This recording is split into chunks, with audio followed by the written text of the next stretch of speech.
Yan's morning began with a delirious shock. He stood stunned at what lay before him. Standing on the steps of the university, a place usually crowded with people, yet today not a single soul was in sight. The first thing he did was run to his classroom, but it was left in utter disarray. At a glance it looked as if everyone had fled in panic. The dining hall was the same, lunch was still unfinished. It was strange as Yan quietly walked through the empty corridors that should have been buzzing with students' voices and laughter. Only one question occupied his mind. Could he possibly be the only one who came to campus today to form classes? Leaving the grounds, Ihan walked home because there wasn't even a bus outside. The scene was eerily quiet. He told himself perhaps it was all a nightmare, and the best thing now was to sleep to clear his head. When he got home, he climbed to the correct floor, opened the door, and shouted, "I'm home." But his mother didn't even answer. That made him even more uneasy, because his mother was always home at this hour. His eyes began to scan the house and stopped at the clock, the hands pointing exactly to 2:45 p.m. What confused Yan even more was that it was the same time when he left school. To be sure, he pulled out his phone to check, and the clock also showed a similar time, 2:45 Monday, right after October. He tried to calculate how long it took to get home. Probably about 2 hours, but oddly the sun hadn't moved. Then a thought flashed through his mind, as if the world's time had stopped. Ihan stood motionless at the window, backpack still on his shoulder. Looking down the street with a skeptical gaze, he was right. A strange voice sounded, and Ihan heard odd sounds in the silent air, like wings flapping, followed immediately by the click of high heels on the floor. Behind him, a beautiful girl appeared. She told Yan that time on Earth had stopped for everyone except him. Ihan widened his eyes in surprise and asked who she was, since she was the only person he had met all day. "I'm the one you've been thinking about," the beautiful girl across from him said with a smile. But with a pea-brain guy like him, of course he couldn't understand the joke. After hesitating, he blurted out, "Are you a thief?" The girl rolled her eyes, offended, pointing at her white wings and pure white dress. "Isn't that obvious?" The sand-filled head of this god was actively at work. "Oh, so are you a cosplayer?" A correct answer would have been perfect. After a few seconds to regain her composure, she solemnly introduced herself. "I am an angel, a messenger of God. My name is Lita. I have come to explain everything to you. Basically, you are the one who got left behind." The words made our home seem as if hit by Maha's final silence move. From being left behind, evoking painful memories. Left behind during an elementary school field trip. Then in middle school and university, Ihan continued to be forgotten like that. He feared the feeling of abandonment.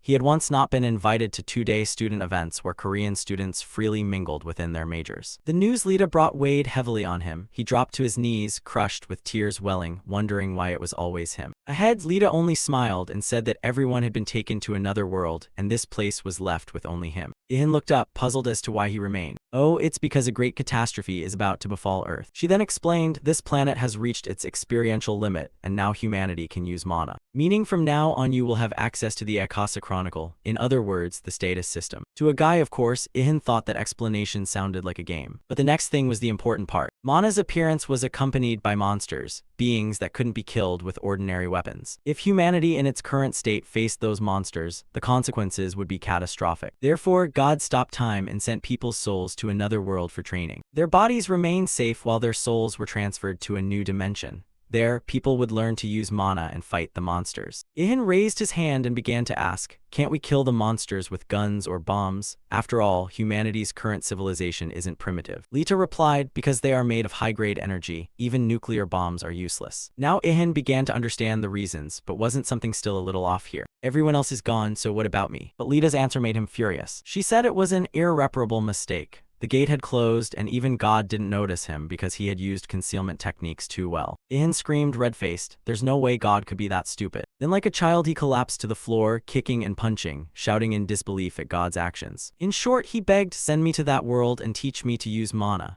Lita waved her hand, saying God was very sorry about the matter and had decided to give him a reward. But he didn't want to hear it, he just wanted to go to where everyone else was. Unfortunately, it was too late. She said they would return in 10 years. "Now I'll prepare food for you, wait here." He was stunned to hear he'd live alone for 10 years, wondering what to do here. She suggested he should train and prepare for the monsters, which made Yan anxious. "But I don't know how to use mana." "Then train your body." Lita's face smiled as if this were a joke to Yan. So this life was essentially beyond saving. He still pleaded to be sent, but that was impossible, at least with the current power of a single angel. Thus despair surged, Ihan screamed, tears streaming down his face. And thus the solitary life on Earth of a rookie boy began. The Earth now seemed dead with no people in sight. This scene spread across the world, from crowded China to the bustling Eiffel Tower, all fell silent. 5 years had passed since humanity vanished. only he remained due to an ongoing mishap, waiting for them to return. During that time, Ihan followed Lita's advice and trained his body diligently. Day after day, he went to the gym. Yan devoted himself to each muscle group. Meanwhile, people in the parallel world were also training their mana to prepare for fighting monsters. Each person was trained in distinct skills suited to their own energy. In fact, Ihan wasn't completely alone because Lita still came by occasionally to talk. She watched him closely and asked, "Aren't you bored? Doing the same thing over and over for a year. But what other choice is there?" Yan snapped, "Do I have a choice?" Lita kept staring intently at the sturdy bicep in front of her. She thought to herself that this guy was truly persistent, even surpassing the limits of an ordinary human, which made sense since she had known from the start that only he could hide from God's sight. Hearing this, Ihan angrily exclaimed as if it were all his fault, although the mistake was truly the one made by the man above. Fortunately, Lita was a gentle angel and didn't pay much mind to his attitude. During that period, she visited him once a week, preventing Yan from sinking entirely into loneliness. Lita didn't just visit Yan. She took care of him and cooked his breakfasts, lunches, and dinners. The dining table in the apartment would automatically fill with delicious dishes, even better than his mother's cooking. And when the meal was finished, all the plates and bowls would automatically disappear. Then one day, when Ihan announced he had finished the physical training phase, it was time to move on to martial arts and weapons. What puzzled Lita was how he would learn without a teacher. He replied he would find instruction online. Electricity still worked, the internet remained, so he decided to learn from videos he had previously skipped. Ihan found it strange that the internet had worked for 5 years, and Lita explained it was because time had stopped. But with Yan's Pibrin mind, he wanted a clearer explanation.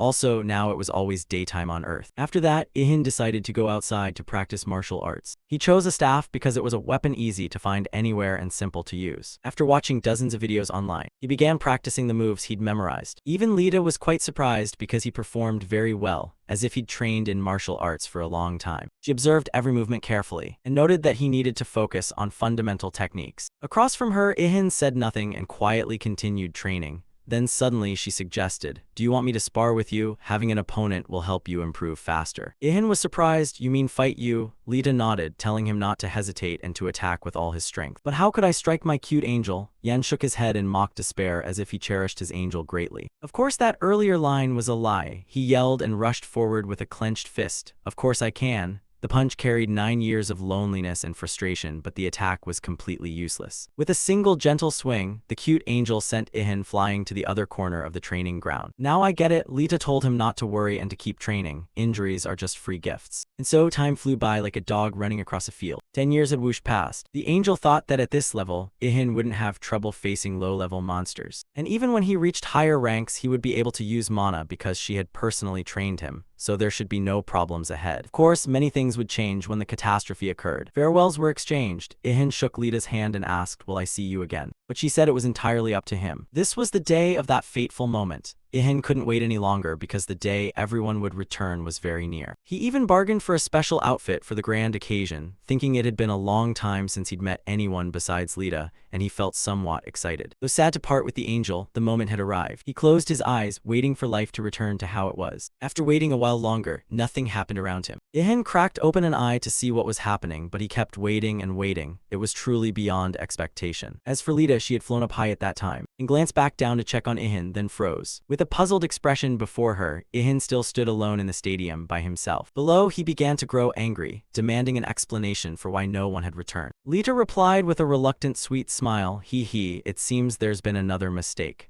Ihan crossed his arms, furious, and shouted, "I hate you." His shout was so loud it could make the birds faint. Then he rolled on the ground like a child, crying, "How long do I have to wait?" Tears streamed down his choked face. "I know I have no other choice, but this is truly unbearable." From that day, time sped by dizzyingly. 10 years, then 20, passed like a gust of wind. Anyone experiencing it would go mad. Soon 50 years passed and still no one returned. The earth remained silent. Nature, without the hand of humans, had become wild. Ihan had no choice but to continue training tirelessly. Now a single strike from him could even crack stone. Staring at the hands gripping the heavy hammer, he perhaps told himself he had unrivaled hatred for life and no equal. Throughout 50 solitary years, Lita remained by Ihin's side at all times, appearing on a nearby meadow and never forgetting to praise how strong he had become. Ihan didn't care much. He told himself that after 50 years of solitude, he had stopped counting time, his face understandably sullen because he didn't know how long this would continue. The angel worried about Ihin's mental state. She asked, "Are you okay?" Without turning his head, Ihan answered, "I can't even remember what my mother's face looks like anymore." That truly pained Lita. She apologized that it had happened, even though it wasn't her fault. Then Ihan lost control and shouted, "How much longer must I wait?" He said he was tired of martial arts. Lita flew after him. A catastrophe can strike at any moment, so you must not stop training. But she suddenly realized the person before her had fallen into despair. Lita couldn't bear to believe he'd given up and tried to encourage him, hoping he would keep waiting for humanity's return. Ihan was tired of martial arts and recalled what he'd been doing recently. He read books all day long, from modern literature to business books and basic sciences like history, geography, physics, chemistry, and art. When the library ran dry, he moved on to learning other languages to prepare for his planned travels around the world, starting with China, rich with fascinating things and millennia-old culture. Then he went to Russia, the US, and a string of other countries. Throughout that journey, Lita stayed close so he wouldn't feel lonely. Ihan learned many languages along the way. During that time, he also read most of the world's books, from Europe, the Middle East, Africa, hundreds of nations. One day, Ihan told his companion, "This is my last book and now I don't know what to do." If that's the case, Lita suggested, "Why don't you try taking a break for a while?" But Ihan said that's never an option. "I still have so much to do before the catastrophe arrives." After centuries of solitude, Ihan still held on to the belief that one day humanity would return. Everything he did was to prepare for that day. Lita prayed to God, "Lord, please bring humanity back while Yan can still endure." Sunlight filtered through the dense canopy. Below, a wild boar running through the bushes suddenly felt a sharp pain in its flank. It collapsed, breathing its last breaths. After finishing the books, Ihan tried leatherworking and blacksmithing. He told Lita it's not too hard to start, and a wild boar is the perfect beginning. Then he asked, "If I kill all the animals, where will the monsters come from?" Lita said he could hunt the species she permitted, but if he wiped them out, the world would fall out of balance. She meant to say more about monsters, but luckily stopped in time. Ihan noticed that and wondered why she stopped. "Are you teasing me? Well, just pretend you didn't hear anything." Ihan returned to his main task, continuing to process the boar's carcass. Meanwhile, Lita thought to herself that he was strange. There was nothing he couldn't do. 274 years had passed since humanity was transported to another world. That length of time was beyond imagining, even for an angel. It was surprising a human could spend 100 years preparing for the future. Her thoughts were interrupted by Ihin's joyful shout ahead of her. "Done on the first try, and with results like this, truly talented." Lita exclaimed in amazement, "Ihan, you really are an extraordinary human." Time passed and humanity still had not returned. Waves lapped the sandy shore. The air was cold and Yan stood on the beach in a thick coat. Now he not only knew how to butcher wild game but also how to harvest sea creatures. One of his recent trophies was the giant sperm whale before him. Lita shouted angrily, "That species is rare and protected from hunting. So can you turn a blind eye this once? Just say this one died by chance and I only just found it." Time kept passing. 3 years later, Ihan had mastered leatherworking, while blacksmithing he was still learning and would need more time. Reading books was easy, but practicing without a teacher was another matter. A single small mistake could ruin a whole day's work. Sure enough, proof lay right before him. An overforceful hammer blow and the sword shattered to pieces. Ihan screamed in pain, his face contorted as if from long-term constipation. In the months that followed, at first every sword Ihan made would break to fragments. It took him up to 5 years to forge a simple sword. At that moment, Lita stood beside him, eager to admire Ihin's first martial weapon masterpiece. She smiled and remarked, "This can't even cut a radish." He told Lita to give it back, but the angel refused. She wanted to keep the sword as a memento. She said, "God sent me to help you, so consider this a reward." Lita hugged the prize to her chest with fondness, sincerely admiring Ihin's talent. Over time, Ihan tried crafting all kinds of weapons, from longswords to spears, axes, hammers, and countless others. Another 50 years passed in silence as he toiled at that work. Ihin's patience seemed limitless. Whatever he undertook, he repeated until he achieved the desired result. He had endless time on his hands and a will forged over centuries. After centuries of hammering, he finally became a true blacksmith and successfully forged a perfect spear after exactly 100 years of effort. Lita marveled, "Your perseverance is astonishing. This is the finest spear I've ever seen." But she added, "When mana appears, there will be materials even stronger than steel. Then I'll make a new one." Ihan replied as if it were no big deal, making Lita very happy that he never gave up. After the phase of forging and processing game meat, Ihan returned to martial training, immersing himself in combat simulations until he lost all sense of time. Lita watched his every movement, thinking to herself, "Ihan keeps improving constantly." As if many generations were combined into one person. Lita thought perhaps she needed to find something truly new to help Ihan, something he had never experienced. A fleeting idea of a romantic relationship crossed her mind. She even imagined being held by Ihan, a thought that made the angel blush with embarrassment. Then she snapped back, telling herself an angel couldn't think such lowly thoughts, at least that's what she told herself. Then she thought, what if it's an order from above? Then it's not a personal desire, so it's acceptable. she resolved that if he needed it, she'd do her utmost to help. Just then, the strange expression on the ferry above made Yan ask aloud what she was doing. While hovering in midair, she decided to pretend nothing was happening, quickly appeared below, and asked, "Do you have something to ask?" By chance, the two stood so close they could feel each other's breath. Yan intended to say something but hesitated, while Lita worried, wondering if he had realized anything. But actually, Ihan only noticed that Lita's sword had begun to glow blue. Lita stared at her weapon in astonishment. She herself didn't understand what was happening. Suddenly, the sword moved as if it had a soul, slipped out of its sheath, and hovered in midair before both of them in amazement. Lita couldn't believe her eyes because she had never seen anything like it. Only after a moment did she realize it was Ihin's first sword. Not wanting to lose it, she immediately spread her wings and flew up after it. Ihan tried to stop her, but Lita didn't respond. Suddenly, Ihan felt a clear change around him. Looking down at his hands, he discovered he was wearing the clothes from long ago, from when time began to stop. At the same time, the combat simulator vanished before his eyes at a visibly rapid speed. Ihan immediately understood. Everything was reverting to its original state. High above, Lita continuously begged God not to take that sword. She only took her eyes off it for a second to look down, and then was stunned to realize it seemed the catastrophe had begun. As for Ihan, he suddenly lost his balance and was lifted off the ground. He couldn't believe that. He was flying. Lita shouted, "Yan, wait, this can't be happening." She thought everything was happening too fast. They hadn't even had time to say goodbye. But what warmed the angel's heart was that Ihin's first sword was still in her hands. After so long together, she had truly grown attached to Ihan, not knowing whether they would ever meet again. Lita was an angel, but she was also a girl who had fallen in love with the person she was sent to help. Standing in the sky, she shouted loudly, "We haven't even kissed yet." Meanwhile, Yan watched his companion drift, wondering if this was truly their final farewell. They had been together for so long, and now there wasn't even a final embrace. This parting was too sudden. Ihan suddenly wondered if he reached her level, would they have a chance to meet again? They parted in regret, still hoping they would reunite one day. The moment arrived, the streets were about to fill with people again. It began with a strange light appearing at the deserted bus stop, which in an instant turned into busy citizens going about their work. Another beam of light also appeared in the university lecture hall. Students and lecturers suddenly sat in their seats as if they had never disappeared. The cafeteria began to bustle again. People looked at one another in surprise. The campus was once again crowded like it had been back then, hundreds of years ago. Ihan stood in the middle of the courtyard and closed his eyes. He couldn't believe the day had come. He was no longer alone. When he opened his eyes, the first thing he saw was a personal status screen in front of him.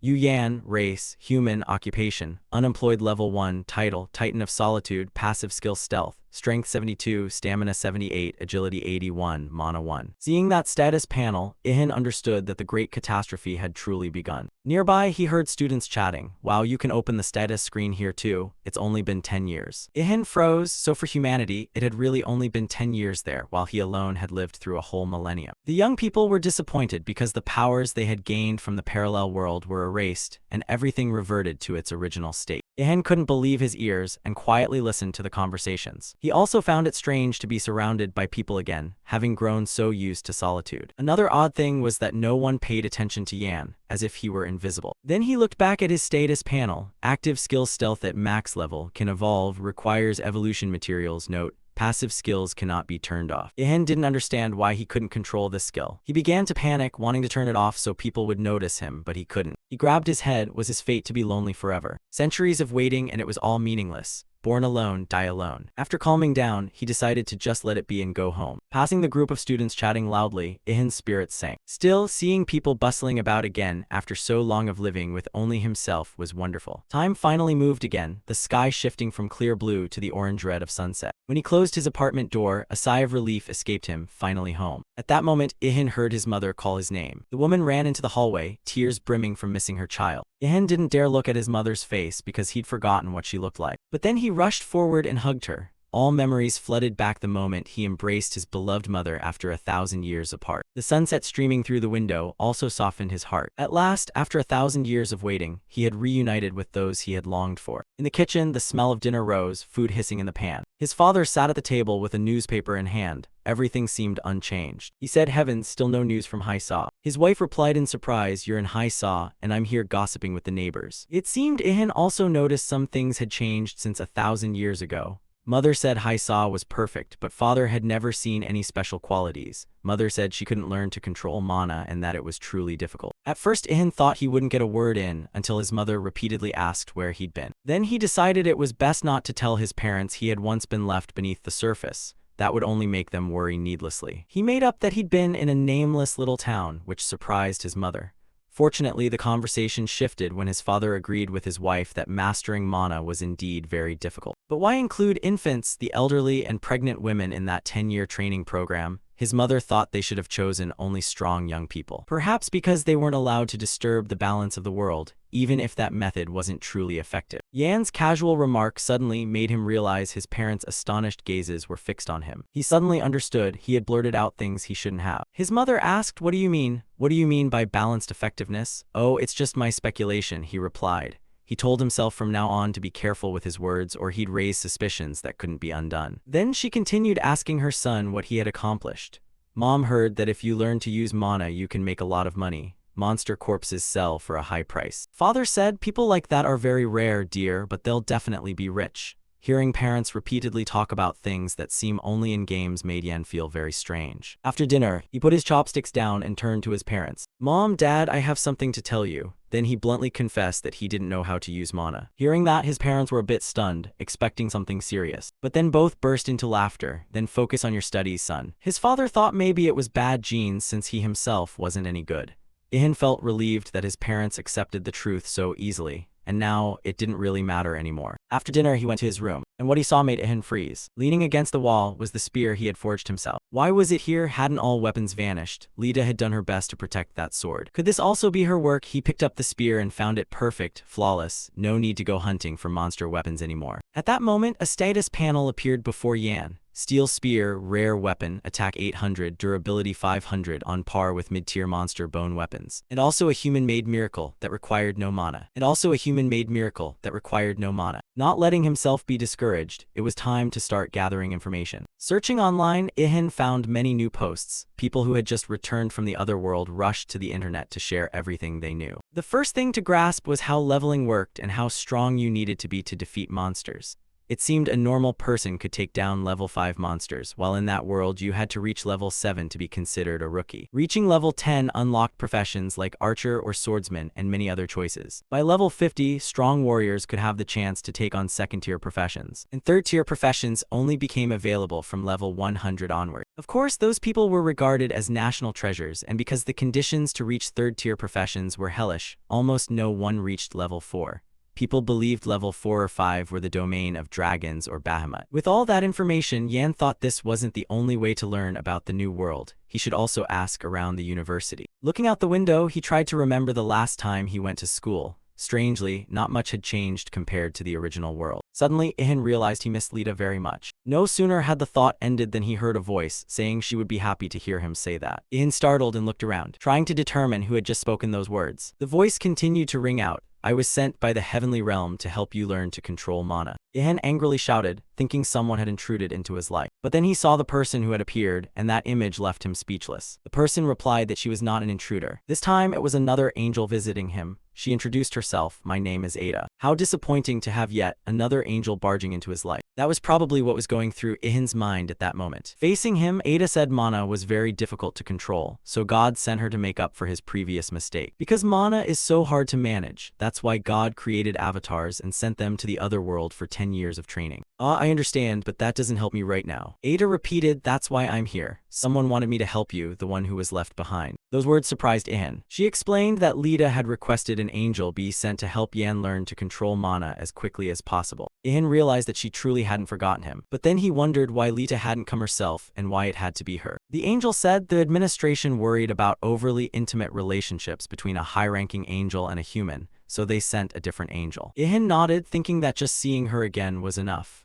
Ada remarked that Ihan wasn't like what Lita had described. Then suddenly her eyes glowed blue. They swept over Ihan's entire body, astonished at his physique and appearance. Ada, with a grim face, thought, perhaps Ihan doesn't need an angel's help. He could easily kill weak monsters with his bare hands. She recalled Lita's words, how she had cried and said Ihan needed care, that he had been lonely for 1,000 years. "He's the only one who can't use mana. Don't you feel sorry for him?" At that time, her friend's face looked exactly like a kitten begging for food, and given the circumstances, it was likely she was merely pretending to be an innocent angel. But in any case, everything was clear. Ada sighed and accepted that a given mission couldn't be refused. She told Ihan, "You've trained your body very well. Now I'll teach you how to use mana." Hearing that, Ihan asked in surprise, still vague and unsure where to begin. Ada flew up, hovered right above Ihan's head and said, "I only need to be near you to activate. Because I am a supreme being, all your mana-related stats will increase tenfold merely by my presence. Before, even 1,000 years beside Lita brought no results because that great catastrophe had not yet occurred. Holding a tablet, she estimated the process would take about a year. Ihan, annoyed that an angel kept sitting on his head, asked, "So are you planning to sit there for the whole year?" "Of course not. I have been granted stealth before lower beings, so don't worry." But what bothered him most was how he'd bathe or have any privacy with someone following him like that. She wouldn't even leave him alone when he used the restroom.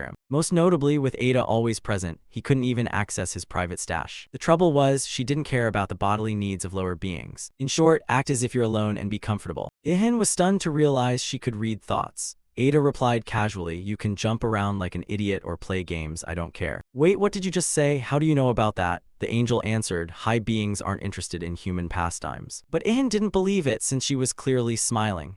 Now he only hoped Lita would return, though that couldn't happen. Ihan and Ada would have to live together for a year. The next morning, he went to university for the first time in 1,000 years. Ada was still sitting on his head. Of course, no one around could see her. Ihan wondered, "Are you really planning to sit there 24 hours a day? Maybe no one can see me, and you should focus on your current task, which is going to school." He muttered, "Am I the only one who can see you? Or are you deliberately teasing me?" Suddenly, Ihan noticed people in military uniforms walking by. Seeing the army moving through the city made him think life hadn't fully returned to normal, or perhaps never would. The state was mobilizing the military to prepare for the arrival of the monsters. But Ihan wasn't sure that would help, since Lita had said only mana could repel the powerful monsters. This was the university, and it had been a very long time since he last attended classes. Back in the present, Ihan again felt invisible. None of the students in the hall seemed to notice him. He opened the system panel again to try to turn off the stealth skill, but his face showed frustration because there was no way to disable it. Ada thought it was not a bad skill. It could be considered a pretty neat gift. They communicated without words thanks to Ada's mind reading. Ihan snapped, "This is a skill for losers, if anything." Suddenly, he overheard a conversation between two students. "Did you get a skill yet?" "I got one, but I almost failed it." Ihan immediately asked the angel what they were talking about. Ada explained they were combining a little mana and a tiny bit of combat experience to try to obtain skills. Like how people search for something to fight monsters with. Ihan looked at the other students and saw that they all already knew how to use mana, wearing sad expressions. Suddenly he realized he could eavesdrop on every conversation thanks to the stealth skill, and even his gaze went completely unnoticed. So from a look of disappointment, Ihan began to feel pleased that he could easily extract information. Shortly after, he caught an intriguing conversation, and no one knew exactly who she was. One student said, "When the monsters appear, we'll all find out." Ihan concluded she must be a female student who had shown outstanding talent in that other world, hence the special nickname. The students were wondering when a dungeon would appear, and even if it did, they had no way to enter it. Ihan immediately asked the angel, "What is a dungeon?" "It's a genuine trap created by God himself, with real monsters inside. At first, God put food inside to lure monsters in, and when there were enough for a dungeon, he closed the door and they'd be trapped inside. Unlike monsters, humans can freely enter and exit a dungeon if they meet the requirements. A dungeon is a place where people can hunt monsters relatively safely." Yan was stunned by that information. He asked, "Why not lock them all up in there for safety? Wouldn't that solve it?" Ada answered, "Dungeons have a limited lifespan, and if not dealt with quickly, they will collapse on their own. Also, there are monsters too intelligent. They won't fall for traps or can break them, even create traps of their own to catch humans. That's why I advise you to always be vigilant." Just then, the lecturer entered the classroom, and the entire room fell silent. The teacher went to the podium, took attendance, and then gave a long-winded lecture unrelated to the course content. The teacher said, "We must adapt to the changed world. The United Organization has banned the free use of mana and is controlling the breeding of Roven.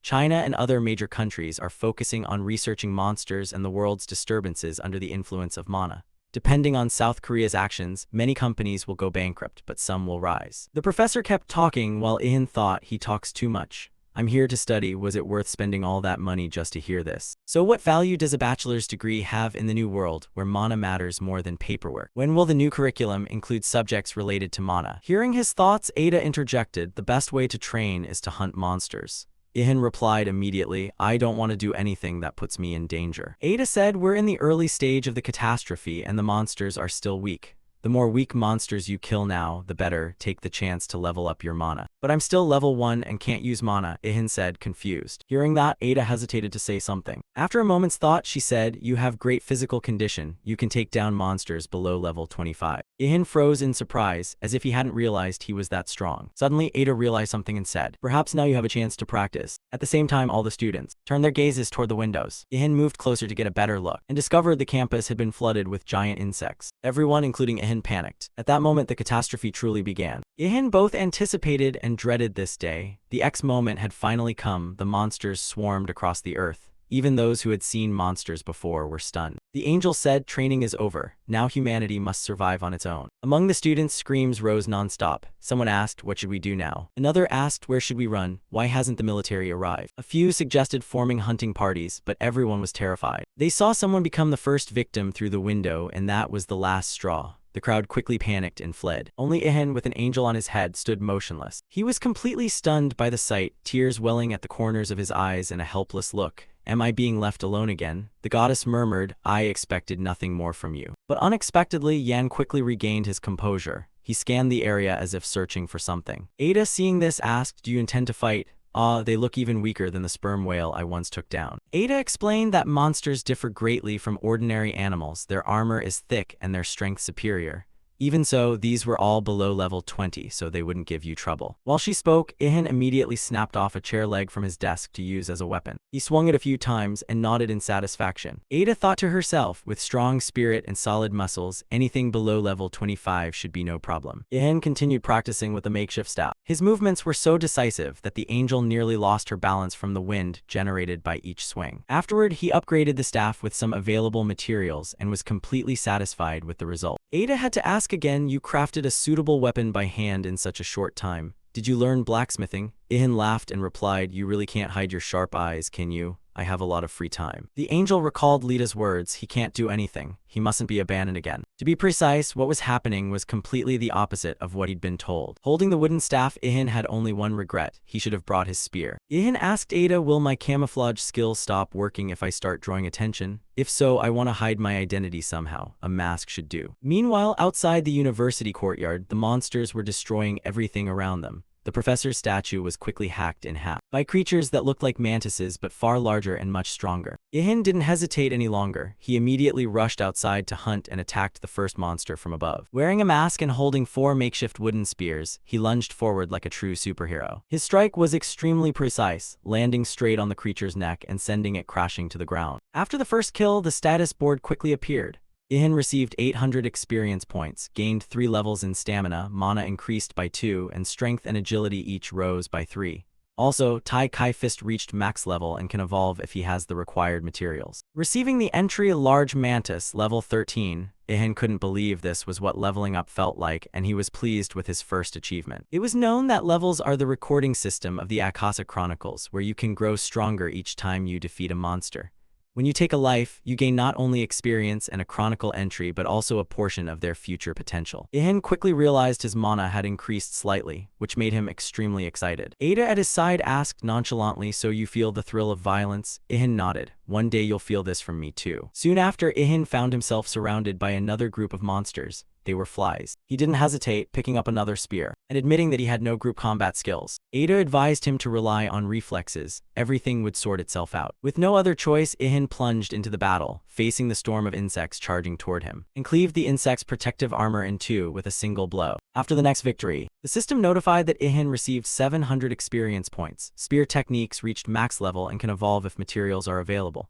He obtained the entry Large Fly, level 11, gained an additional 850 experience points, and leveled up to 4. Strength, agility, stamina, and mana each increased by 1. Ada shouted a warning, telling him not to be careless. There was an attack coming from above. Ihan looked up and saw a swarm of flying insects charging toward him. There was no time to think. Ihan reacted like a lightning strike, taking down another monster and earning 400 experience points and an entry for Large Mosquito, level 7. But at that moment, another one appeared behind him. This time the mosquito cornered Ihan, leaving him with no escape. Its giant needle-pointed proboscis aimed straight at his chest, but surprisingly, instead of piercing him, its beak bent as if hitting stainless steel. This surprised Ada as well, who realized his body had been trained to resist even a mosquito-stabbing proboscis. Ihan rose up and quickly dealt with the threat. Given everything happening, Ada believed Ihan had surpassed human bodily limits. After killing that monster, Ihan continued his first hunt. Over and over after each monster was slain, the system sent notifications of experience gains. Then suddenly, another giant mantis appeared right in front of him. Its cutting blade lashed out at incredible speed, forcing Ihan to dodge close to his body. It easily took down an unlucky ant, slashing it away under its claw. Meanwhile, at the same time, Ada warned that many more monsters were approaching. No sooner had she finished than Ihan was surrounded by all kinds of insects. He suddenly thought that if he were a girl, just looking at this would be enough to faint. "If you're tough, then come at me," two swords crossed as a slogan, "I'm your insecticide." He shot into the air, both hands expertly wielding spears, scattering the charging monsters. The system didn't even have time to update experience before Ihan had reached level 6. Suddenly, something inexplicable happened, as if a lightning bolt struck down behind him. Someone invisible was helping him kill the monsters, keeping him alive. Ihan glanced around beneath his mask like startled prey. He detected the source of power coming from Tim and Gon and saw a girl emitting strong mana standing behind him. She wore ordinary student clothes but had a strange ornament on her forehead. Ihan guessed she was a mage, but Ada reminded him not to be distracted. There were still many monsters nearby to defeat. The strange girl continued unleashing bolts of lightning at the surrounding monsters, easily wiping out the low-level foes in an instant. Ada assessed that she must possess massive mana, otherwise she couldn't continuously cast so many lightning strikes. Perhaps she was also grinding levels like him, Ihan thought.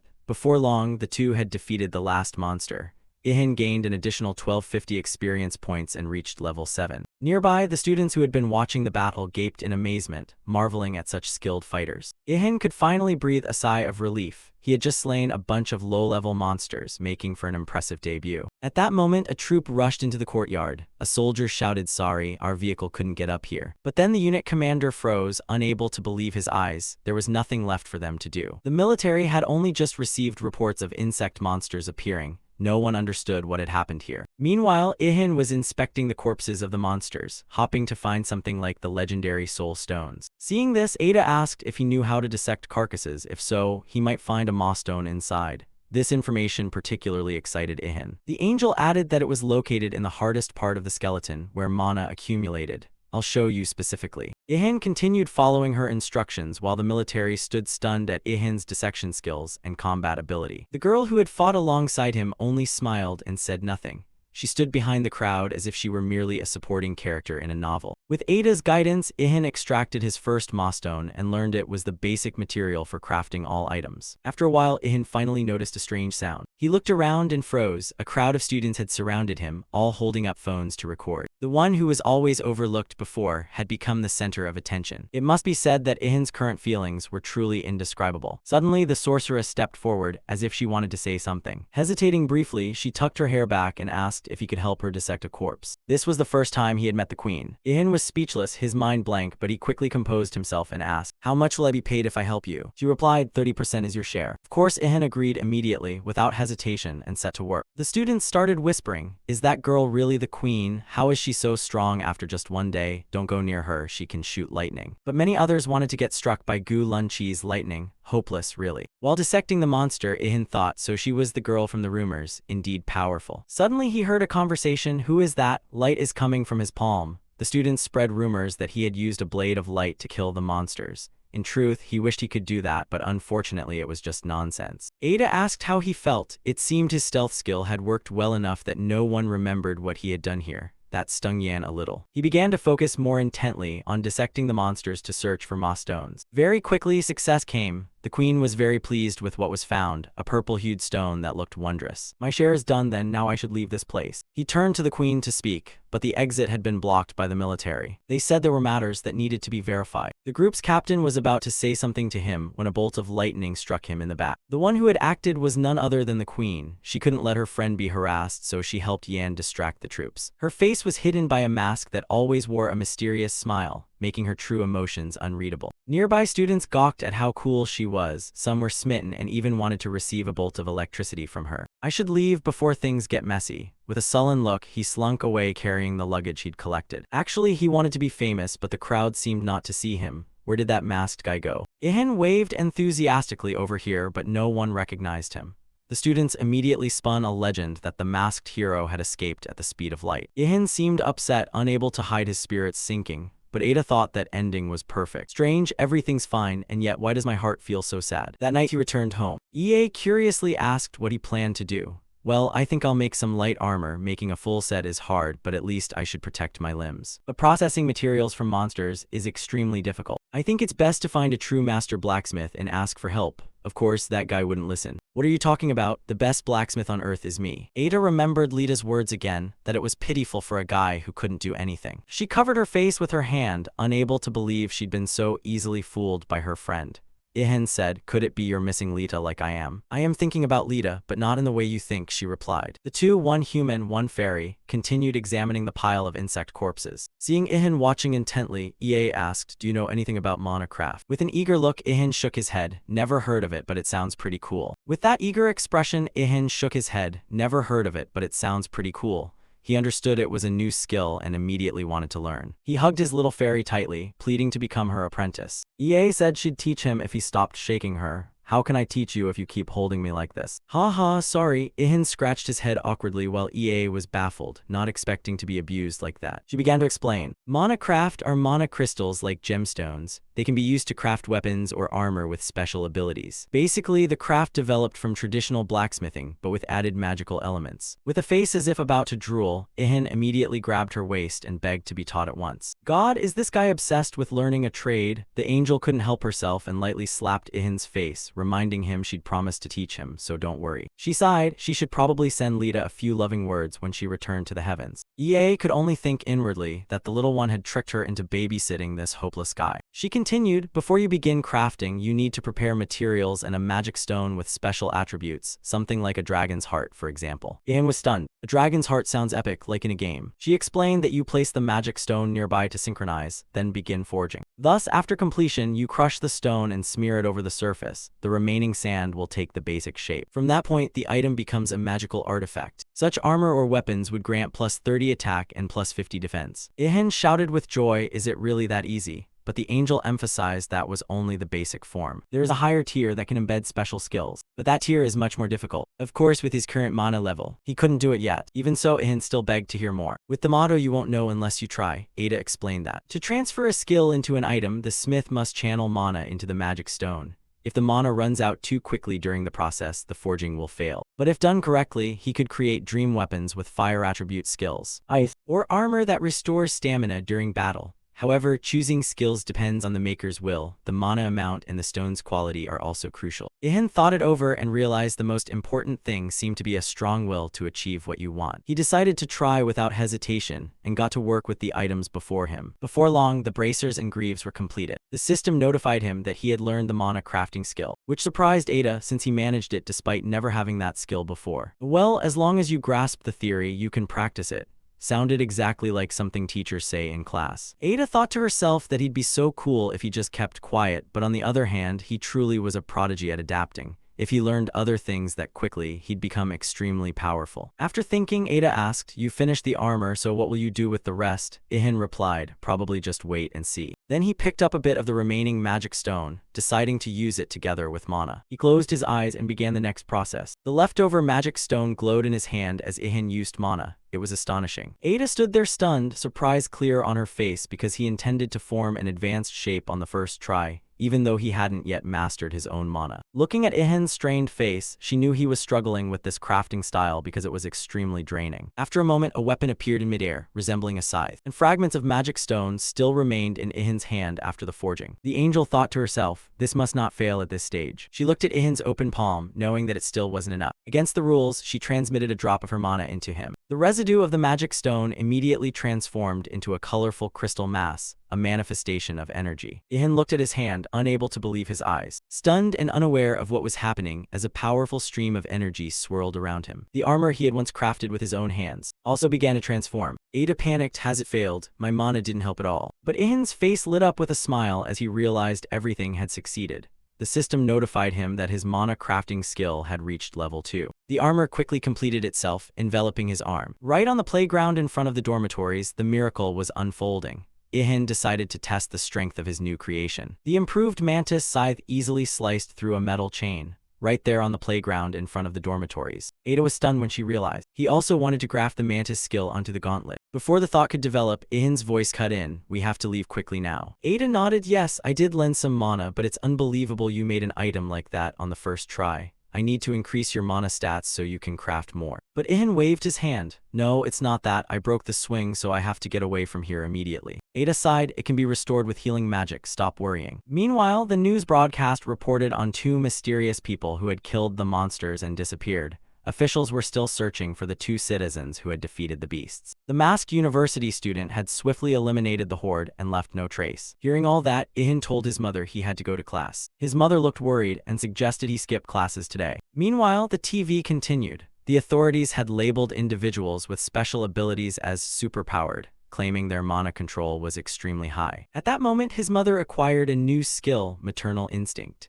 The skill gained 10 years, allowing her to monitor every action of her son while he was at home. She thought the outside world was too dangerous, full of monsters for her frail child. Ihan thought to himself that his mother was now so doting he couldn't do anything peacefully in his room. He turned and said, "Don't worry, Mom. If I see monsters, I'll run as fast as I can." The broadcast continued. The government was planning to form a unit composed of high mana users led by superpowered individuals. His mother told Ihan to be careful. He nodded and promised not to wander off anymore. After that, Ihan decided to go out and walk to school. He complained to Ada that it took forever to get out of the house because his mother was managing him too strictly lately. He couldn't believe his mother had such a skill and didn't understand why it would be necessary in this world.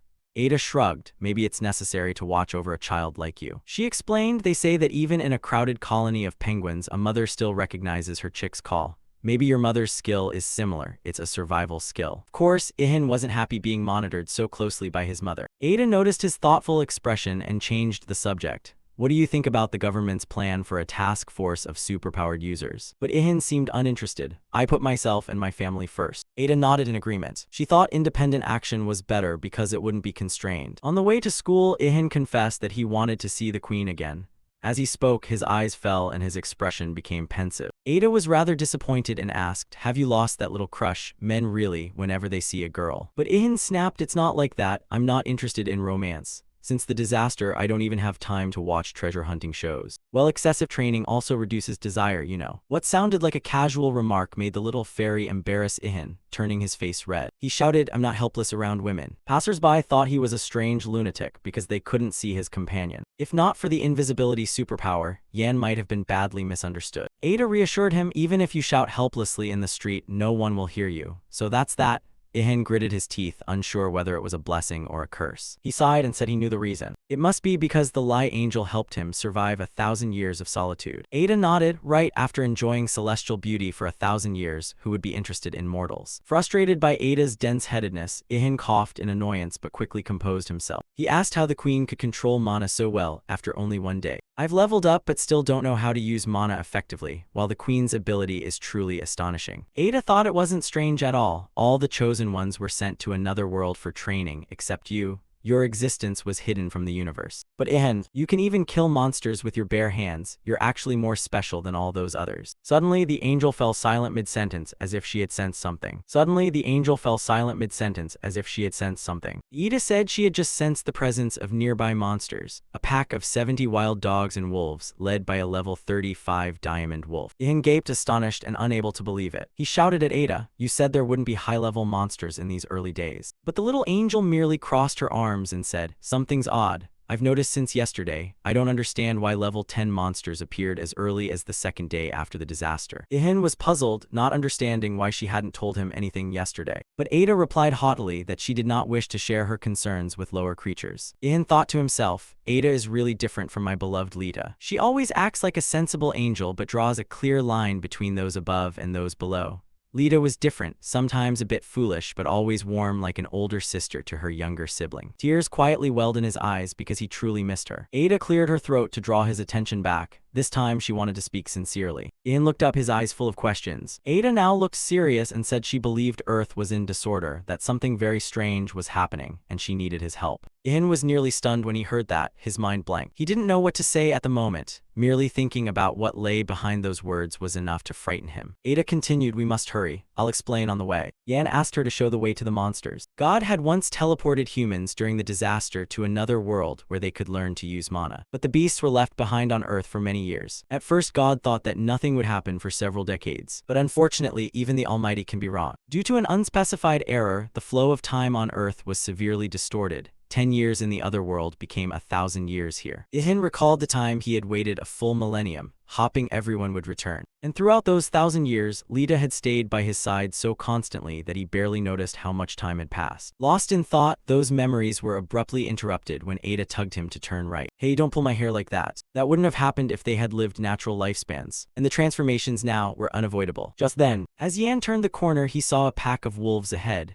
Ada finished her explanation. Currently, the monsters on Earth are even stronger than those in the other world. Seeing the wolves with blood-stained mouths, Ihan thought Earth and all humanity would soon be doomed. Ada said, "That's why I need your help. The celestial realm is trying to restore balance, but that takes time. Until then, we must take responsibility for killing the monsters, and all contributions will be recorded by heaven." At that moment, the two wolves ahead didn't wait for their conversation to end and lunged to attack. Ihan hurriedly donned his armor and drew his spear, though his movements were still somewhat clumsy. While Ada silently watched the wolves, her gaze locked on the prey. Finally, she reluctantly nodded and admitted there was no other choice. As for Ihan, he suddenly stepped forward and charged straight into the hungry wolves' heads. The monsters scattered into the air, showing how powerful his strike was. It was incredible that he could wipe out a dozen wolves with a single blow. The system now announced, "You received 12,904 experience," recorded the entry for Brown Diamond Wolf level 35. "You have reached level 9. Ihin's strength increased by 4 points, and agility, stamina, and mana each increased by 2. Ada was stunned because every day this idiot kept taking her from one surprise to the next. She thought to herself that he must enjoy being tormented, since no one would keep throwing themselves into danger like that. Though she shouldn't say that out loud, of course. And of course, Ihan vehemently protested that he wasn't some masochist. At that moment, a ferocious roar sounded behind them. Ihan reacted quickly, turning to strike so the wild dogs flew in all directions. The system added, "Entry for homeless dog level 18 has been recorded." While Yan only had a few seconds to breathe, the battle continued. Monsters flooded the streets, their goal to hunt humans. Shouts for help rang out from everywhere. Some passersby tried using fire skills, but even after expending their last drops of mana, nothing happened. This was the moment for the masked hero to shine. Ihan saw clearly where help was needed and rushed over. The large monsters growled, their red eyes fixed on Ihan as if they wanted to eat him alive. He leapt into the air, raising the spear in his hand, striking down 2 of them in succession. But at that moment elsewhere, a monster closed in on a middle-aged man. The man could only close his eyes and await death. Time seemed to stand still for a while, but then nothing happened. He opened his eyes to find the wolf dead, Ihan standing on its body with the spear in hand. He turned and asked the man if he was hurt, while the system kept sending notifications. "You must choose a class to advance past level 10. Collected entries will affect the available class list." The crowd began to recognize Yan. Someone shouted, "The masked hero. He's the one who saved people near the university." Another person nodded, "Right, I remember he disappeared right when the army showed up." Ihan's face went blank and he couldn't speak another word. "Why are they calling me Sanganban? Is it because of the connector between the university and Yuuzhanban, the world's top runner?" And Ada even teased that I have fans. But he was fending off wolves while arguing with his housekeeper. "I don't care about that nonsense. Fans my foot." Ada just chuckled quietly, watching him blush. Suddenly, the system displayed another message, but to Yan's surprise, no matter how many more monsters he killed, his level didn't increase. Then he realized the reason. He had to choose a class to pass level 10. At that moment, a wolf lifted its head and gave a long howl. Looking at it, he had no idea what was happening. What on earth is that wolf trying to do? Then, as if from nowhere, a whole bunch of monsters appeared, surrounding him. Clearly, the howl was to gather its pack. Ada warned sternly, "They seem organized." Ihan asked in surprise, "What do you mean? Do they actually have intelligence?" He thought briefly. Withdrawing would lose the initiative, and defending would surely get him bit. After a moment's thought, he decided that attacking was the best choice in this situation. He then launched a flurry of strikes toward the charging pack of wolves. A few seconds later, he received a series of system messages, experience +2. Suddenly, a large wolf leapt from behind, but ambushing our guy was too easy to pull off. Ihan managed to turn around in time, and gave it a well-deserved wound. However, only then did Ihan realize the monsters were not diminishing. He stared at the dense mass of monsters ahead, as if they kept calling reinforcements from elsewhere. But Ihan didn't lose heart. With a few more sweeps of his spear, 2 more monsters fell at his feet. Spectators watching the battle were astonished. They couldn't believe those 5 starving wolves could be defeated in an instant. Then suddenly, a fierce growl sounded behind them. Everyone turned at once and saw a wolf even larger than the previous ones. Its eyes betrayed a hunger for human flesh.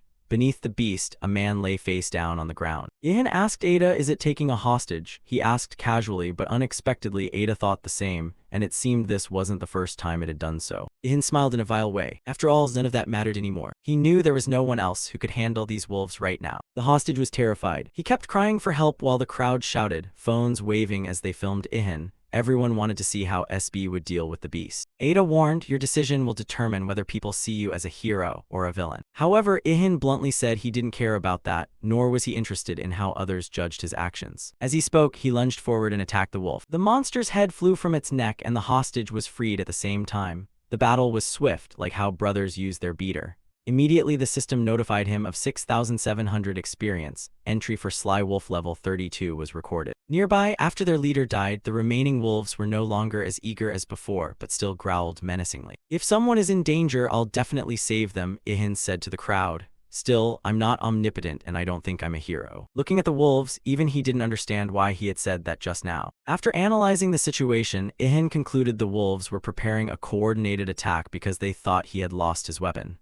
He cracked his knuckles lazily, ready to deal with the remaining monsters. A giant wolf charged forward, jaws open as if to devour him, but it seemed it had made a big mistake. I'll show you what decades of martial training can do. With a casual swing, the wolf's teeth went one way, its jaw another. The sight suddenly made him long for the familiar image of gentle Lita from years past. In stance, he was ready to face any monsters who dared charge. Nearby, Ada watched Ihan and thought he wasn't the type to sacrifice himself to save others. But he always made quick, more rational decisions than others, so his effectiveness was often higher. She truly had to thank Law. She had raised a very impressive monster. She stared in amazement at Ihan's combat technique and realized it was all self-trained. Each strike targeted an opponent's weak point directly, taking them down extremely quickly. The crowd kept exclaiming, so strong it's unbelievable. Sunbin, keep it up. And the wolves howled pitifully at each tender swipe Ihan gave them. When the pack lay at his feet, he finally exhaled in relief. He couldn't believe the battle was over, but at that very moment another surprise awaited. A soldier with a rifle aimed straight at Ihan's head ordered him to stand still and not move. The situation stunned Ihan. He turned around and saw himself surrounded by a battalion, countless barrels pointed at him. The crowd was outraged. What the hell are you doing to Sun? He just saved everyone from those monsters. The unit commander, a female soldier, was also flustered by the chatter. She couldn't believe what she was hearing about Ihan. Could one person really take down so many wolves? Minutes later, the scene was cordoned off with emergency yellow tape. The commander bowed and apologized to SB, saying it was all a misunderstanding. We really didn't intend to shoot, we were just afraid more monsters would appear. Fortunately, it ended well, she said. Then she continued, pointing as if her mouth had no cooldown. Did you know an entire military unit has been looking for you? We need you. But before she finished, a subordinate interrupted. Lieutenant, you should look ahead when you speak. At that moment, no one could see Yan anymore. The commander stomped and shouted. As rumored, he really is fast. In fact, Ihan was still nearby. His stealth skill was just so excellent they couldn't see him. Continuing his work, he pulled out his spear and stabbed into a wolf carcass, thinking he should have brought a knife to skin it. But before that, he needed to find a place to forge. Sunbin, you're still here. The commander quickly found Ihan after a brief search and shouted. She wondered if he had some grudge against the military or the country, which was why he was hiding like this. But Ihan's shake of the head startled her. He replied, I even cheer for Korea at the Olympics and World Cup. Then cooperate with us, she said. But Ihan firmly refused, plunging the lieutenant into deep disappointment. She was saddened by the refusal and wanted to know why, but he only placed his hand on the wolf's wound, thinking to himself that if he agreed, he'd be buried under questions and missions. Even Ada agreed when she heard those thoughts. Hey, are you reading my mind again? Isn't your thought written all over your face? Guessing the mind of a lower creature isn't hard, she replied. All the while, the female commander kept staring at him. She must have been wondering why the guy kept talking to himself like an idiot. That said, Ada fully agreed with Ihan's decision. It's best not to cooperate with the military or government. Even if they organized, they weren't real warriors like him, so acting alone would be far more effective. However, there was one thorny issue to solve. Looking at the number of wolves he'd slain, Ihan scratched his head in embarrassment. Handling everything solo like this was a bit exhausting, wasn't it? And so time passed on the street where the monsters had appeared. Below, the female commander complained to her subordinates that no one listened to her just because she wore a uniform. Should I just quit my job? Just then, Ihan approached and the lieutenant's complexion changed completely. She smiled and asked, have you changed your mind? Will you work with us? But Ihan only asked, do you want to buy these wolf carcasses? If so, I'll help you butcher them. He thought to himself that selling on the spot would be more profitable than lugging them home. The commander didn't immediately understand. A subordinate had to remind her, Lieutenant, monster corpses are very valuable. She immediately agreed, yes, we'll buy them. She also asked, do you want to sell those mana stones too? Of course, Ihan refused immediately. Looking at the heap of monsters on the ground, the commander wanted to inspect the quality before buying. She stepped closer and froze when she realized everything was almost intact because Ihan had killed each one with a single strike. Having fought monsters before, the army knew using firearms would ruin the materials and make them useless. Watching the way Ihan skinned the wolves with such skill and speed, she couldn't help but admire him. She also took the chance to pull out her phone and record a video. She sent the video and immediately called her superior. Did you see the clip I just sent? Sunbo's skills are exactly as rumored. Lieutenant Han Yorang, bring that guy here at once, a shrill voice shouted on the other end. But he said he's not interested, sir. However, the lieutenant's answer was ignored by command, making Yorang break into a sweat. He even told me to go seduce him. If you're paid, you work. She walked over to Ihan, now finished with her work and striking a seductive pose. But Ihan guessed her intention and said, job's done. Now pay up right. With no other choice, she sighed and said she would report the transaction to her superiors. Ihan was pleased that everything was finally settled. He looked at his palm, happy that the Mana Stone Hall wasn't bad. Do you think this looks tasty? Ada, it kind of looks like chocolate, doesn't it? The angel shouted a warning not to eat it, saying if he did he might fall into a berserk state,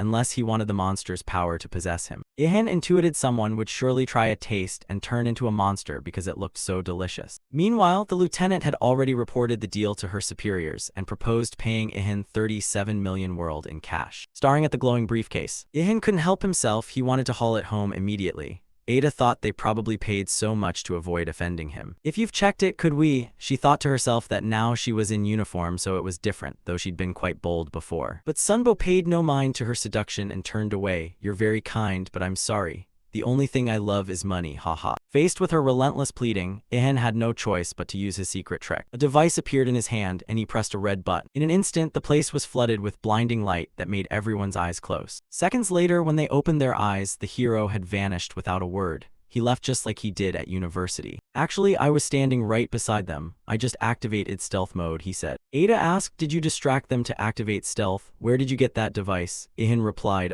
that's a secret. They left the area and Ada whispered to Ihan, more dangerous monsters may appear soon, since heaven begins a thorough inspection in just one day. The soldiers kept chattering among themselves. Where did Sunbo go? Once at a safe distance from the scene, Ihan decided to review his recent achievement. Alright, now I need to choose my first character class. After the selection tab, a menu of professions appeared. 1 was copycat, 2 was brawler, 3 was swordsman. Thus a long list of classes scrolled, filling the page. I'll put the assassin class on hold for now. I already have enough stealth skills. Any more stealth and I'd really disappear. Ada replied that it's probably because he hasn't mastered his aura control yet, so the stealth skill is always active now and doesn't require mana. Ihan hesitated facing the 23 available class choices. Ada, do you have any advice? Ada was surprised that, several days after they entered the Akasa Chronicles, the system had only unlocked 23 classes. With more time, there would surely be 30 or 40 classes by now. The angel spoke, then fell silent to think, considering what to suggest to Ihan. After a moment she said, you could choose the Lancer class since you still use a spear, or any class that uses close-range weapons wouldn't be bad.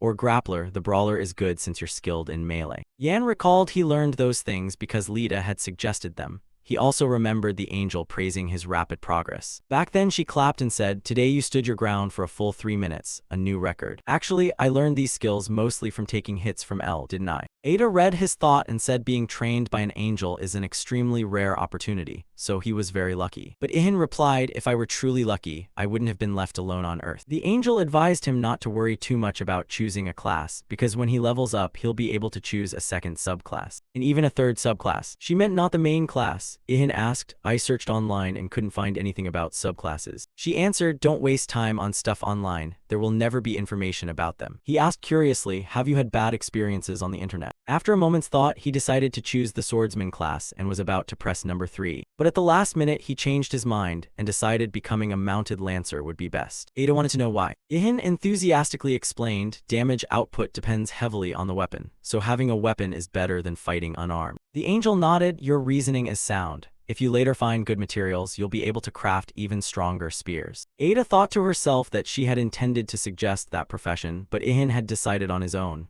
He'd become even stronger. Suddenly, a new line of information appeared on the screen, startling Ihan. Ada asked what was wrong. Ihan said the system had unexpectedly added a new option to the list, Blood Lancer. Ada was astonished. A unique profession had been created by this change. It meant he'd have a unique path right when he entered his first vocation. Unique, but what is that? Ihan was a bit puzzled, so she had to explain again. It's a class created specifically for one individual. The path, achievements, and data you've accumulated converge to form that class. A unique profession is always the best choice. Compared to other professions, it requires more experience to level up, but its value is extremely high. Ihan pressed 24, Blood Lancer. The decision was confirmed. Immediately, a series of notifications appeared. You have become an illusory lancer, plus 10% damage when using stealth skills, plus 10% piercing damage with a spear.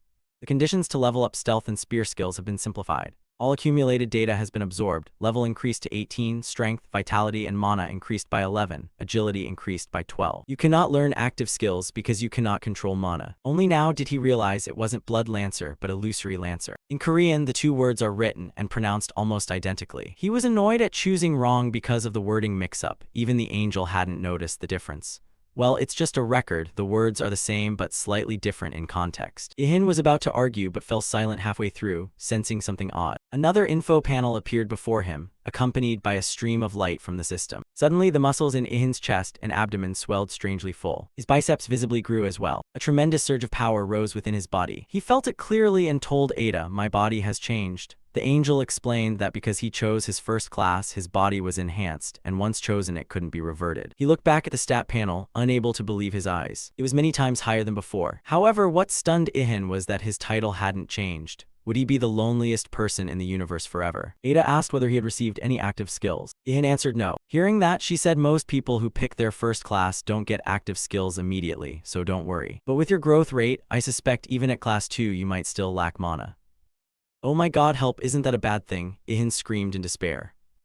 That's true, but it's only worrying if you were an ordinary person. Ihin's face bloomed with joy as Ada sat comfortably on his head, about to say more. Actually, there's nothing to worry about. If you don't get skills at class 1 or 2, your records will accumulate, and when you reach class 3, you'll receive an extremely powerful skill. Ihin smiled to himself, thinking, so instead of getting a few ordinary skills, I'll get a single super overpowered one. The angel confirmed Yan's hunch. She thought he should have received 2 active skills for achieving a unique profession. But strangely, that didn't happen. If all records accumulate before reaching class 3, he'd obtain an extraordinary skill. Ada smiled at her own thought. She considered little Ihin the first low-level creature worthy of her observation. Now let's go. Ada tugged Ihin's hair and led him in another direction. Ihin intended to go back for the money briefcase, but Ada explained, I hid it with magic, so no one can take it. As an agent, you should start hunting monsters. A moment later, Ihin checked his phone and found there were many other agents besides him. Here, agent refers to those who have awakened a profession. Since many people have awakened, Ada advised Ihin he didn't need to do everything alone, just hunt monsters in his own area. Ihin wondered if the Empress had become an agent. Of course, someone that talented couldn't sit it out. Ada said this is a mission from the heavens. If he performs better than other agents, the rewards will increase with his contribution. What more could I ask for? Missions like this suit me best. So Ihin ran down the road until Ada reminded him to check his phone again. His expression changed completely when he saw a post on the monster hunting forum. Someone said a tiger lived on Mount Buchan. But another anonymous commenter replied, bears are scarier than tigers. Even the army's continuous fire didn't faze one. He dashed toward the mentioned location. There, the gazes of passersby were all filled with fear. In the middle of the street stood a giant bear with eyes blazing with fury. Everyone else panicked and ran in the opposite direction. Everyone believed this monster couldn't be brought down. But Ihin broke into a mysterious smile and muttered, looks like I'm having bear honey for dinner today. Ada said if you have poison resistance skills, maybe. You should learn that skill if you get the chance. Hey miss, I was just joking. Ihin's helpless look at the fairy who nitpicked everything. As for the terrifying giant bear, it looked down on its prey from above with bloodshot eyes. Suddenly, chunks of stone from a nearby building fell toward Ihin's head, leaving him bewildered. He wondered if the army had just fired a missile to cause this scene. Ye pointed up at the sky, signaling him to look up. The bear roared madly, destroying everything in front of it. This time the army arrived promptly, unlike before. The lieutenant ordered his men to open fire on the giant bear. All the soldiers fired at once, but the bullets bounced off it without leaving a mark. They realized their weapons were completely useless and wondered why they had to fight such a bear on the 3rd day after the catastrophe. The bear's claws easily crushed vehicles. Everywhere it passed was wrecked. Seeing the bear change direction, the lieutenant shouted, everyone, get out of the way. People obeyed and fled. Someone shouted, where are the superpowered people the government asked for? Nearby, Ada remarked that human architecture was flimsy, easily destroyed by a level 2 monster. Ihin asked her to be more sympathetic to humanity, explaining that since people were trained in the other world, the buildings, equipment, and weapons here are relics of the old world, and no one had time to prepare for the current situation. The bear roared again as if to say, no one here can stop me. Ihin put on his familiar mask and muttered, that bear seems to be having a great time. Ada asked what Ihin intended to do, reminding him to act quickly before the place turned to rubble. Well, I'm just timing it. No sooner had he finished speaking than he entered combat stance. a red mana aura rose around him. The system announced, stealth skill activated, strength increased by 10% and another 10% from spear proficiency. The bear had its back to Ihan but still sensed imminent danger. He launched himself from the air, intending to finish the monster with the first strike. The bear roared, reacting instinctively, and began to turn. Ada exclaimed, reminding him that he would only be detected when he interacted with it. Before that, nothing could detect him, not even God. Mana swirled powerfully around the tip of his spear. Ihin's primary target now was the giant bear. Then a single strike pierced through the head of the level 2 monster. The army saw nothing, but the result of the attack left them stunned. From the crowd, cheers began to rise. Sunbo has appeared, the nickname Ihan assumed would surely stick to him. When he landed and looked toward the prey, he realized one strike might not be enough to kill it. It was understandable, since this was a level 2 monster. Ihan decided to appear before everyone and told the army, if you want to live, run now. While the soldiers were still bewildered, he continued, and if you don't want to live, stay here. At that moment, the monster swiped at a nearby building, sending chunks of stone flying straight into the civilians. The bear moved on all fours. People began to scatter in panic, their only goal now to survive. Then it froze, staring in a certain direction. Seizing the moment, Ihan appeared right in front of the beast. The creature raised a razor-sharp claw to counterattack, preparing to swat Yan flat to the ground. He spun in midair and yelled, "Don't even think about it." He closed in on the bear and plunged his spear into its claw. Ada sat on his head, laughing with delight. It was so fun, like she was riding a roller coaster. Back in the fight, the injured claw didn't cause much damage, but it drove the bear into a frenzy. Ihan had returned to stealth. This was the chance to deliver the finishing blow. The only thing he worried about was whether the spear would hold up to the next strike. In an instant, his mind drifted back to the training time with Lita, who always admonished, when attacking, don't think aimlessly, focus all your weight on a single point. Back then, Ihan only feared that if he made a mistake, others might get hurt, but that was beyond his concern. Only when you touch a single hair of mine do you need to worry about that. Understand. Lita, who do you think I am? If I fought you, I'd be the one worried someone would get hurt. As she spoke, he lunged for a surprise strike, but as predicted, this time with a light flick, Ihan fell to the ground as usual. The next memory was Lita praising him. He had channeled all his weight into a single point, just as he was taught. Ihan looked up in surprise, while Lita twirled her long blonde hair between her fingers, and smiled, saying, "You just cut my hair with that punch." Fighting the giant bear, he recalled Lita, the beautiful goddess he couldn't help but long for. Yan remembered it was the only time he'd ever touched Lita. Now it was time to concentrate all his energy on one point. Focusing, Yan shot upward and slammed into the bear at lightning speed. The long, sharp spearhead drove fiercely down into the monster's skull. The soldiers watching the fight between the bear and the invisible assailant noticed the creature suddenly stop. They wondered if it was really dead, but then the bear let out a violent roar, clearly in extreme pain, which only made it angrier. Unfortunately, that was all that remained of it. The bear collapsed with a roar as the system notified. You received 154,928 experience points, reached level 23, strength +8, agility +7, stamina and mana +5, and obtained a level 54 record of the large brown bear and a new title, one strike kill, increasing critical hit chance by 10%. Ihan learned the skill Critical Strike.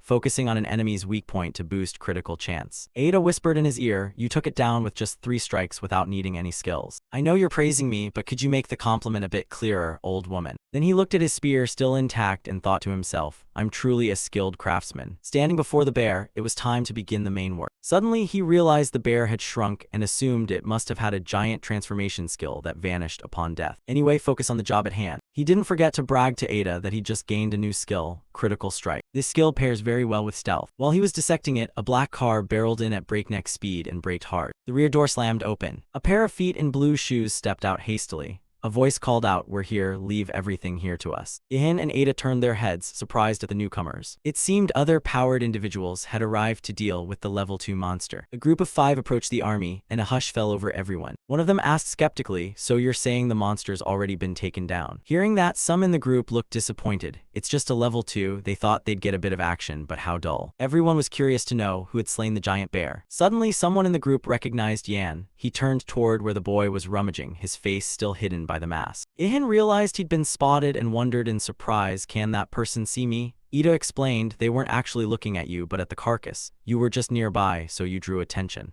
They recognized that stranger as the recently famous Sunbo. Indeed, that nickname would probably stick with him for life. The black-haired guy muttered angrily, "You say this guy killed the bear alone? No way, how could this be real on just the 3rd day after the catastrophe?" Meanwhile, the others swarmed Yan, excited to learn more about the masked hero. "You're strong. Did you find some hidden dungeon or something?" Ihan didn't want to talk, so he stayed silent. An introvert by nature, he preferred minimal interaction. The black-haired boy was furious at that attitude. his head began to steam. When people ask, you answer, someone in the group urged. He's probably just not in the mood to talk to us. Unlike the others, a girl in the group thought that masked guy was really cool, like a hero from a manga. The team leader asked the army, it looks like you don't need our help here anymore, right? Need anything else? The soldier replied, other areas still need support. If you can, please go assist there. Ihan heard it all and thought to himself, he talks so comfortably with strangers, must be an extrovert. If I tried that, I'd probably mess up at the very first step, let alone the rest. At that moment, footsteps sounded. It's the team's captain. He addressed Yan, pleased to meet you. My name is Jujun. Ihan was bewildered. Is he going to shake my hand? Why would he do that? He seemed to realize the other had social anxiety. Jujun continued, when I saw you take down that bear, I knew you'd already surpassed me from this first mission. However, I'll catch up to you soon. Remember my name. Ihan asked back, how do you plan to surpass me? Jujun was taken aback by the question, stunned for a moment before replying. In a world where power denotes rank, it's not hard to tell who is the strongest. I believe that one day I'll stand at the top of the leaderboard. When it was Ihan's turn, he froze, speechless at the other's thought. What a ridiculous reason. Does this guy want to be a hero or a superhero? After a few seconds, Ihan asked back, why do you have to compete like that?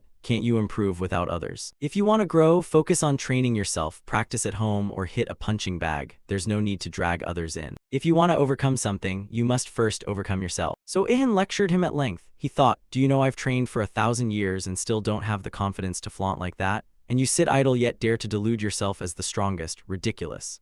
Well, that was what he'd say if he had the nerve. For now, Ihan only dared think it in his head. This left Ada speechless as well. She didn't bother replying. At that moment, Ihan looked around and realized everyone had left. He touched his ridiculously cool mask and said to the angel, what the hell did you just say? I'm totally fine. Only when there's no one around does this old man dare to confidently show personality. In the end, instead of getting lots of magical stones as usual, Ihan was left with a few bare pelts. Suddenly, a soldier stepped forward and addressed him as Lord Sunbo. Before he could ask anything, Ihan replied, they're all mine. Actually, that's not what I meant. I've just got another suggestion for you, the soldier began, explaining quickly while waving his hands. Basically, he wanted Ihan to install a support application. If you install this program, you'll be able to track the locations where monsters have appeared on the city map. It would be very useful for hunting them. Yan asked, isn't that a state secret?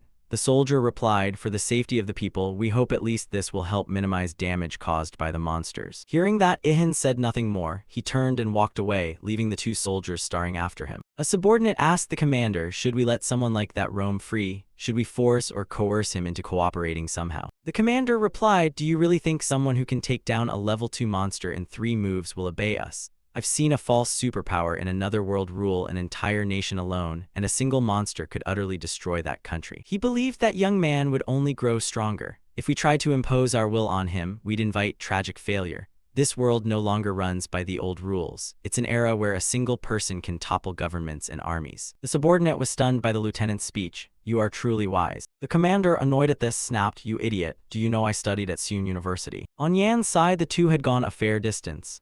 Ada told him that soldier back there was really smart. He seems very experienced. I don't know, I think he just overestimated me, Ihan replied. But Ada thought the opposite, because if the army had forced Ihan to cooperate by force, he would surely have wiped out the whole unit just for not following orders. Now the army no longer has the ability to control Ihan. The fact that the soldier recognized this and chose to propose cooperation instead of coercion was the best choice for both sides. It seems Ihan still hasn't realized how strong and valuable he is to the current world. Meanwhile, Ihan was staring at his phone screen and suddenly exclaimed, Ada, look. He pointed to the red dots. 3 monsters just appeared at the same time. What do we do now? Ada replied nonchalantly, why think when we can just kill all 3? Exactly what I mean, let's fight. Using the map on the phone, they quickly found the spot where the first monster appeared, a deserted building. The first monster was a giant rat. Yan easily dispatched it very quickly. Next was a giant praying mantis blocking the road. Finally, there was a large black bird. Ihan used his spear to give it a hole through the middle. After everything, Yan still didn't understand why after defeating all 3, his level remained at 24. A notification popped up, because these were much weaker than the wolf and brown bear he had previously defeated. Ada explained, your unique class requires a much higher amount of experience than normal. If it were a regular class, you'd probably have reached level 30 by now. However, Ihan wasn't discouraged because he had found many valuable items to sell to the army. Now his life was so full of wealth that he wondered whether he should buy his own house. But Ada thought this guy was using his brain inefficiently. What if they deliberately traced the finances? Spending like that is basically shouting that Sunbo is me. Then she added, just this once, as a special reward, I'll wipe the memories of those involved. But wouldn't that make everyone forget about someone who specializes in hiding like me? The next morning was like any other. Ihan woke up in his bed. As soon as he opened his eyes, he immediately activated the system to check his body stats, and instantly received a message. Connection to the other world has been restored. From now on, you can manifest an entity in the world you were summoned to and complete missions to receive appropriate rewards. The sudden news made his hands tremble. The world I was summoned to. Doesn't that mean I'm going to be abandoned there again? He showed the screen to Ada and snapped. What is this? Monsters on Earth are getting stronger, so I just thought of some ways to keep people safe. Ah, you mean sending people to the other world so they can level up more safely? Sadly, the answer is yes. Ihan couldn't hold it in and shouted, what about me then?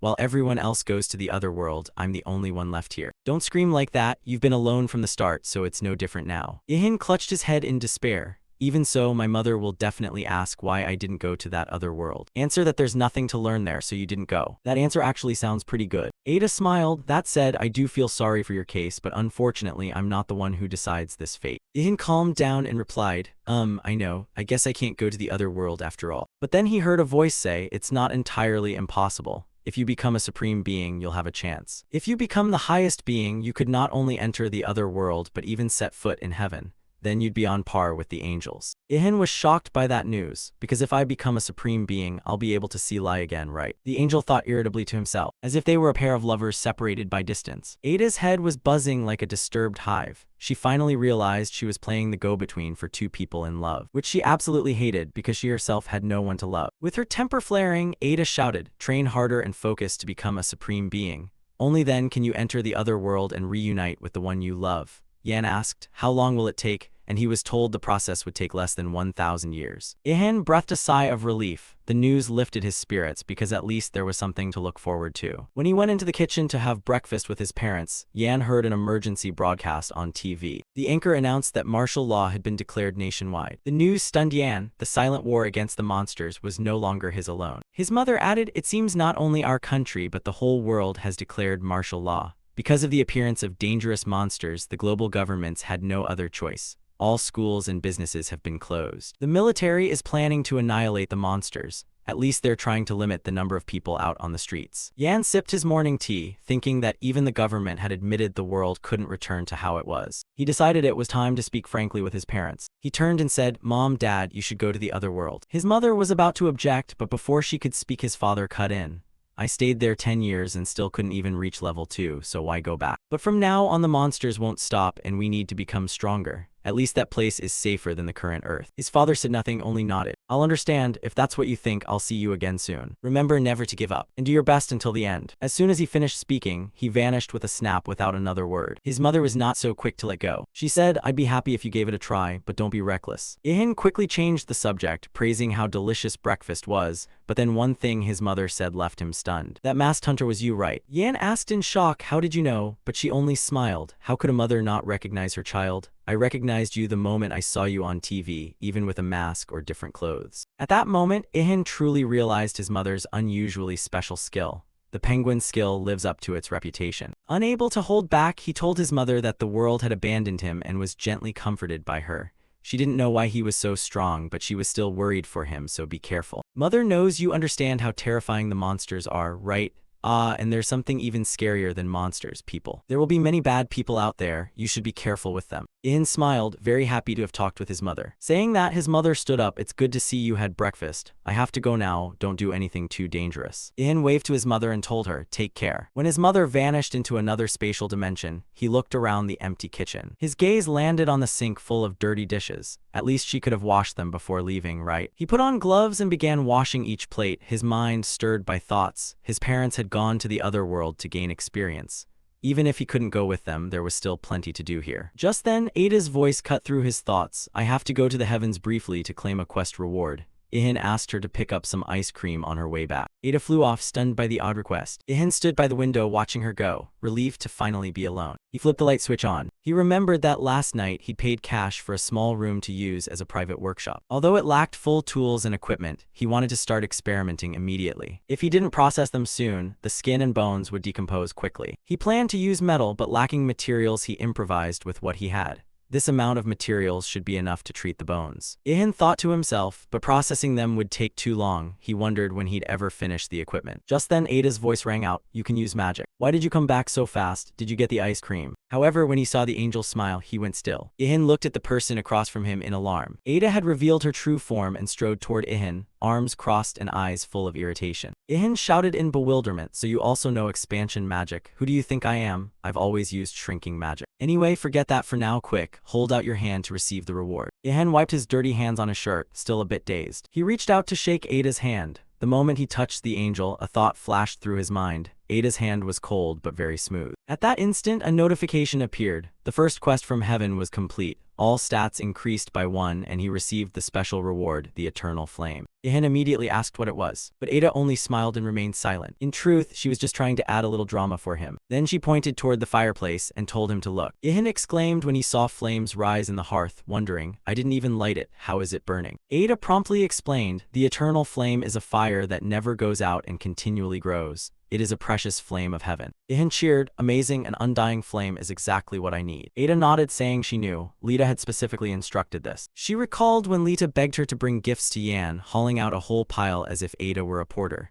She muttered that in heaven, Lita cared a great deal about him. Ihan was astonished to learn it was all sent by Lita, while Ada was annoyed. Those couples really ought to be sent to hell. But Ihan paid her no mind, still admiring the gifts from heaven, thinking privately that Lita truly understood him. At that moment, Ada added that she had brought one more piece of good news. Because you can't go to the other world, heaven assigned you a second mission. The angel revealed, from now on, Waihan's task is to create dungeons right here on Earth. Waihan was stunned. What the hell does creating dungeons even mean? A flood of questions filled his mind, leaving Waihan frozen for several seconds. Finally, he only managed a reluctant, "Well, that sounds kind of interesting. But sorry, I don't think I can do that. I only know how to cook ramen. Want some?" "But you can't just refuse like that." Ada held up a finger and said, "This is an order from heaven. The mission has been assigned, so you must create the dungeons." Waihan thought for a moment about how to approach the task, but the next second he shouted as he realized something. "This is your job, not mine," Ada muttered. "Actually, it's for the earth, so saying it's for you isn't exactly wrong." Hearing that, Ihan grew even angrier. "Heaven told me to wait 10 years and then it turned into 1,000.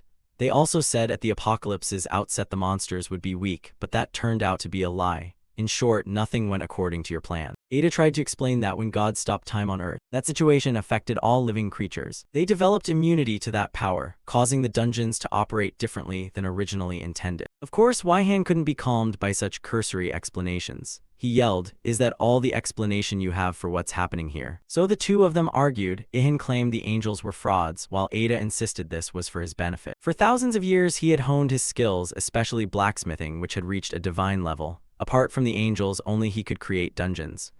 Waihan, of course, didn't believe it and didn't want any part of this matter. But then he suddenly realized Ada had been praising him a lot. How convenient, she was probably just saying that to heap work onto me. Thinking that, he didn't hesitate to point at her. "You're tricking me into working, aren't you?" But Ada calmly replied, "This is a mutually beneficial situation. We complete our goal and you receive the mission rewards. What happens if I do nothing?" In response, Ada said that then the monsters wouldn't be drawn into the dungeons and humanity would have to live in a wild, dangerous environment. Ada presented the blueprints and the raw materials. She explained that heaven would supply everything necessary if he needed it. Hakanum and Elhydra are two of the materials used only by higher beings. They haven't appeared on Earth yet. Ihan had to gape at the enormous size and rarity of these gems. Inside the next gift were entirely new tools of the highest quality. Seeing them, Ihan's mood changed completely, excited to own such high-end equipment. "So I can use all of them as I please."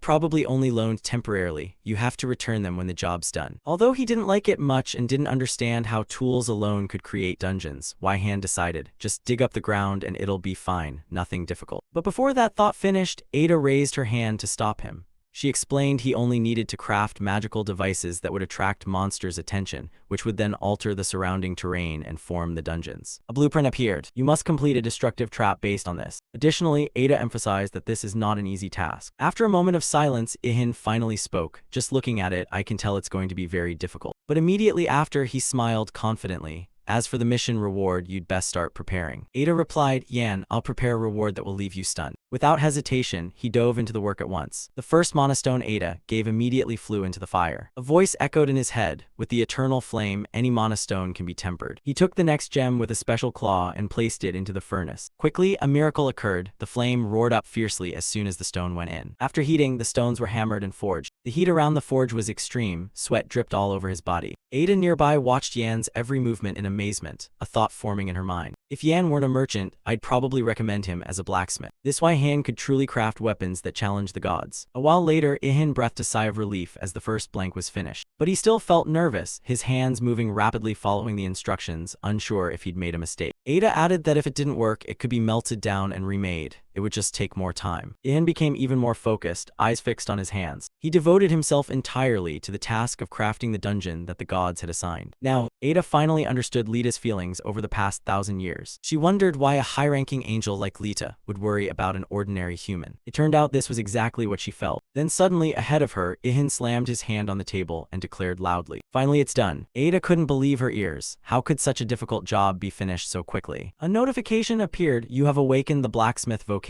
to its maximum level. You have received the title Legendary Creator. All crafting activities efficiency increased by 20%. Ada was still stunned because time had flown for her. She asked skeptically, "Already done?" Ihan replied irritably, "What do you mean already done? It's been 5 hours." The angel thought to herself, "I really watched him work for 5 hours. It made me lose track of time. But for this task, 5 hours is actually very fast." Exasperated, Ihan tossed the product to her for inspection. Ada rotated the cube in her hands with an unbelieving expression. It was so perfect it seemed impossible for a human to have made it. "Well then I surrender." Ada said it met certain standards, and that blunt remark made Ihan very pleased. After a moment of silence, Ada said, "It's time to use the crafted item. I'll call the other angels to help." This left Ihan speechless with astonishment. Angelic friends? So, is Lita among them? And as always, the answer was no. After a while, Ada returned with a ring of mystical light circling above her head. "I know this one. That's the phosphorescence I used to see when I was a child." But putting that aside, the other angels had appeared as well, summoned by Ada. They couldn't believe a human could craft a destructive trap. It was even finished faster than expected.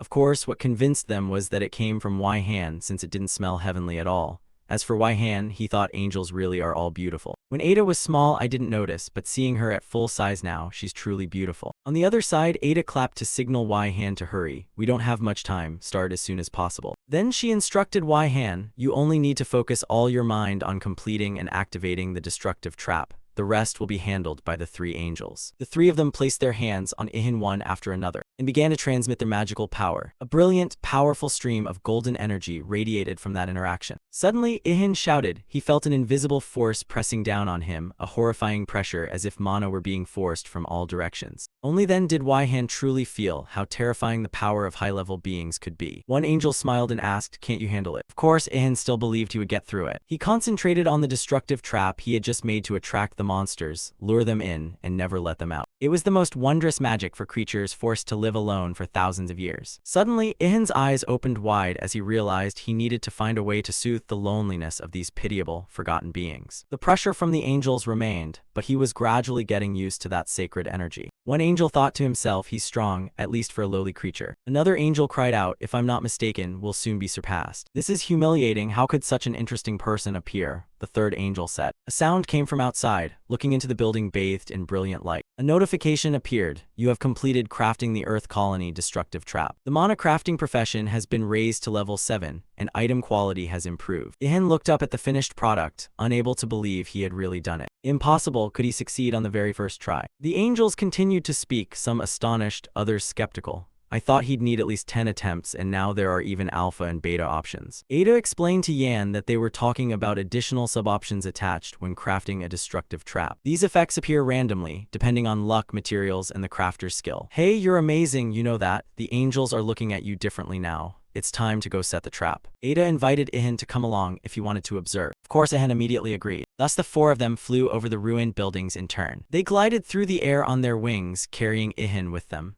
He marveled the world now looked no different from the apocalypse. "Hey, do we need to cast invisibility on Ihan?" someone asked, but she thought it unnecessary. As long as he doesn't attack first, he'll never be detected. Indeed, the monsters on the street showed no reaction to Ihan, because Ihan is someone even God wouldn't notice. "Do you lot think I'm a toy?" Ihan thought irritably to himself, but he had no other choice. Just wait, after this mission I won't bother talking to you anymore. Finally, the towering mountain range outside the city came into view. The angels flew straight to the vacant land where they intended to place the dungeon. Ada kept holding the trap during the journey. Now she tossed it into the air. The mana block hovered and simultaneously lit up the whole area, then vanished before everyone's eyes. Ihan still didn't understand where it went when an angel explained that everything was proceeding smoothly. Then loud noises rang out and the ground trembled. Somewhere in the city, soldiers with guns stood bewildered. They looked ahead and noticed the giant rat they had been attacking behaving strangely, no longer rampaging but acting as if something were drawing it. Giant ants everywhere also began moving toward the rat's gaze. Meanwhile, everyone looked up at the sky, which was covered by the wings of huge birds massing in one direction. All the mutated creatures that had caused chaos on the street now obediently entered the trap Ihan had created. Reluctantly, they had to admit that the guy really had a talent for crafting traps. Ada paid little mind to such flattering words. She announced that all the other dungeons had been activated as well.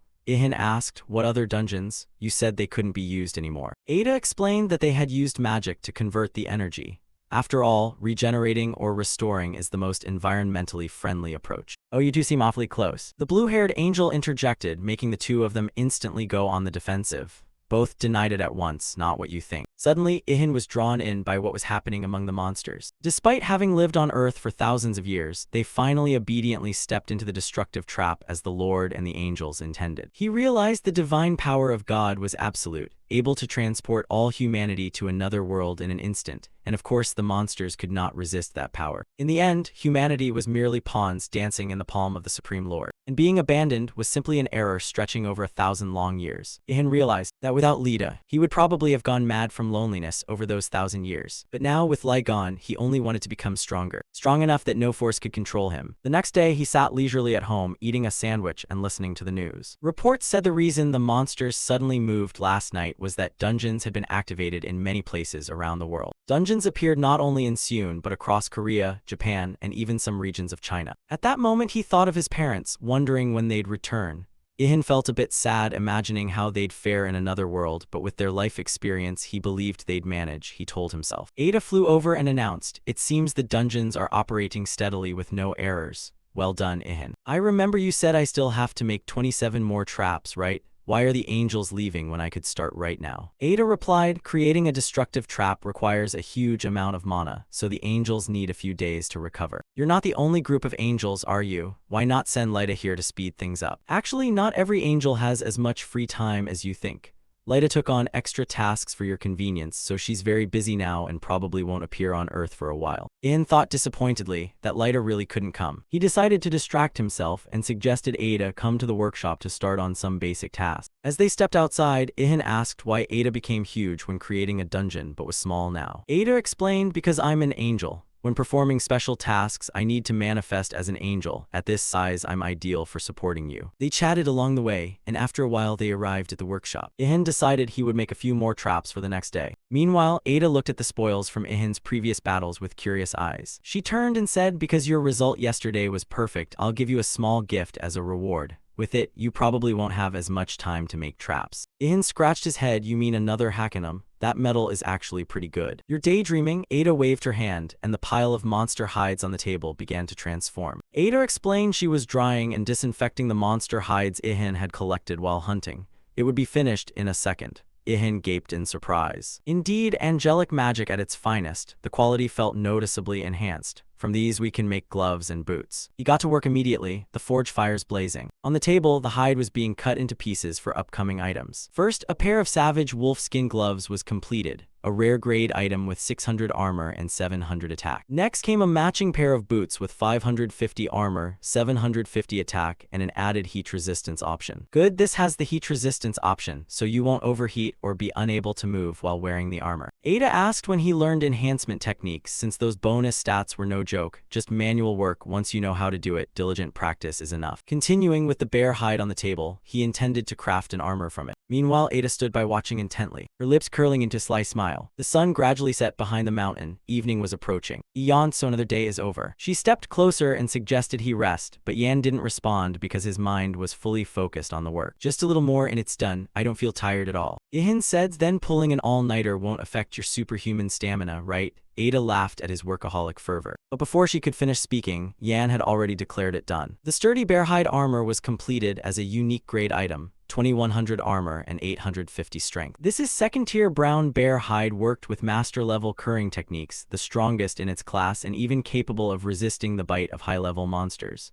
Ada stood stunned before this masterpiece. Ihan explained there were just a few final steps, then reached for the bear's claws and bones to reinforce the armor. All remaining power from the bear bones transferred into the armor, significantly boosting its stats. Ihan received a notification that his mana crafting skill had reached level 8. He checked and discovered the armor had a hidden function. Ada was not too surprised. I think I guessed its function from the name. She reached out to strike, and hidden sharp spikes sprang from the armor to counterattack automatically. The armor automatically counterattacks when hit. Ihan laughed with excitement, imagining himself as a porcupine that even Ho would run from. Ada recalled the bracelet Ihan had made, which also hid a mantis blade inside. She wondered why he always hid sharp spikes in gear to spring out like that. Ihan was silent for a moment, then spoke suggestively. So that's what you're interested in. Ada's mind lit up. I was just asking randomly, why is the mood so weird? She asked again. Do you have a special reason, like a porcupine that harmed your parents? But you see, my parents are fine. Ihan tapped his chest and declared, that's the dream of a real man, the dream to create something special. Wow, how meaningful. Meaningful in the same way as your empty head. Putting that aside, Ada focused on the armor. Anyway, this one has both alpha and beta options. Ihan replied, there's still some leftover bone, so I'll make a knife to use up the rest. Using a spear to butcher a monster corpse would be awkward. Very quickly, another masterpiece was born. A knife made from bear bone, rare grade, 500 attack and 450 durability. Next came a wolf skull mask, 600 armor, 660 durability. Ada asked in amazement, this monster must have had a lot of mana when alive, right? Look at all these stats. Ihan donned the full set, looking pretty cool, at least to himself. He stepped in front of the mirror and asked Ada, I look good hiding my face, right? But Ada shouted in surprise, what the hell did you do to that mask? Your presence weakens completely while wearing it. Unbelievable. Suddenly, they both heard a strange noise. What is that sound? Is something happening outside? Ihan asked, and Ada said it seemed someone was fighting a monster. Upon hearing that, Ihan immediately removed the mask, his face showing shock. Another monster. Ada softly exclaimed in surprise, there are still monsters that haven't entered the dungeons. Yan was worried, silently praying, please don't be stronger than that giant brown bear earlier.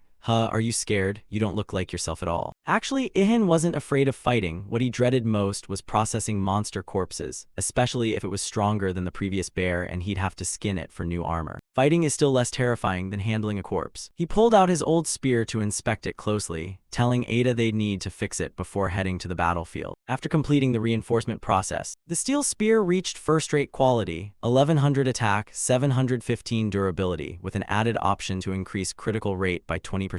An achievement he produced entirely without using mana. Ihan was very pleased that with just a few adjustments, his attack had increased by 300 points. He planned to refine a few more things, but Ada stopped him, saying it was time to go hunting. Ihan sighed, thinking this angel could be annoying at times. When they stepped into the square, they were met with a scene of severe devastation the city had suffered. People were frantically running the other way to avoid the danger. Only Ihan rushed straight toward the threat. Ada stood beside him, pointing toward the appearing monster. A giant leopard with blazing red eyes was spreading terror throughout the city. It roared furiously, swiping its claws at the military helicopters. Soldiers kept shouting, the anti-tank missiles are useless. A senior commander ordered anyone who had reached level 2 to charge in with melee weapons. Watching the army's actions, Ihan wondered, besides the soldiers, do people who reached level 2 also have to fight? Before he got an answer, a nearby soldier, level 2, complained that it was easier to gain XP in the other world, and facing powerful monsters on Earth was overwhelming. Indeed, a single sweep of the leopard's claws sent more than a dozen people flying into the air. Even level 2 warriors couldn't easily overcome a monster of equal rank. But Ihan had no intention of abandoning the place. He wasn't the type to willingly sacrifice himself for others, but he also couldn't leave everything to chance. If trying a little harder could save people, he'd do it. The thought flashed, and Yan shot off at a speed the naked eye couldn't follow. He tore through the crowd, fleeing the battlefield. The leopard continued its rampage, its fierce gaze fixed on the military.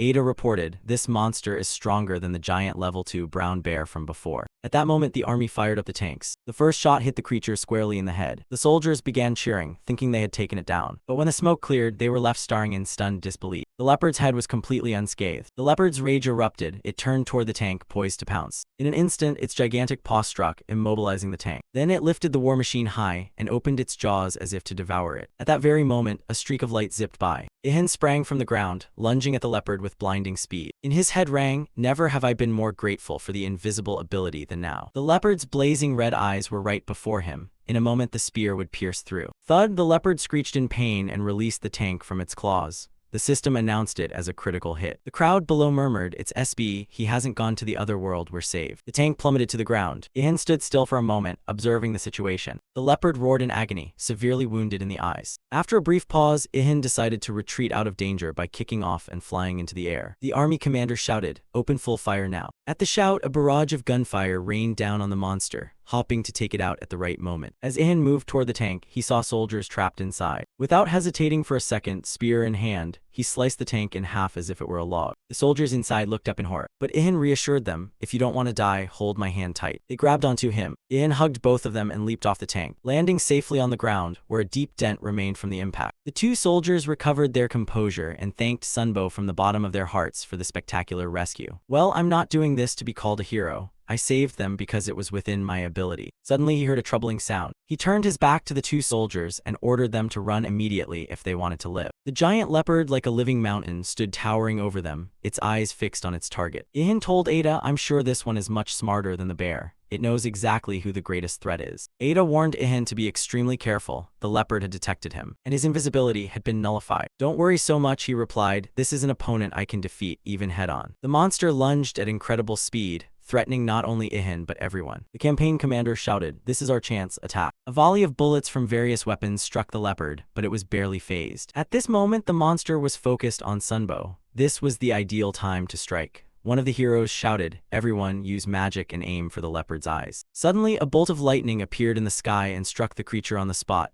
making it roar in pain. Civilians looked up and saw a helicopter, inside which was a girl surrounded by arcs of electricity. The crowd whispered, "Did she really summon that lightning strike?" Then some people realized, "It's the queen, she's arrived." Has the queen always been this beautiful? Her looks kept many from turning away. Below, the leopard continued to roar, while the army kept firing. The monster quickly regained its composure and lunged straight at Ihan. But he did not retreat, as if he had been waiting for this attack. The leopard's claw with razor-sharp talons came at tremendous speed, but Ihan managed to spring back and dodge. He leapt into the air, avoiding the first strike. One of the leopard's eyes had still not recovered from the previous blow. He decided to attack that exact spot to finish off the remaining sight. The crowd followed Sunbo's every move, worried that if he died, there would be no hope left. The queen in the helicopter also kept her eyes on the leopard, trying to pick out Ihan's figure in the chaotic crowd. Suddenly, someone in the crowd pointed and shouted loudly. Beneath the leopard on the asphalt, blood began to pool. At a glance, the leopard's head was covered in sharp quills like a porcupine's, actually Yan using the power from his armor. "I think my investment paid off, right? Ada, you agree, don't you?" "There's something I need to tell you. You look absolutely terrifying, you know that? Unbelievably dreadful." But Ihan didn't care. In a life-or-death situation, appearance no longer mattered. But it'd be best not to let Lita see him like this. At that moment, the leopard roared, the sound echoing across the area. Its head whip knocked Yan far away, making little Ada nearly vomit. The leopard charged when it saw them thrown aside, aiming to smash Ihan into the building opposite. A collision sent fragments of the structure flying. The spikes on Ihan's armor disappeared, but he managed to spring back in time. Cartwheel through the air and counterattack. This time, sharp spikes appeared under his soles, pinning his feet into the giant leopard. All the while, he kept a firm grip on his spear, delivering a series of direct stabs at the opponent. The system kept announcing critical hits. "Your critical strike skill has reached level 2. The military watched closely and saw the leopard begin to slow down, and immediately the order to open fire was given. People below, even those with sticks and poles, all joined in. Whether it was effective or not was uncertain, but morale was certainly high. Against a level 2 monster, attacks from level 1 people are nearly useless, but relentless hammering wears anything down. The leopard's paws still bled from the cuts they inflicted. Proof that even an army of ants can fell an elephant. Standing on the beast's carcass, Ihan reminded himself how vital strategy was after witnessing this. Just then, Ada urged him to finish it quickly, but why couldn't they handle the rest? She explained that the leopard was on the verge of evolving to level 3. Immediately after, the leopard opened its eyes viciously, and from the wound on its head emerged red, writhing tentacle-like things that seemed intent on grabbing every living creature nearby. Ihan shouted, "Disgusting, what the hell is this? Gross." Its upper body began to mutate. The evolution was occurring far too quickly. Seeing that, Yan didn't hesitate and bolted away. "I'm terrible with tentacles, send an archer or some night princess or whatever." The annoyed angel, "You know this is no time for jokes, right? If you die, I can't do anything to help." Ihan knew it hadn't fully become a true level 3 monster yet. This was the golden moment to finish it before it was too late. Before he could act, a gigantic lightning bolt from the sky struck the creature, destroying the writhing tentacles. Ihan looked up and saw the helicopter where the queen was sitting, and she shouted, "You can't kill it with just your spear. The level gap is too big." Indeed, this thing could regenerate too quickly, far beyond the damage he could deal. He had to find a way to inflict enough damage to stop its recovery. The queen turned to Ihan and continued to shout, I can empower you with magic, but afterward I'll be drained of mana. Meaning you must be certain to kill it right then, or everyone will perish. No sooner had she finished than the queen leaped from the helicopter and hurled herself to the ground. Then I'll leave everything to you. For a moment, Ihan was stunned with amazement at that reckless act. She really had jumped and was in free fall. While he still stood with his mouth agape, the queen was already standing right before him. She said she needed to touch him directly to buff him. At that point, I'll use all my mana and won't be able to help you further. My life depends on you. Ihan bewildered, what does she mean by that? But without waiting another second, the queen raised her hand and began to cast. Begin. Instantly, the system announced, the Thunder Soul has incarnated, attack power, movement speed, and critical hit rate increased by 50% for 30 seconds. When attacking, lightning will discharge at a certain probability. However, after the effect ends, the efficacy of all skills will be halved for 3 minutes. Amazing, Ada whispered, having a human like this is incredible. How skilled must she be to regulate mana and empower someone at only level 1? Ihan wasted no time and decided to act immediately. With a battle cry, he charged and thrust his spear hard into the leopard. The attack carried a barrage of lightning, illuminating the entire body. The queen shouted a warning, if you don't kill it right now, the army will fire rockets and the damage will be uncontrollable. A thought flashed through Yan's mind, I can't let that happen, my workshop is nearby. A thought flashed through Yan's mind, I can't let that happen, my workshop is nearby. Blood splattered with each strike. The system immediately reported, you received 784,983 experience points and reached level 28. Strength, agility, stamina, and mana each increased by 5. You have obtained the record of the level 87 giant leopard. Finally, it's over, Ada praised Ihan. Well done, it's great that you defeated it before it reached level 3. At that moment, the queen ran over, astonished, and asked, is it really dead? Yes, didn't you get any experience points? Ah, probably because I'm not in your party. That answer left Ihan puzzled. Party? What the hell is a party? There's even a party system here. I've always acted alone, so I didn't know. Ada, able to read minds, muttered, yeah, loners like you don't usually join parties. Just then, a system notification sounded. The buff effect has ended. The effectiveness of all skills will be halved for 3 minutes. Nearby, the leopard began to collapse. Its fall sent tremors through the city because of its massive body. Fortunately, if it had been any slower, the monster's corpse could have crushed Ihan. The crowd around them cheered excitedly. You did it, Sunbin, we won. Ihan stood frozen, stunned by the cheers. Below, people were also shouting the queen's name. The queen's lightning assistance was truly impressive. Ada turned to Ihan and said, you're being praised, so cheer up. But then she noticed something odd about his behavior. The enemy was defeated. There were no more monsters here. Ihan muttered, his face sweaty and worried. I just realized that. The leopard is completely torn apart. I can't make a new set of armor from it anymore. Oh, so this is really that important. Should I give it a good beating? Meanwhile, the soldiers began to discuss how to divide the spoils. One soldier said, although the mass has halved after death, we should still carve it up first. Just as he was about to stab the knife in, a voice called from behind, wait a moment, it's Ihan. You stepped forward saying handling monster carcasses is your specialty, then turned to apologize to the queen and asked how she wanted the leopard's body divided. Someone in the crowd whispered, oh my, she's beautiful, I didn't expect the queen to be this pretty. Ihan looked back at everyone, wondering if anyone would object. Then he looked up at the sky and muttered, if it's 60%. Immediately after, he bent his knees and jumped onto the leopard's body without hesitation. He thrust his hand into the wound on the monster's head, sending blood spraying everywhere. In just a second, a pink mana stone appeared in his hand. He thought to himself, I knew this spot would have won. The crowd below gasped, it's a level 2 mana stone. The queen observed, perhaps this stone can count as 60% of the spoils. Ihan clenched the stone in his hand, then this is my share, the rest can be divided however you like. A soldier objected, but that's a mana stone, it should be accounted for separately. Indeed, many others chimed in, we risked our lives to bring down the leopard too, we won't accept that division. Just as expected, these low-level folks are hopeless, Ada muttered in disappointment, thinking everyone is like Yan. Ihan turned to the crowd, fine, if everyone objects, we'll divide it another way. Those below rejoiced that the other side finally understood them. He's someone who listens to others' opinions. Ada asked, what are you going to do? Are you really going to give them the mana stone? But Yan knew persuading others in this situation wouldn't be easy. He recalled his mother's advice, son, it's very difficult to reason with people who always want to compete with you. So why use words when we can use fists to argue? Hearing that, Ada was speechless at this mother and son pair. A tiger begets a tiger. Ihan turned to the angel, I'm a good child, so I'll listen to my mother, hee. Ihan raised the stone toward everyone, saying he'd give up the mana stone. But unexpectedly, he threw the stone back into the leopard's body. Then he jumped down to the ground and added, of course, if I don't get a full 60%, then no one will leave here intact. Clearly this was a warning from Sun to the greedy, lazy crowd. They thought he was mild-mannered, but apparently not. The crowd began whispering anxiously, regretting their actions, because even together they couldn't do anything to that hero. After a quick discussion, a few people stepped forward and told Ihan, "Take the mana stone." One soldier added, "Take whatever you want." Although they couldn't see the hero's face, they were sure he was pleased with the crowd's change of attitude. Then Yan jumped back onto the leopard's body to search for mana stones. Just then, the queen spoke from behind. "If you give me the share from the processing, I'll give you 40% of my portion." Ihan found that reasonable and agreed immediately. Time passed and the leopard's carcass was neatly arranged nearby. Ihan thought they'd need a truck to carry all this. Before the thought finished, the queen had called, apparently to request a vehicle. He thought to himself, she must come from a wealthy family or be a business owner. After all, she arrived by helicopter. A timid soldier asked, "Brother Sunbin, could you help process our share as well?" This turn of events put Yan in a bad mood. Luckily, he was wearing a mask, otherwise those people might have all run off. The crowd began to sweat as Sunbin remained silent. If he took their share right now, they'd be helpless. There's no way to fight back. And so, "Please for help" echoed through the street. "Don't be like that, please help us. Sunbin, please help us. We can't skin it ourselves, and if we try, we'll probably ruin it." Ada scolded, "You were about to snatch his mana stone just now, and now you're on your knees asking for help.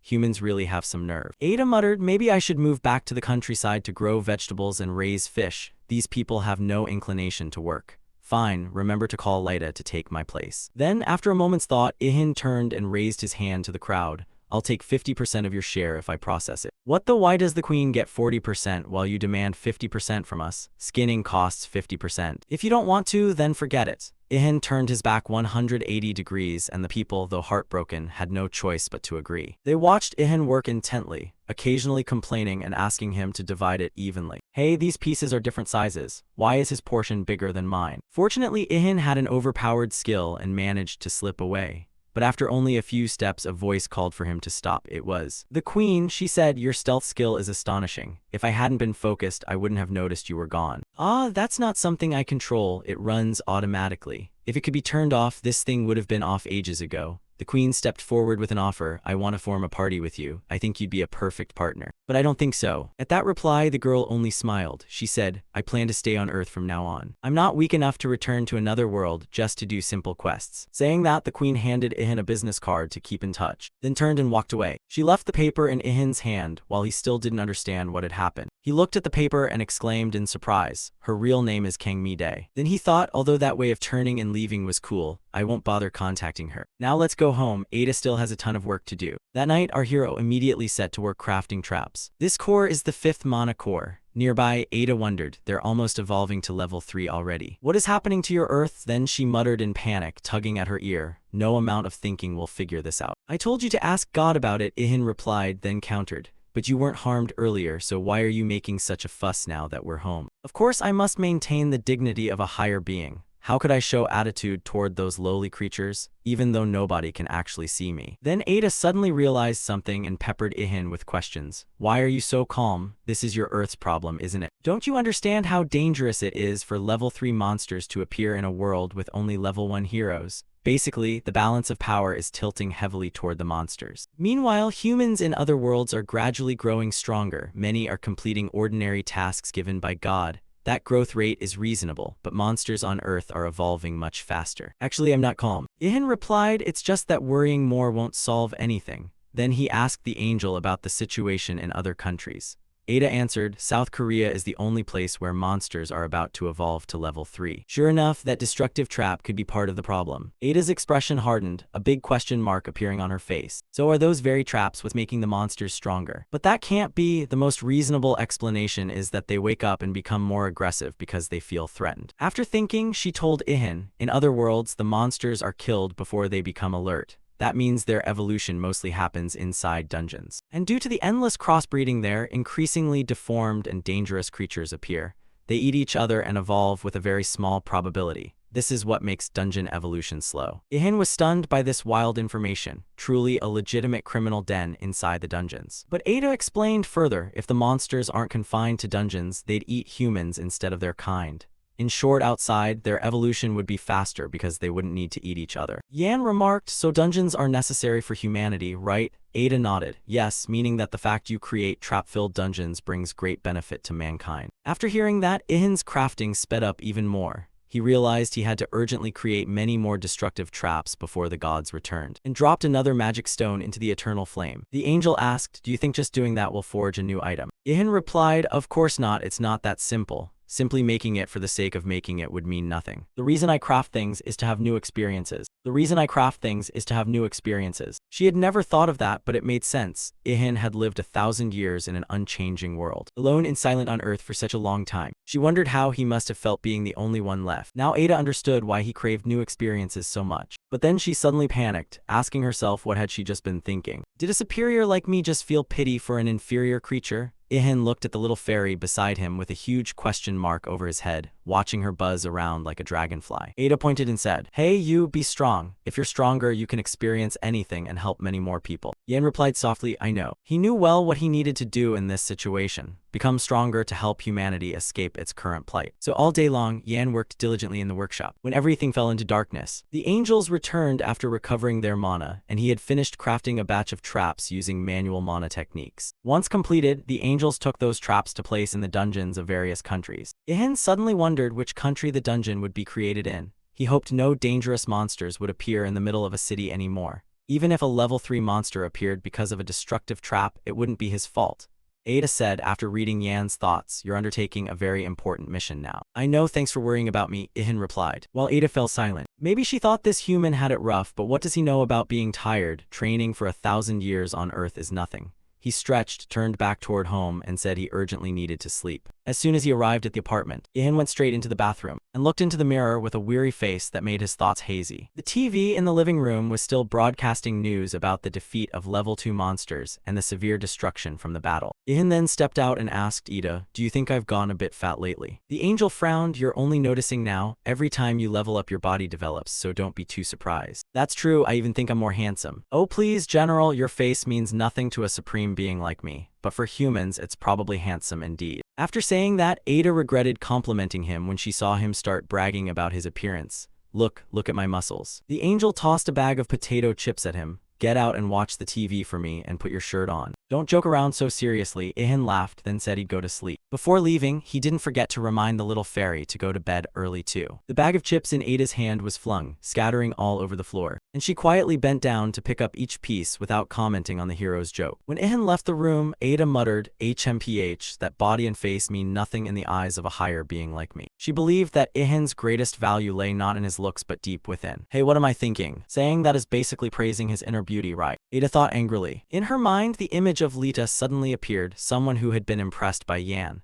That memory made her even more annoyed at those two who kept dishing out lovey-dovey moments. On top of that, Ihan kept babbling, "Lita, I miss you." The night with Yan passed in the blink of an eye. When the first light of morning streamed through the window, he woke up. Upon opening his eyes, he saw a personal achievement notification in front of him. The system announced that Ihan had reached the maximum level of the rest skill. All recovery stats from last night were enhanced. He was astonished. He hadn't expected sleeping could become a skill. At the same time, Ada stormed into the room in a fluster and asked, "Since when did you learn an SSS rank skill?" "How, it's an SSS skill. I just discovered it myself." "What exactly did you do? How did you learn it when I haven't even trained it?" Ihan couldn't believe his ears. "Are you serious? The rest skill is that powerful?" He recalled that for hundreds of years, every night he had tried to make his sleep as comfortable as possible. The angel was stunned to hear this. He focused on something as simple as sleeping to that extent. "No wonder I couldn't do it. He's learned a hugely rare skill and even upgraded it."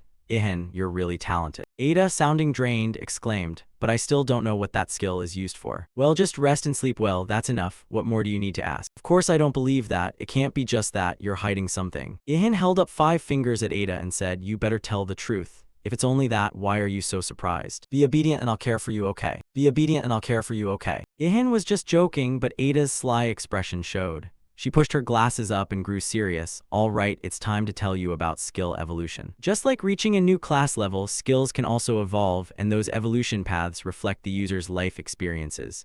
That's how the chronicles operate." Ihan raised his hand like a student. "Please explain it more simply, like I'm a child." The angel showed 2 images, one before and one after a skill's evolution.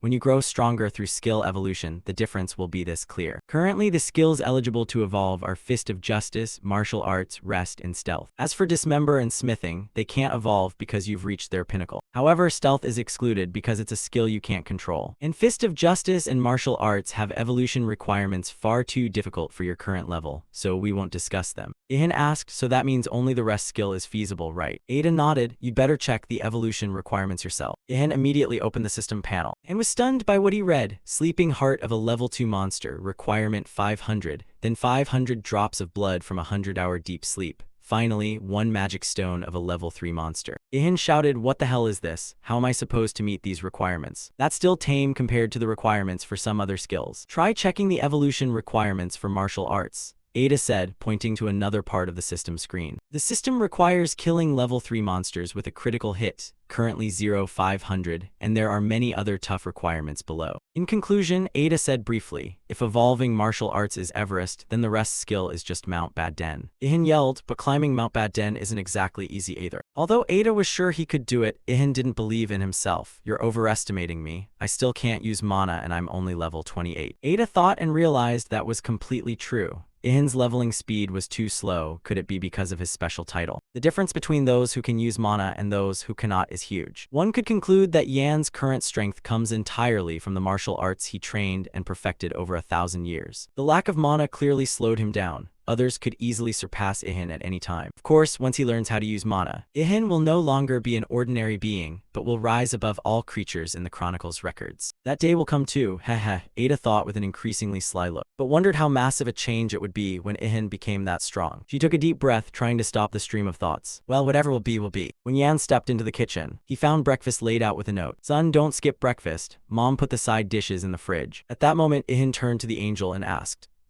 where should I go to find trolls now? Ada explained.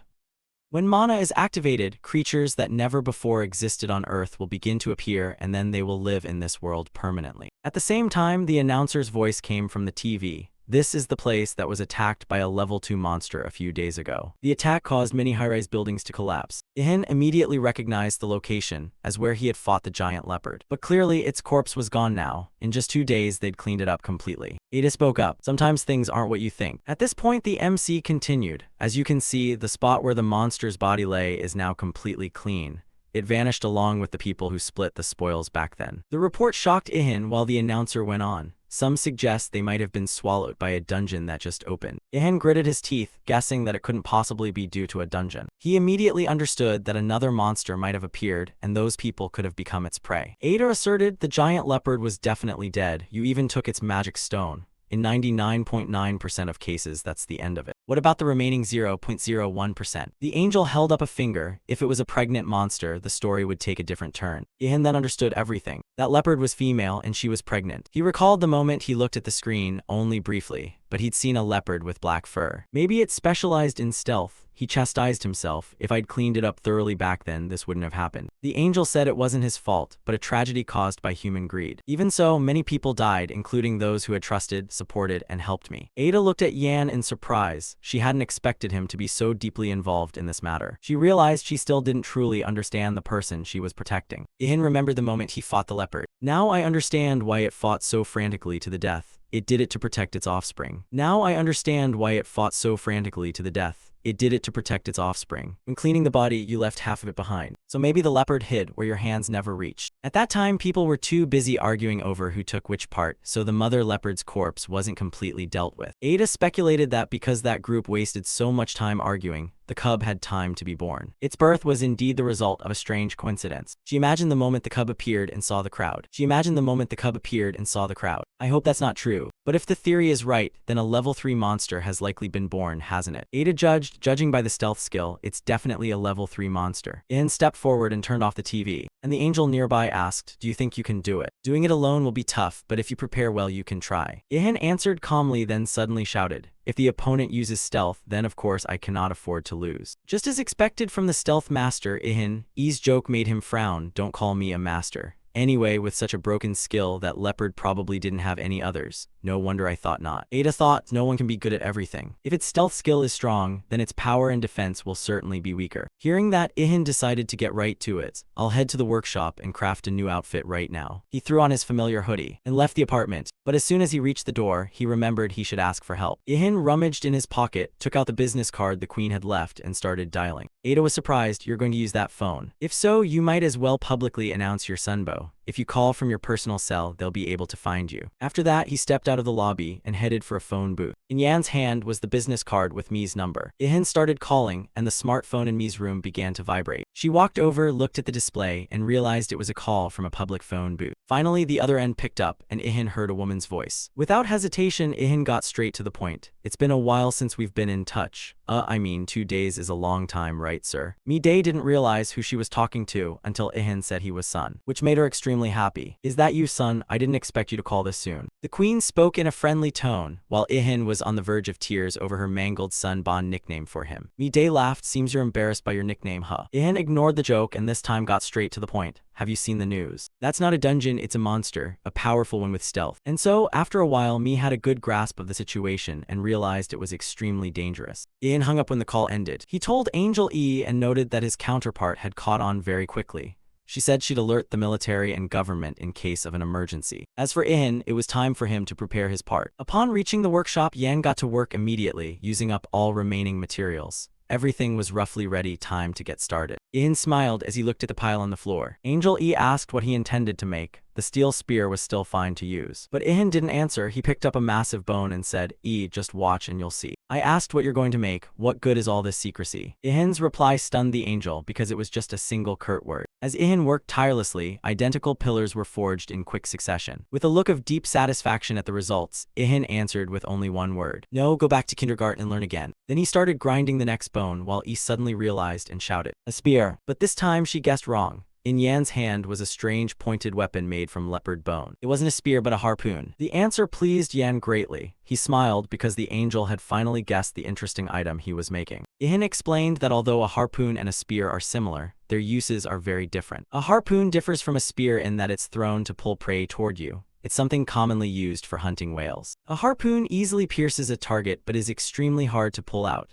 Ordinary rope can't withstand the pull, so if I make the line from giant leopard hide, it'll be strong enough. Ada exclaimed, you're truly a master. Are you sure you didn't use mana? Otherwise you couldn't work this fast. If I knew how to use mana, I wouldn't be sitting here crafting, I'd be out hunting. This guy sure knows how to brag. Finally, after diligent work, everything was ready. Several harpoons, a sturdy rope made from leopard hide, and a few shafts. At that, E's face darkened. Using the mother's bones to kill her offspring is really cruel. You're truly vicious. Ihan continued, producing a mana stone. It's time to use the mana crafting skill to add effects. The angel shouted, wait, you're going to use the whole stone on just one weapon. Don't you think that's wasteful? Besides, the only thing I'd regret losing is this life. If it dies, what use is it? Ada shook her head. Well, that's exactly the Du Yan I know. The hero held out his hand, revealing a pink stone. Now let's begin. Mana crafting made Ihan's weapons interact with each other. A moment later, the system announced, successfully crafted the fierce leopard hunting harpoon. The mana crafting skill has reached level 12. The angel exclaimed, warning, you shouldn't try to shorten the skill casting time. Embedding a mana stone isn't easy, so don't get cocky. But this guy never listens to the little fairy's advice. Ihan didn't take his eyes off his harpoon. Wow, there are alpha and beta options too. The new weapon Ihan crafted was ranked unique by the system, with attack power up to 1050.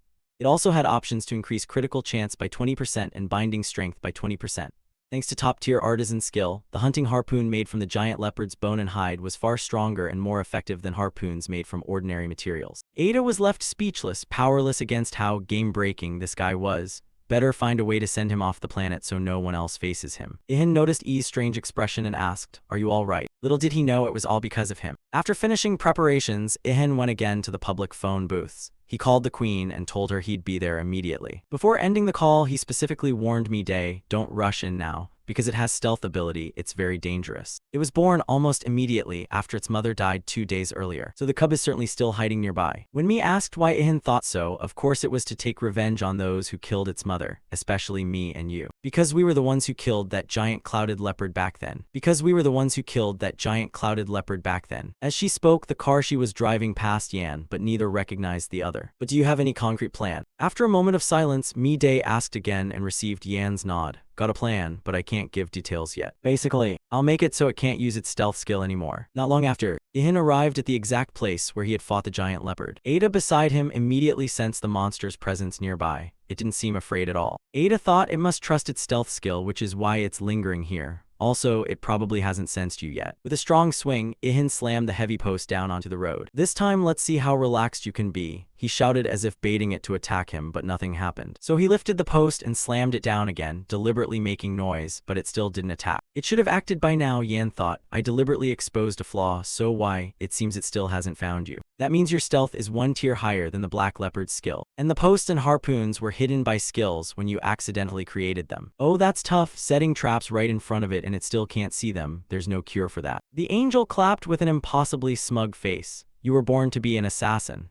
Next time choose assassin as your secondary class, and if you listen to me you'll disappear from this world for good. But that's something to put aside for now. Yan suddenly noticed something suspicious and immediately grew serious. He noticed a faint, gigantic paw print with sharp claws imprinted on the road. Indeed, the leopard truly couldn't see him. It calmly walked right past Ihan, and Ihan knew this was the moment to execute his plan. The leopard's red eyes flashed in the twilight. At the same time, the system announced that the hero's damage stat had increased by 10% thanks to stealth and spear skill. Makes sense, Ihan thought, since the harpoon also counts as a spear, so I still get the skill effect. Without hesitation, he drew the harpoon from his back and launched it at the leopard with full force. The throw was pinpoint accurate. The weapon flew straight into the target. Immediately, the harpoon's tip pierced the beast's body, making it roar in pain. While the leopard growled, Ihan told Ada, it's only half the size of its mother, but it's definitely a level 3 monster. I got bonus effects from stealth and spear skills, yet the harpoon only went in halfway. Ada replied, if this monster were a normal level 3 it would be worse. Because it's specialized in stealth, its HP and defense are low, which is why your harpoon only penetrated halfway. As they were talking, the leopard finally recognized its opponent and closed in. Ada only had time to warn, but fortunately Yan managed to dodge to the side in time. Just as its claws swept down,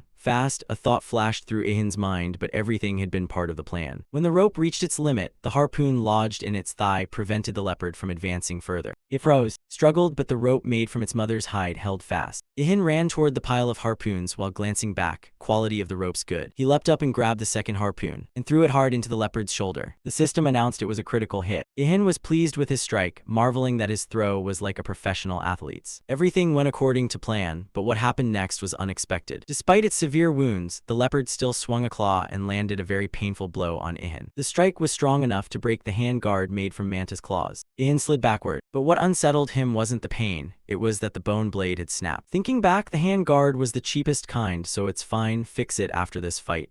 Damn it, that thing wouldn't help much against a level 3 monster anyway. Ada's face looked like she wanted to say something but feared upsetting Ihan. While the two spoke, the leopard attacked again. It repeated a powerful slash close to the ground, and Ihan barely jumped up to avoid it. Taking a deep breath, Ihan asked the angel, what was that? The slash and the explosion just now, was that a skill? Taking a deep breath, Ihan asked the angel, what was that? The slash and the explosion just now, was that a skill? The beast roared bloodthirstily, as if avenging its mother. Ihan shouted, look, the more you resist, the more it will hurt. He kept leaping around the leopard under its bloodshot gaze. The leopard didn't give up and immediately bit hard at the rope. Ada hurriedly reminded, use the remaining harpoon to stab it before it chews the rope through. Yan moved instantly, thinking to himself he hadn't expected it to have a ranged slash skill. He had always thought monsters were just mutated beasts with enhanced bodies. Now things weren't that simple. From now on, I have to face things beyond ordinary logic. He realized many dangers still awaited in the future. Ihan lunged to get close to the leopard and almost took the next hit. Once close enough, he drew the last harpoon from his back and drove it straight into the leopard's leg. At that point, its body was completely restrained by 3 harpoons, and it could no longer use ranged attack skills. Ihan placed his left hand on his chest and proclaimed in a clear voice, call me Lord Adventurer. However, Ada wasn't so relaxed as she looked toward the beast. You breathed a little too soon, it's not over yet. Just then, Ihan heard someone call his name, Lord Sun. Ihan immediately turned, the sound growing louder. The monster over there. While right in front of him, the queen leaned out of the car door holding something in her hand. Sparks of lightning flashed around her, and the next instant she reached forward and unleashed an attack, striking the leopard directly. At that moment, the beast revealed its true form, a bolt of electricity coursing through its body. The beauty stepped out of the car, looked straight at the beast, and smiled at Ihan as she asked,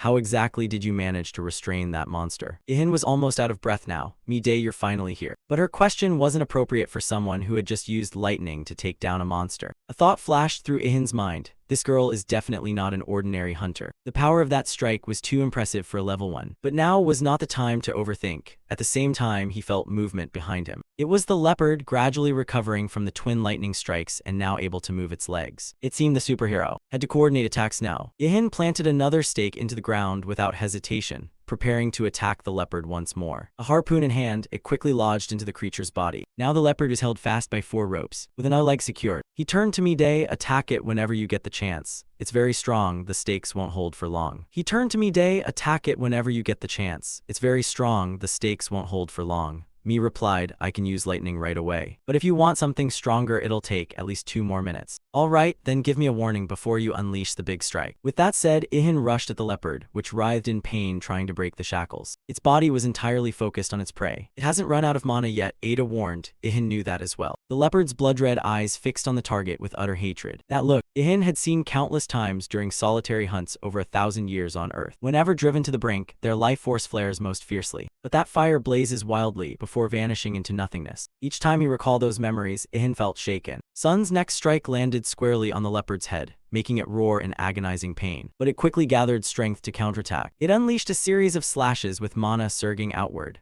The leopard truly had a large mana pool, making it extremely difficult for Ihan to dodge. Damn, it's too strong, Ihan muttered as he glanced down at the road. He dodged while he heard Ada's warning, that's the berserk rising, it's gone mad, so be careful. At that moment, Midday finally recovered enough to launch a second lightning strike. But unfortunately, the bolt just skittered across the leopard's flesh and bounced off, almost striking nearby vehicles. Lightning couldn't pierce it. It's hard to approach now, Midday said anxiously. The leopard continued to resist wildly. It seemed the ropes holding it were nearing their limit. This really is a tough one. Yan stared at the beast, sweating inwardly. Despite all its legs being pinned, it still thrashed fiercely. Now the only option was to paralyze it again. But to do that, they'd have to wait for the queen to be ready. He dashed up onto Midday's car roof, looked down and asked, don't you have any stronger skill to hold it back? Midday fell silent, but beside them the driver pulled out a machine gun. Will this do? Both of them were surprised by what he held. Of course it would help. Ihan replied that he'd been thinking about something else a moment ago, so he answered a bit slowly. He quickly grabbed the gun while Midday anxiously asked, do you know how to use a machine gun? Ah, well, basically I know how to use most of the weapons currently on Earth. Then he immediately jumped off the car and rushed toward the leopard. Midday watched his retreating figure and thought, if it were anyone else I wouldn't believe it, but he definitely isn't lying. As he approached the monster, Ada casually asked Ihan, you hesitated earlier because you were afraid of damaging the armor, right? The question made Ihan shiver slightly, for this fairy knew him too well. Anyone could guess that about a greedy guy like you. At that moment, a danger alert rang out. He looked up and saw giant claws plummeting down. In the end, it still broke free from the stakes, but look, the ropes haven't snapped. That's the work of a skilled craftsman. Ha ha. Only when Ada snapped at him did he stop joking. Midday sat in the car, intently observing the creature's behavior. She checked her watch and hoped Senbo would hold on a little longer. Just 1 more minute, hang in there. However, given the current situation, the remaining stakes being pulled up was likely only a matter of time. Ihan trained the machine gun on the leopard and shouted repeatedly, take this, alien monster.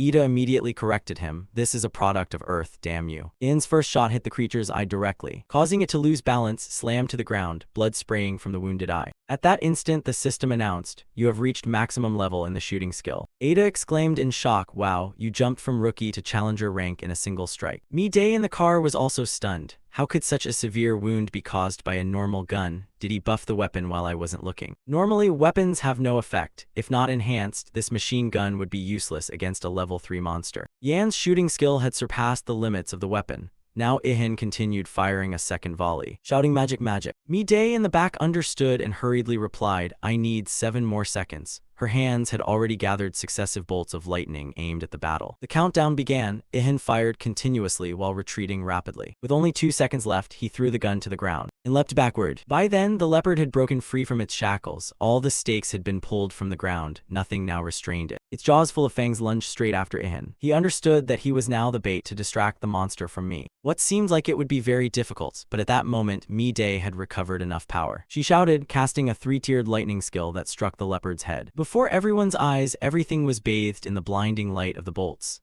Everyone wondered if that spectacular attack would finish the monster. But sustaining an attack of that tremendous power was too much for a level 1 hero like me. The leopard escaped the lightning. Ihan realized the battle wasn't over. This creature was too strong to be felled by a single blow. The image of the leopard began to fade into smoke. he immediately recognized it had reactivated its stealth skill. Stealth Mi-day was stunned by this development. In just a few seconds, the monster would vanish completely from everyone's sight. But perhaps everyone had forgotten who truly ruled stealth on this earth. Ihan spun around, closed on the leopard with his weapon in hand and shouted, "Your stealth skill doesn't work on me." At that moment, he drove a spear into the leopard's head. That strike knocked it out. The leopard fell to the ground, its whole body trembling in pain. "He can see it even when it uses stealth," Mi-day murmured in amazement. Yan immediately followed the new plan, quickly grabbing the sturdy ropes and winding them tight. He layered them into multiple interwoven strands. Just then the system announced, "You have mastered the binding skill." Ada asked in surprise, "Why didn't you just kill it instead of binding it again?" But Ihan replied lightly, I have something to deal with it." He turned to see Mi had stepped out of the car, approaching with a puzzled expression. Those beautiful eyes looked at Ihan as if wanting to ask something. In fact, Mi-day looked at Ihan because she noticed he kept staring at her face. Suddenly, Ihan said, "Shall we form a team, or do you want me to steal all the experience by myself again?" Mi-day paused briefly at the proposal, but quickly suppressed her emotions and reached out to take his hand. The system announced the team was formed, current member count 2. Ihan glanced at the screen. The displayed info surprised him. He could even check his teammate's status. It felt as if his senses were enhanced and he could perceive everything. Knowing it was true, Yan still couldn't admit it. He cleared his throat and regained his voice. It's just that I haven't done it in a while, so I forgot." After a while, Yan approached the leopard, which was tightly bound. It lay motionless on the ground with one eye squeezed shut. He stepped to the creature's head, drew his weapon, and softly said, "Farewell, little friend." With a single stroke, the beast permanently lost its remaining eye. When it fell, he received a system notification that he had gained nearly 3 million experience points, reached level 36, and all stats increased by 10. Additionally, the profile added an entry, spotted leopard level 102. Ada smiled and said that after just one battle, he had jumped from level 28 to level 36. But at that moment, Yan clutched his head, groaning with nausea and dizziness. It seemed to be a side effect of leveling up too fast. He turned to his companion and anxiously asked if he'd taken all the experience, since the amount gained was still so huge. Ada explained that a level 3 monster is totally different from level 2, so it's not surprising. Compared by points, jumping that many levels is still modest, given his special profession. After a while, the headache faded and Ihan decided to start processing the leopard's corpse. He quietly apologized. "Sorry I couldn't protect you, my dear. If I were a bit stronger, I wouldn't have let you get hurt like this." So Ihan began harvesting parts from the leopard. He inwardly regretted to death that the bullets had shredded the skin. Suddenly, when he cut into the leopard's head, he fell silent in surprise when he discovered a blazing red mana gem inside. Ada exclaimed in astonishment, "Both the mother and the leopard have mana gems? That's very rare. You really are unbelievably lucky." She explained that mana gems appear only when the monster's mana doesn't dissipate from the body at death, and the chance of appearance is only about 17%. The lower the level, the higher the likelihood. Hearing that, Ihan realized how lucky he was. His hands kept rummaging while he chuckled. Moments later, Yan shouted that he'd found it. A red mana gem lay in the palm of his hand. Yan recalled, isn't one condition for skill evolution a mana gem from a level 3 monster? Now that he had this, only a few more conditions would be needed, right? But Yan wondered to himself whether he should share it with Mi-day. He thought this as he glanced at the girl, still struggling with her headache beside him. She rubbed her head and said she received about 1.2 million experience. But when she learned Ihan got as much as 3 million, she was a little surprised. She thought she might have received too much, since she hadn't contributed as much compared to what her teammates had done. "No, without your help I couldn't have killed that leopard. I might even have had to risk my life," he said. His words put Mi-day somewhat at ease. Then he asked, "Could you tell me your real name?" After a brief hesitation, Mi continued, "Or do you want me to keep calling you Sunben?" With an awkward smile, Waihan finally introduced himself. "My name is Waihan." "Oh, then you Waihan keep the mana gem. I'll take half the corpse if you handle the processing. By proportion, the gem counts as 6 parts, so that's fair, right?" "Isn't that too little for her?" Waihan awkwardly asked her to reconsider, but she replied, "What's most important in the world right now? It's not being a mage or a warrior, but people who can process monster corpses. Even if you kill many monsters, without knowing how to process them you can't get valuable materials, and who on earth is as top-notch at that as you?" Hearing that, Ihan only smiled and drew his dagger to begin butchering the leopard. Meanwhile, Mi-day called someone. "Yes, please handle it that way for me." The conversation was brief and she hung up. She seemed to have contacts everywhere. Ada advised Ihan to maintain a good relationship with this girl because it's rare to find someone so perfect. Status, ability, and background. Ihan of course knew that, but it's not something you get just because you want it. He recalled his own loneliness and quietly sighed. Then he resumed the work, until the entire processing was complete. At that moment, a pile of trucks had just arrived before the two of them. Mi-day ordered her subordinates to load the monster carcass onto the trucks, then turned and said that thanks to him, they were able to kill the beast before it caused more damage. As for Ihan, he also thanked her for her help. But unexpectedly, right after that, Mi-day leaned in and whispered to him, Why-Han, please forget that we formed a team. Each word hit him like lightning to someone who had a friend for the first time. A thought flashed through his mind, wondering what he had done wrong, or perhaps she simply didn't like a clumsy person like him. Seeming to sense his thoughts, Mi-dae hurriedly explained that she felt unworthy to be his companion. You're too strong, the gap between us is too wide. Still, I'll add that sooner or later I'll catch up to you. When that happens, I'll ask you myself to become my companion, okay? After a brief pause, Yan replied, we'll talk about it then. Mi laughed aloud, offering her hand and praising him for always being so sensible. When they shook hands again, the system announced, the two-person team has been disbanded. In that moment, Ihan felt freed, but at the same time had lost a teammate, a bittersweet mix of emotions. He opened his status panel and saw the team window had disappeared. At that time, Mi-dae's driver ran up to remind her it was time to leave. Yes, I know. She replied quickly, but asked her teammates to wait a little longer. She approached Why-Han and asked if he could give her his phone number. Seeing him hesitate, Mi-dae cleverly used her feminine charm, smiled sweetly, lightly brushed her hair, and promised she wouldn't reveal the secret to anyone. All of that left Why-Han flustered. He hadn't expected a beautiful girl to make the first move. Images of Mi-dae in battle appeared one after another in his mind. He wanted to decisively determine whether he could trust her, and the answer was already clear. All right, I'll give it to you. He faced the beauty and said with a casual air, humming happily as he entered his number into her phone. After that, the queen stepped into the vehicle, promising to contact him when the time was right. Our young man then whispered to Ada that it was the first time he'd had a girl's phone number, especially a beautiful girl's, and he felt oddly elated, which was kind of pitiful. A while later, back at the workshop, Why-Han opened the system to review his achievements, leafed through the pages and realized that just a few hours earlier he had never imagined killing a level 3 monster. Yet now it had become reality. Truly, heaven has eyes, do good and fortune will come to you. Ada only shook her head in exasperation at that, but admitted that such optimism was good. Below, Why-Han suddenly remembered the problem of Tron monsters not appearing on Earth, which hindered the evolution process. If it were someone else, they would have chosen to go to another world to deal with it for speed.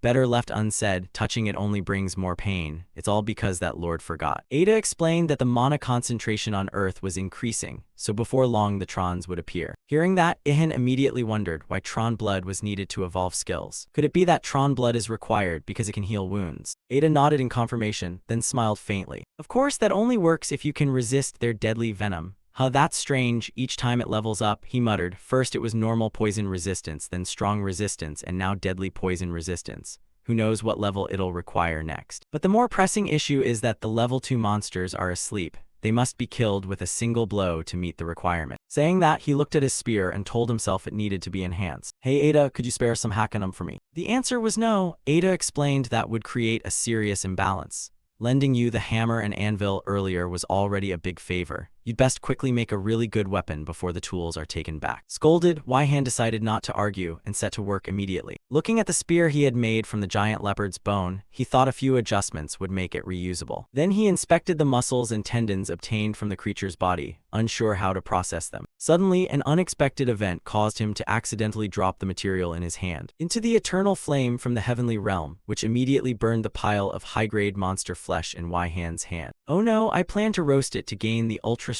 poison resistance skill. Wasn't that meat already rotten? Ada was disgusted by Why-Han's thought, while Yan stood blankly, staring at the flame as if mesmerized. Could this be an effect of the eternal flame, watching the tendons transform as they were put into the fire? Why-Han was astonished. There's a processing method like this. Why didn't you tell me sooner? Well, actually I didn't know either, so how could I show you? Why-Han continued to stare at the flame with a hungry look. Fire, please go out quickly. As he spoke, he used his claw to pick up a piece of glowing red material from the furnace, placed it on a heat-proof surface and exclaimed in amazement. Incredible, the elasticity is absolutely superb. From now on I'll call you the Giant's Rubber Band. Ada curiously asked what he planned to use it for. Why-Han replied that though it's very flexible, it's also extremely durable. This new material gained fire resistance from being tempered in the eternal flame and is also impact and water resistant. With this I can make a pit banker. Basically, the weapon I want to build will work like a gun, but instead of firing bullets it will launch stakes. Combined with tendons, it will be somewhat like a crossbow. Though hard to use, its destructive power is massive, especially its piercing ability. Ihan decided to replace gunpowder with the elasticity of the giant rubber band, then tossed the material back into the undying flame. This is the optimal energy source. The drive will reach its maximum. Ada had to admit that Ihin's imagination was extraordinary. He always came up with ideas that surprised people. Ihan said he wanted to adjust this new weapon to match his strength, planning to use the leopard's fangs as stakes because they are sharper and harder than bone. Before long, small stakes made from a single large fang appeared on the table. It would be perfect if he reinforced them with the leopard's mana cores, but Ada thought the material was already strong enough. Of course, if you're confident you can defeat another level 3 monster before the Trons appear, go ahead and try. Of course not, he scratched his head, looking wistfully hungry but resigned. Bye Bang Ko, next time I'll definitely find you your own mana gem.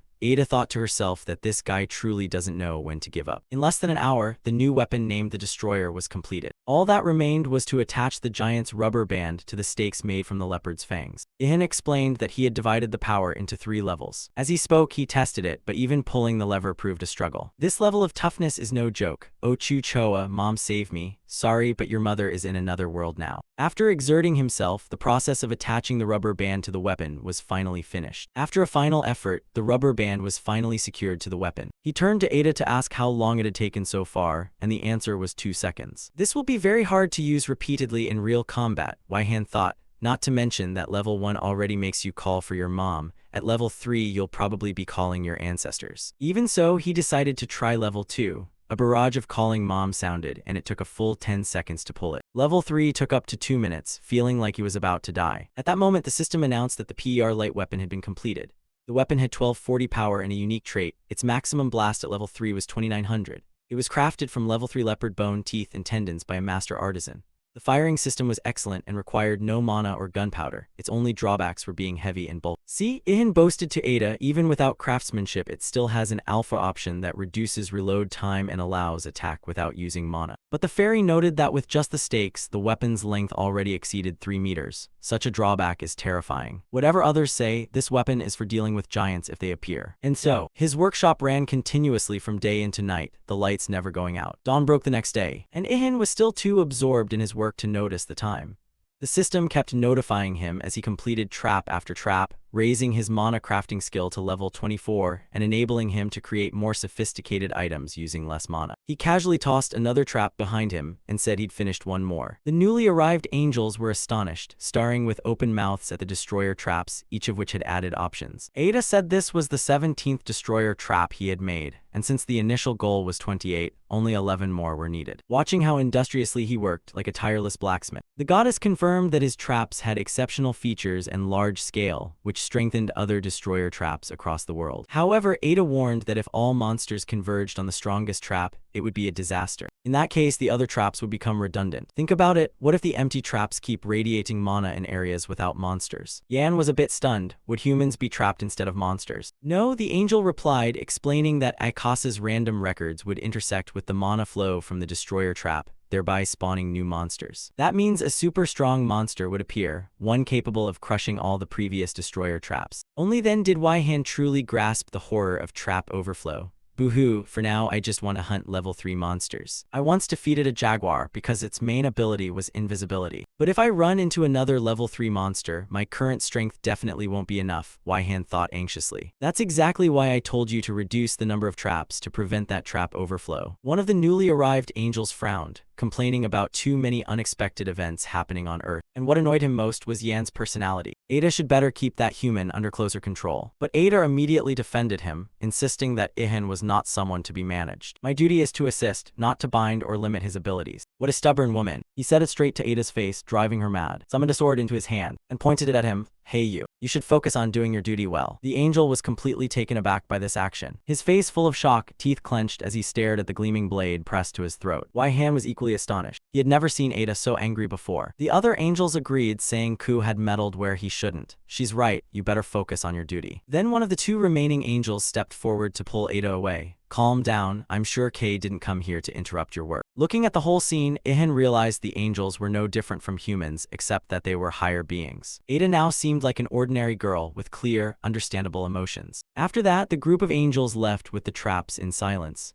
Kill was the first to dash straight into the sky without a word. Ada sat atop Ihan observing, and the two watched their silhouettes vanish into the clouds. Seems like I just showed you something I shouldn't have, Ada coughed and said. But Yan smiled, though surprising, wasn't it exhilarating? I'm quite surprised to see angels have their own emotions. Well, angels having emotions has been happening for a long time, even if they were small feelings. But didn't that angel go a bit overboard? It didn't look like the small feelings you mentioned at all. That's why you're amazing. Ada's remark left Yan completely baffled, not understanding what he had to do with it. Ada explained that she meant his talents and skills were so great they even made angels envious. At each word, Ihan didn't know whether to believe it was true. Then he quickly laughed and replied, "You seem to rate me a bit too highly, but I think you're serious. You're just underrating yourself too much. But that's not necessarily a bad thing. Because if someone can trust themselves absolutely, even gods can be challenged." Ada hesitated, then quietly stared at Yan without saying a word. Ada changed the subject, saying she had something to discuss regarding the reward for the destroyer trap mission. Ihan crossed his arms over his chest and answered that he only accepted monetary rewards. But Ada smiled mysteriously, asserting that he'd change his mind when he heard what she was about to say. "A new type of metal has just appeared in a dungeon on Earth, and of course I will tell you its location." This news immediately stirred Ihin's daredevil blood. "Come on, tell me right now." So the next day, Ihan packed up everything and stepped outside. He walked while scanning his surroundings, surprised to find there wasn't a single person on the street. Ada asked whether that made him recall the lonely days on Earth. "Actually, not exactly, because things are different now. Back then I didn't know when everyone would return, and there were still people like the Queen staying behind to fight monsters. The truth is I'm no longer alone." Yan felt more assured, and Ada was delighted by those words. The city receded behind them as he entered the forest under the continuous guidance of the female angel. Very quickly, a gate appeared before the two of them. Yan wondered whether this was the dungeon entrance.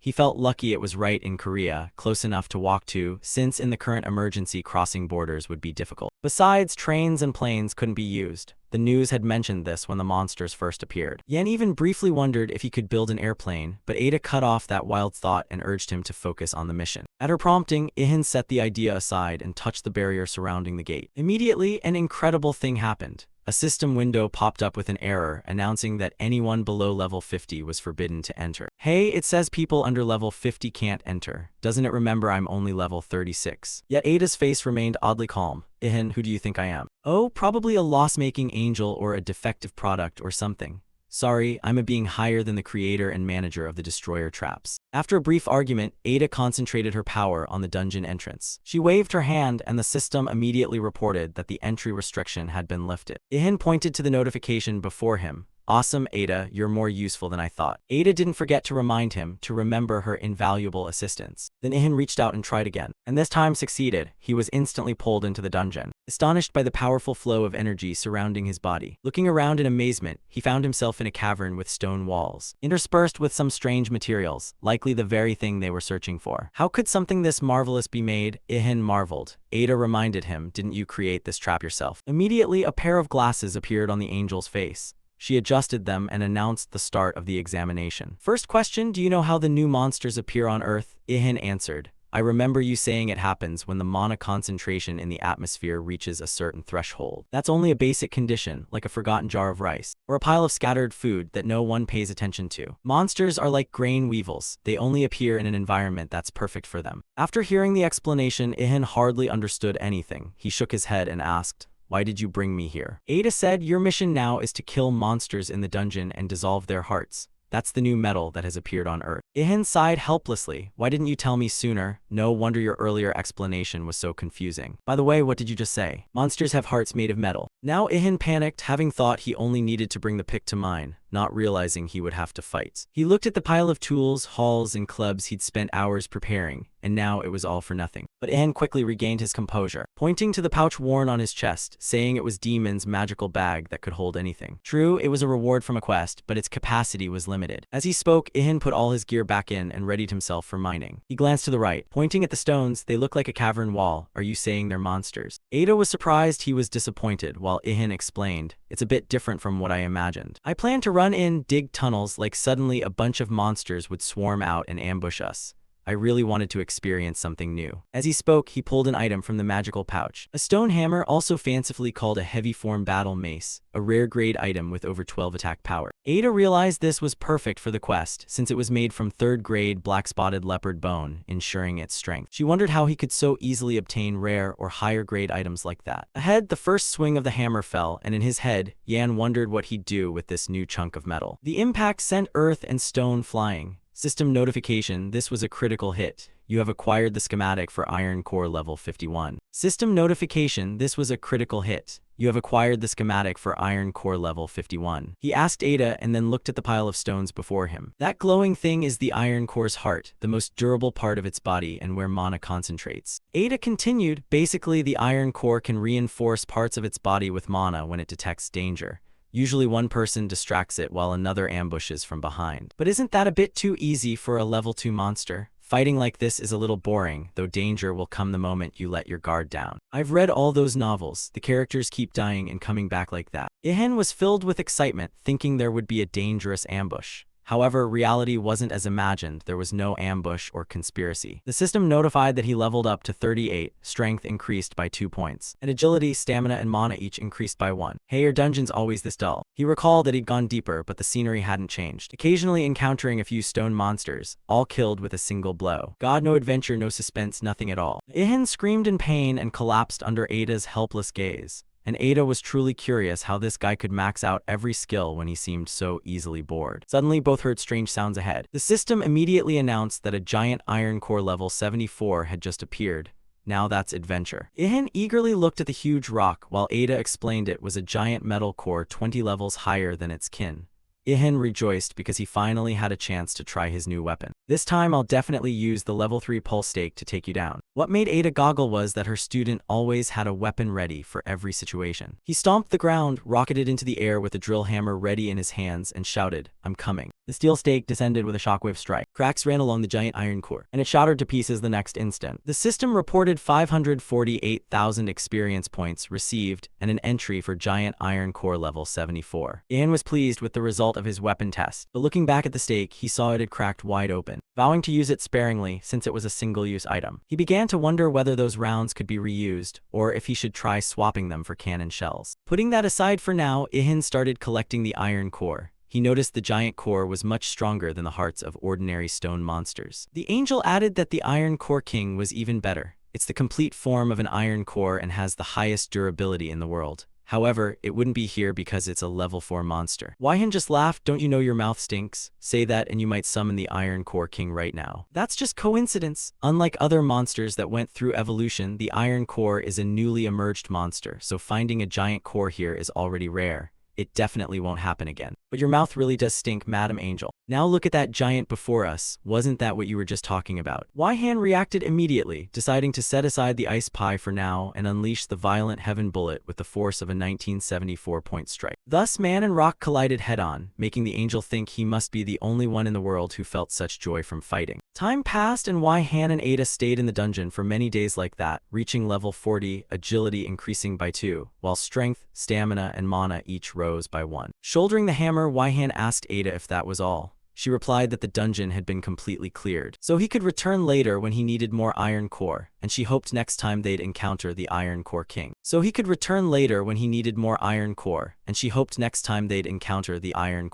Ada explained she was just surprised to realize this dungeon had been formed from an old destruction trap, but it wasn't a big deal. Of course, Waihan was far from convinced. From her tone, he could tell something big was about to happen. A few minutes later, the two came back outside. Just as Yan stretched to ease his stiffness, loud noises came rushing in. It was someone familiar. 3 angels on a mission to place and retrieve traps. The news was quickly confirmed. The setup of destruction traps across the earth had been completed. Hundreds of thousands of dungeons around the world were sequentially activated, and the monsters on the streets began to disappear. They were drawn by the dungeon energy, so they willingly crawled in and became trapped. When predators were locked in dungeons, human civilization gradually began to stabilize again. That very evening, TV broadcasters reported that South Korea, Japan, China, and many other Asian countries had restored peace. On the other hand, there are reports that quests from the other world are also gradually declining. At that moment, Waihan turned off the TV and Ada explained that higher-level creatures were lowering the rewards of otherworldly quests to force humans back to Earth.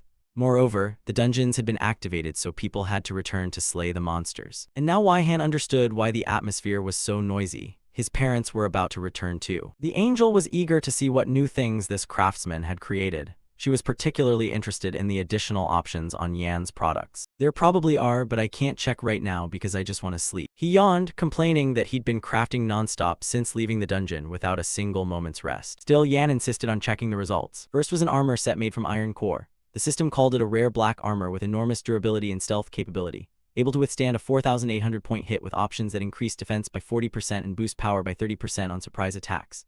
Its strength reached 2,550, and it was a masterpiece of the century, crafted by a master artisan at the peak of their fame. Waihan stared at the system information, stunned. Then he glanced at Ada and asked, "Can a single piece of equipment really have 3 options like this?" "Yes, that's right, these options are all top tier, and very suitable for your fighting style." Ada thought it was unbelievable that an item could be crafted without using mana, yet possess 3 options at once. But thanks to the title of legendary blacksmith, the seemingly impossible had become reality. Ada warned him not to sell items with 3 options. It would be very dangerous to reveal this capability. Yet determination shone in Waihan's eyes. He asked, "What if my product could have 4 options? Would that make it sellable?" "Green bean, I'm speechless. We're having a serious conversation here, you little proud brat." Then she declared that from now on, items with 3 options would be called gamma options, a name that didn't surprise Waihan since she was still as boring as ever. After that, he presented a pile of new weapons forged from the remnants of the iron core, and the steel spear now looked too old-fashioned. He moved to the forge, saying weapons or armor no longer needed would be thrown into the eternal flame. As soon as he tossed them in, the system reported that the flame's level had increased. It seemed to have the ability to evolve and grow rapidly.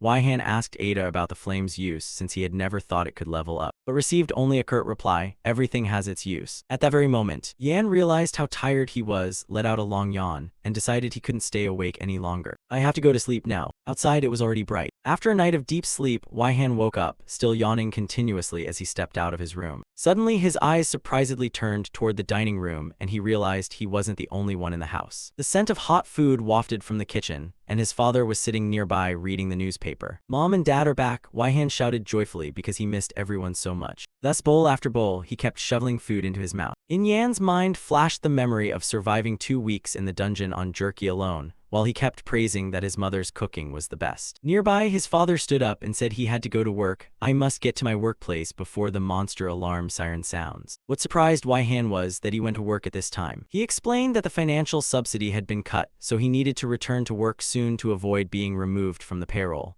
He added that someone in the department had just quit to become a hunter, but his father didn't have that talent. Those monsters are too frightening. He watched his father's figure walk out the door, and a thought suddenly flashed through his mind. He thought for a moment, then ran to the hallway to call him back. He handed his father a plain white long-sleeve t-shirt that looked like a market tee, but concealed the ability to protect against monster sight. His father was of course astonished to see such an item and couldn't believe something like that existed. He asked his son where he got it.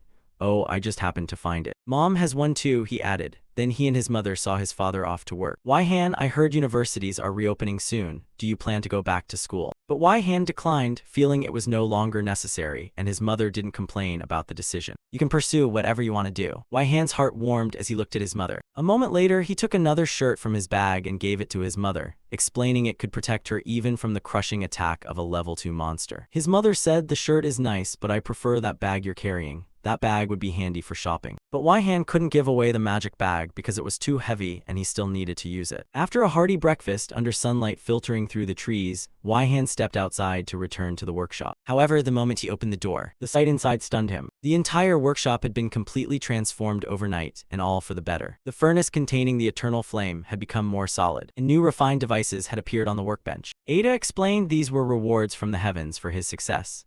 These tools were forged from a metal that appears only when Earth completes a task. "This is the result of your excellent completion of the second heavenly mission. This is the result of your excellent completion of the second heavenly mission." A large book recording a deadly toxin resistance skill that lets him withstand poisons even from level 4 monsters. "Oh, this must be super rare. Now I can devour troll meat." The final reward was that Ada would tell him the dungeon location of the trolls, and it's located in the United States. Without hesitation, the next day the two went to Incheon Airport. Waihan whispered happily because it was his first time flying. However, the angel reminded him gravely, "I think you've forgotten one thing. Did you forget that traveling abroad requires a passport and visa? and you have neither right now. Waihan just smiled, waving his fingers as if an idea had already formed. Don't worry about that, miss, of course I'll stow away, haha. As he passed the check-in counter, humming and quietly singing, a plan formed in his mind to make stowing away a reality. And yet as he sang and walked, no one noticed him. Lower stealth skill was truly amazing. Sitting in an empty seat, Waihan shrugged and said to Ada, even the most advanced security system can't detect me when I have stealth skill. Haha, just then, a flight attendant wheeled a beverage cart by. Waihan casually took a green can without the woman noticing. She only thought she was missing a can of Coke. Yan looked out the window and saw a fighter jet flying fast nearby. Ada explained it was a combat aircraft controlled by a pseudo ability in case monsters appeared in the air. That's also why plane tickets are expensive and flights have few passengers. Continuing their route to reach Arizona, the location of the Trolls dungeon, they had to transfer in Los Angeles. Ada seemed confident the trip would go smoothly, but Ihan only smirked because whenever the angel said that, trouble always seemed to follow. Sure enough, not long after takeoff, chaos erupted everywhere as a monster appeared on the ground. Seeing the crowds fleeing in panic, Ihan was alarmed. Who would have expected Los Angeles to welcome them with such a scene? But Ihan quickly regained his composure. After all, he'd fought monsters far stronger than this. In Ada's mind a thought flashed. The final prophecy had come true. The so-called overflow phenomenon occurs when a destructive trap explodes for unknown reasons, releasing countless mutated monsters. These mutated monsters were far stronger than the previous ones because the trap absorbed and transformed all surrounding energy, altering the landscape as well. Ian then took his toolkit from the magic bag, looked around and realized part of the airport had turned into a rocky desert, meaning that monsters overflowing from the dungeon would convert the outside scenery into a dungeon. Ada confirmed that guess and explained that overflows usually occur when the world shifts and a dungeon forms, or as a result of extremely powerful magic, or when a dungeon disappears. But this time it was different. The biggest problem was that monsters from this overflow could interact with other dungeons and trigger successive dungeon overflows, meaning if he missed even a single one, the catastrophe would spread without end. Hearing that, Ihan paled, immediately stopped and asked Ada, "Is this a bad omen?" The angel replied that if he missed one, another overflow would follow, and he'd be exhausted dealing with the consequences. The goddess declared this tragedy must be stopped, and she assigned him a mission whose reward would be new attributes and skills from the heavens. At that moment, a loud explosion rang out from the left. People panicked, screamed, cried for help, and ran out from that direction. While the security forces kept firing, everything seemed to be out of control. Through the hole where the airport wall had collapsed, massive dark silhouettes poured in. They were some mutated lizards or crocodiles, and bullets of course did them no harm. A monster roared, mentioning the need to find a record. Ihan frowned and told Ada it seemed like a gecko monster, but the angel immediately corrected him. It was a level 2 mutated monster with special abilities, so they shouldn't be careless. But he only gave a wry smile, reminding her, "Have you forgotten I have strong armor and this sharp spear?" Immediately the system displayed weapon info. Death Spear Blade, unique rank with 2400 destruction power, effect plus 30% critical rate on surprise attacks, allows hiding in the dark and taking others' lives. He decided to dive from the air, driving the spear tip straight into the giant lizard's head. The monster was defeated with a single strike. The system immediately recorded, "You have obtained the note of the flame lizard level 62. Ihan was pleased with the power of his new spear, his body flooded with the thrill of victory. Ada explained that this monster had no mana stone. If he wanted to make use of it, he should harvest some key parts and put them in the bag. The crowd began to gather, stunned that a young man had taken down the huge monster in the blink of an eye. A thought crossed Ihan's mind. Even with stealth skill, if he stood in the center of such a commotion, people would still see him. At that moment, another living flame lizard suddenly opened its mouth. A fierce blaze erupted into a towering column of fire that swallowed the spot where Ihan had just stood. He barely escaped with his life, cold sweat running all over his body. He guessed that this attack was likely what had broken the airport wall earlier, and that it would be best to run outside now. But the flames this time moved faster, forcing him to face them head-on. A second later, the place where Ihan stood was engulfed in a sea of fire. The crowd was shocked, whispering that the savior must have died. There was no way he could have dodged that attack. But when the smoke cleared, they saw someone's hand raised high. It was Ihan. Even Ihan was astonished that he had survived the direct hit. This meant he could now face fire without fear. Clenching his spear, Ihan plunged back into the fight, but realized he was no longer fighting alone. Shouts rose from the crowd, "We can't just stand by. Those who can fight follow me, those without skills run." Ihan paused for a moment. He wasn't used to seeing ordinary people unite like that. Ada noticed that after the recent strike, the crowd seemed to have forgotten his existence, and even the monsters were ignoring this hero. Those who fought bravely were weaker, but some among them had altar powers and temporarily erected protective barriers against the monsters. Ihan stood and watched that uneven battle for a moment. He wanted to see how long those people could hold out against the level 2 creatures. but soon it became clear they could no longer hold back the flame lizards. Another one sprayed fire into the crowd, and the man standing there was almost certainly going to be unable to escape. But Ihan intervened, without using any techniques beyond his expensive armor. The trembling man thanked his savior, while Ihan leapt away, and delivered a fatal stab straight through the lizard's head. The giant monster collapsed, and before dying it let out a roar about something like a warrior's memory. Ihan smirked and replied, "You better leave that memory to me." He landed another finishing blow, defeated the creature, and received 420,000 experience points. The flame lizards behind immediately realized he was the true opponent, craving his memory, for if they obtained it they could evolve. Ihan wondered, are all monsters driven mad by memories and evolving like this? Is it because too much energy overflowed? At that moment, a powered-up altar user in armor stepped forward to thank him for saving her, and her voice revealed she was a girl. And with a girl present, this flirting old man brightened up immediately. Ihan confidently declared, "From now on I'll protect you." He turned and left the girl amid cheers behind him. "But don't do that, even though I know I'm handsome." The battle with the lizards continued outward, reaching the area near the airport building. After killing another one, Ihan received 431,000 experience points, then killed another and got the same amount. The system announced he had reached level 44. Strength increased by 2 points, and agility, stamina, and mana each increased by 1. The lizards kept pouring in. Ada reminded him that if they kept killing them one by one, it wouldn't be fast enough. They needed to take out the leader first because it was causing the environmental change. As long as it lived, monsters would keep appearing. He knew that, but executing it was far from simple. Ihan wondered if he could eliminate them all at once. With the monsters forming a surrounding circle, his patience began to run out. These bastards were really annoying. One hurled a fireball at Ihan, but quick reflexes let him notice in time and used the death spear to block it. The spear's length advantage allowed him to pierce through the wall of flame to strike back at the monster. Immediately after, Ihan launched himself out of the fire vortex. A scene that left the crowd astonished. They couldn't believe one person could handle so many monsters at once, when earlier even a coordinated team struggled to take down one. A scene that left the crowd astonished. They couldn't believe one person could handle so many monsters at once, when earlier even a coordinated team struggled to take down one. He shot straight up into the air, flying above the horde, hoping to spot the leader. His gaze swept continuously, and he immediately noticed a different-looking monster among them. It was larger and its skin much darker than the others. He aimed his spear at it and plunged straight down. The weapon flew true, piercing straight into the leader's body. The system now announced, "You have reached level 45 and all stats increased by 1. He worried to Ada that at this rate, by the time he chose his second profession, he might not control mana yet.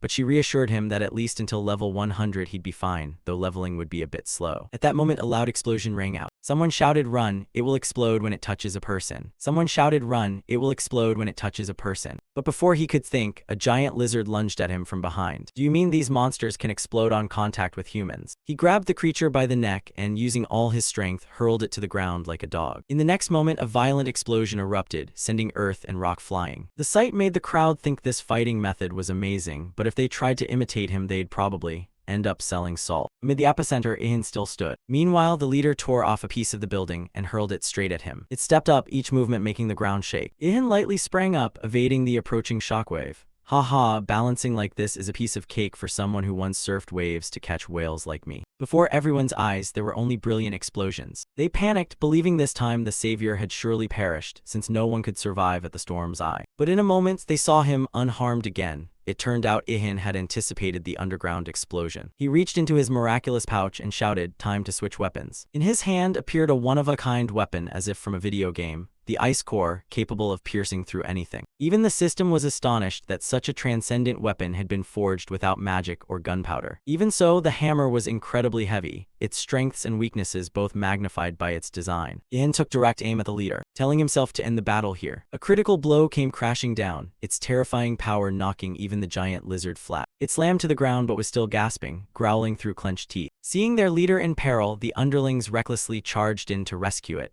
But the monsters weren't the only ones with numbers. The people who had been panicking moments ago intervened in time, blocking the assault to give Ihan a chance to finish the target. 2 monsters rushed straight in after breaking through the crowd, but were sliced down by a sharp blade as Ihan switched to another weapon. The black greatsword of the foolish giant, a unique weapon with 2300 attack power and 2100 durability. The system immediately announced your swordsmanship had reached its maximum level and could evolve when combined with certain auxiliary components. Beneath the ground, the flame lizard leader was dying, and in its last breath still fantasized about the memories of a great warrior. Human achievements were too powerful. At the same time, Ihan suddenly sensed intense tremors from behind. He turned back and saw the ground cracking apart into fragments, quickly turning into yawning chasms. People panicked and ran to avoid being buried. They shouted, "The leader is trying to drag the strongest warrior down to hell with it." But Ihan was fed up with the creature's petty tricks. He swung the greatsword and hurled it straight into the Lizard King's head with a painfully solid blow. Ihan stood before the monster without another word.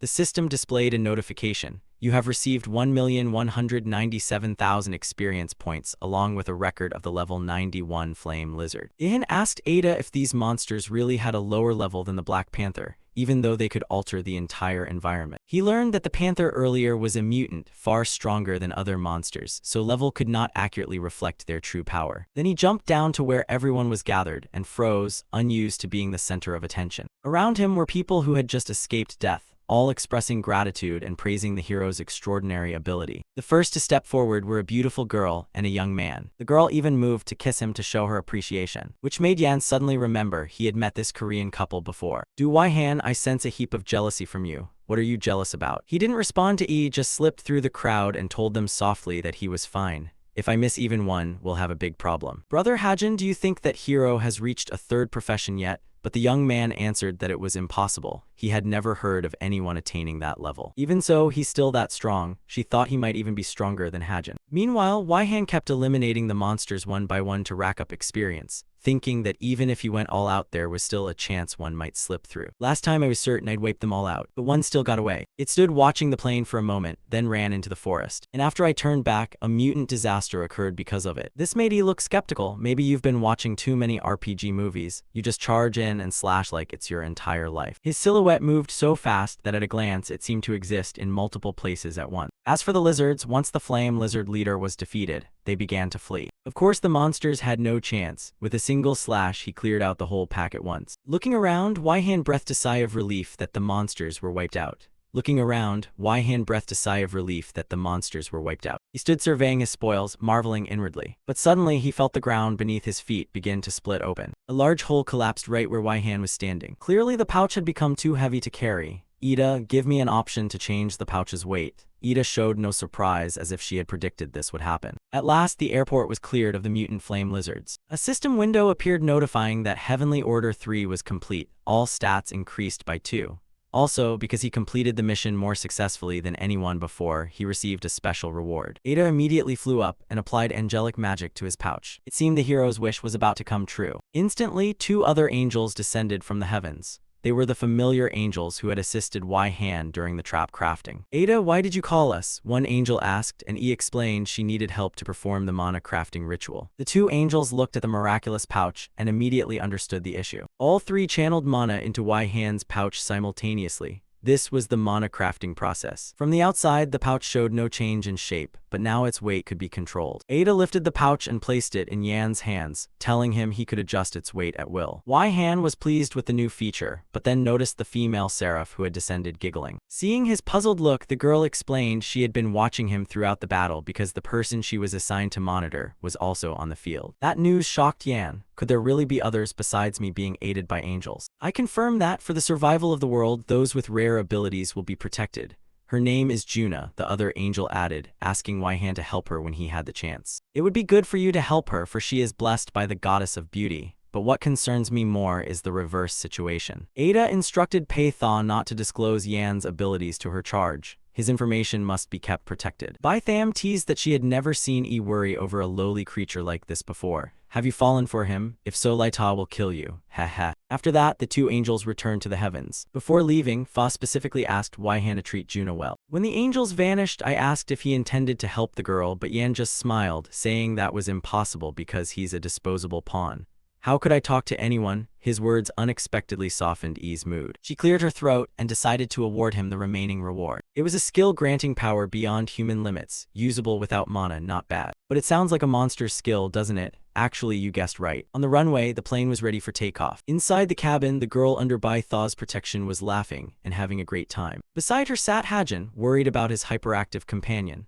Bai Tha said he would be on this flight, but I couldn't see him anywhere. Jun-na fretted while the beautiful girl eagerly speculated what Wei-han really looked like, muscular, handsome, or maybe even effeminate. Little did they know the subject of their conversation was sitting right behind them on a stowaway ticket. I felt it would be best to just ignore them. And so the bustling flight continued to carry everyone to the fertile land of Arizona. The scene shifts to a quiet night in Arizona, where Juno was devouring a piece of meat. This is so good. The beautiful girl screamed with delight while Hajin beside her showed a similar expression. The unwilling chef this time was Wei-han. He didn't want the role, but circumstances forced his hand. Can you make some more? It just melts in my mouth. Both of them marveled that scorpion monster meat could taste so good. And to explain this situation, we have to go back to that time. When they first set foot in Arizona after the flight, a deep ravine in the American Canyon appeared, with a gigantic gate radiating an intense magical aura. Both he and the angel stared at the gate in confusion. He asked him what it was, but shouldn't a high-ranking angel like her be the one to explain? So I flew closer to inspect and concluded this was an extremely rare case. When two destruction traps overlap and merge two dungeons into one, higher-level monsters beyond the Trons can appear. She warned Yan to be very careful. As he stepped closer, the system displayed a level 50 restriction warning, and ETA briefly explained that there would be two bosses inside and he would face 2 stages to clear this dungeon. Upon entering, a lush carpet of vegetation appeared before them. This dungeon was called the Highlands. Very quickly, after a few minutes of searching, a Tron appeared in front of Yan. Its face looked dazed, as if it had just woken from an afternoon nap. Yet when Wei-han grew cautious, it suddenly yawned and seconds later collapsed into a deep sleep as if the world belonged to it. Wei-han was astonished and shouted, "It lies down and falls asleep immediately.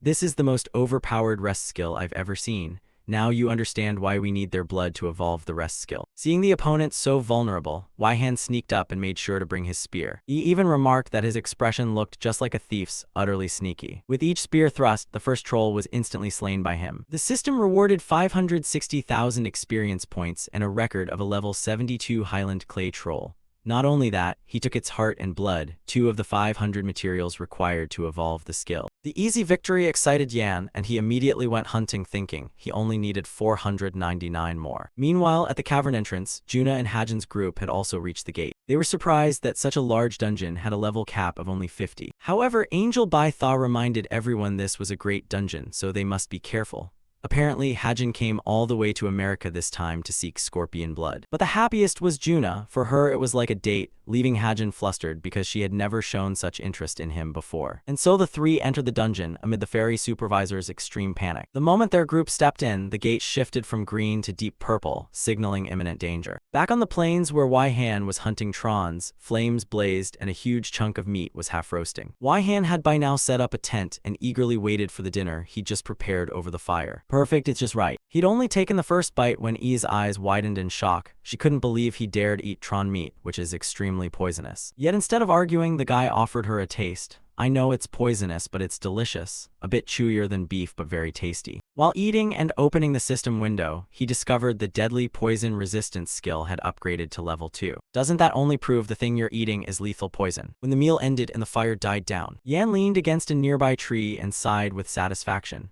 Oh, so good, and his cooking skill had just leveled up. Cooking monster meat truly accelerated his leveling. Then he suddenly asked E, 5 days have passed since we set foot on the troll plains, but we've only encountered them. I even built a fire to roast meat, yet no other monsters appeared. Ada proposed a hypothesis, though not certain. His stealth skill might be hiding both the flames and the smell of the meat. This made him exclaim in astonishment, since it defied all laws of physics. Then again, it wasn't surprising when his stealth could even fool God. The next day, he and Eve finally found the 500th prey. Much had happened over the past 5 days. Ihan survived on troll meat along the way and faced many difficulties, especially food fatigue, but driven by the desire to grow stronger, he kept going. Ada thought he couldn't stop because troll meat continuously helped his poison resistance and cooking skills grow. Reading his thoughts, the angel mocked such melodrama, just kill the last one and be done with it. Immediately, Ihan slew the final troll on the list. The system announced he gained 572,000 experience points, but could not surpass level 50 until he obtained a second profession. All collected records would only count after choosing the new class. The system also noted that the path opened would depend on achievements and records obtained. 4 choices were presented: Stealth Specialist, Melee Specialist, Novice Reaper, and Berserker. Ada congratulated him for finally reaching the threshold for a second class, but warned that many things would change from now on. It's time for class, she joked. First, the stealth specialist would greatly enhance his existing traits, making Ihan think that if he got stronger his own mother might not recognize him. Next, the melee specialist can master any weapon, even turning their body into a weapon. But Ihan found that extreme. Did he really have to take hits himself? Third was the berserker. You would not leave the battlefield until either the enemy or yourself died. But isn't that basically being insane? Ada emphasized that all three classes were rare and powerful. They didn't rely on mana, so he could choose freely. But Ihan quickly realized the angel hadn't said anything about the Novice Reaper class. Ada honestly admitted she had never seen anyone with this class. It must be a unique profession, though in reality it would be very different from its name. But it does sound pretty cool. Without further hesitation, Ihan immediately chose Novice Reaper as his second profession. After the choice, the system announced, the Novice Reaper is a mandatory stage to become a true Reaper, one who brings fair death to all things. It is also the only path because you chose to face death while still alive. You must prove yourself worthy of this position. The first task assigned was to kill 100 level 2 monsters and 1 level 3 monster with a single stealth attack. This made Ihan immediately regret choosing the Reaper profession. Now he understood why people couldn't surpass level 50. How could you defeat a level 3 monster with a single blow at this level? But after a moment's thought, he realized it wasn't entirely impossible. Ada folded her arms and wondered whether Ihan had figured out a way. Then suddenly a hammer appeared in his hand. I'll postpone evolving the rest skill because if I use mana stones to enhance a weapon with mana crafting, it might work. At that moment, a powerful surge of energy rang out through the plains forest. While Ihan was still wondering if that would be enough, he heard a strange sound and turned around. There he saw a giant sand scorpion clamping Runa in its claw, and the girl was panic-stricken, calling out for anyone nearby. Bai Tha beside them also shouted, "That's why I told you to be careful." Hajin followed close behind but was completely helpless. The chaotic scene of the three surprised Ihan. He couldn't understand why the other two couldn't take down such weak monsters. With no other option, he pulled his mask over his face as usual in annoyance, saying he really didn't want to get involved with them. And now the prediction had come true. Ihan could still surprise even though she had watched him closely. The astonished goddess asked, "Are you really going to fight with that roasting spit?" Before she could answer, he hurled the steel roasting spear straight at the monster. The strange weapon struck its mark. The scorpion immediately released the girl from its claw, and Yan leapt forward in time to catch Runa. You'd think a hero had saved the damsel. But then he tossed her toward Hajin without mercy and charged straight at the monster himself. As he ran, Ihan pulled a more serious weapon from his magic bag, gripped the spear firmly, and rushed to attack the giant scorpion. Ihan spun and made a precise throw. The spear's point pierced straight through the target, and it was a critical hit. He had slain the beast and earned 668 experience points. The system recorded it as a level 78 giant sand scorpion. Ada reminded him the scorpion's deadliest weapon was its poison, but fortunately Ihan had lethal poison resistance. It was quite a battle. Looking down at the corpse, he smiled smugly. "A giant sand scorpion, I bet its meat will be tasty." The remark stunned Ada when he intended to eat the giant scorpion. Meanwhile, Juna had regained consciousness with Hajin's cold body beside her, and the guardian angel stood nearby, worriedly offering comfort. The girl was still dazed when her gaze suddenly fixed on the savior. Isn't that the dark prince of Lo's angels? While Yan was momentarily stunned at that, the other girl lunged forward like a fan meeting a star. Juna showed him pictures on Instagram and asked, "Don't you know you're getting famous on here? People are calling you the government's Dark Knight." Hajin had by then woken up and said some even rumor he was an FBI agent. Ada heard it all and once again confirmed the internet was as monstrous as she suspected.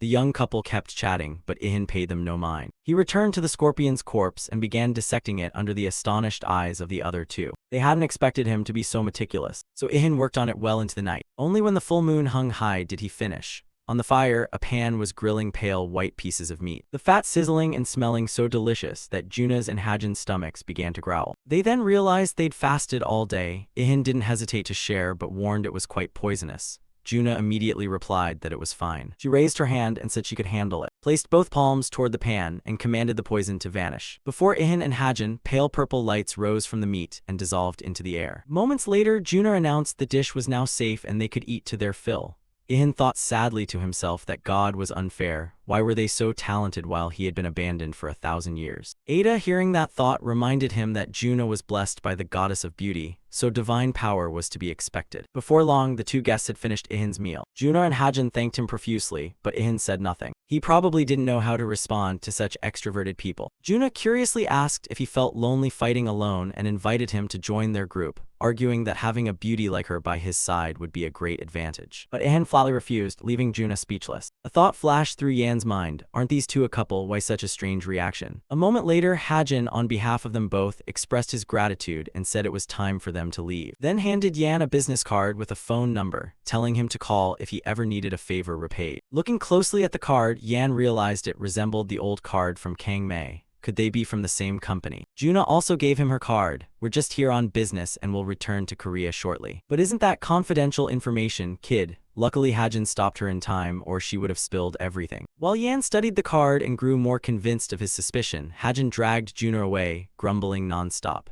How many times have I told you to be careful when sharing personal info? Then Ihan told Ada that he might run into that group again in the dungeon, because I'll follow them. If I want to find more scorpions, I have no choice since I'm invisible to all monsters. They get hit and I jump out to strike back at the monsters. If I want to find more scorpions, I have no choice since I'm invisible to all monsters. They get hit and I jump out to strike back at the monsters. Hajin just shook his head and didn't argue. She suddenly wondered, if we give him everything, will he help us kill scorpions? But what if what he wants is the venom? Hajin asked again. It would be bad if he asked what we need that venom for. So you should reconsider your offer. Not far behind, Ihan had heard the entire conversation. Reconsider the offer, he's certainly a cautious one. Rana hesitated. Why hide the quest from the person who saved you? He's clearly a good person. But no matter what Juna said, in Hajin's eyes she was still too naive. At this rate, she'd be tricked into being trafficked to Cambodia with an electric shock and not even know it. The girl simply smiled and replied tersely, that's thanks to you and me protecting me, isn't it? Ihan turned to Ada as if demanding an explanation.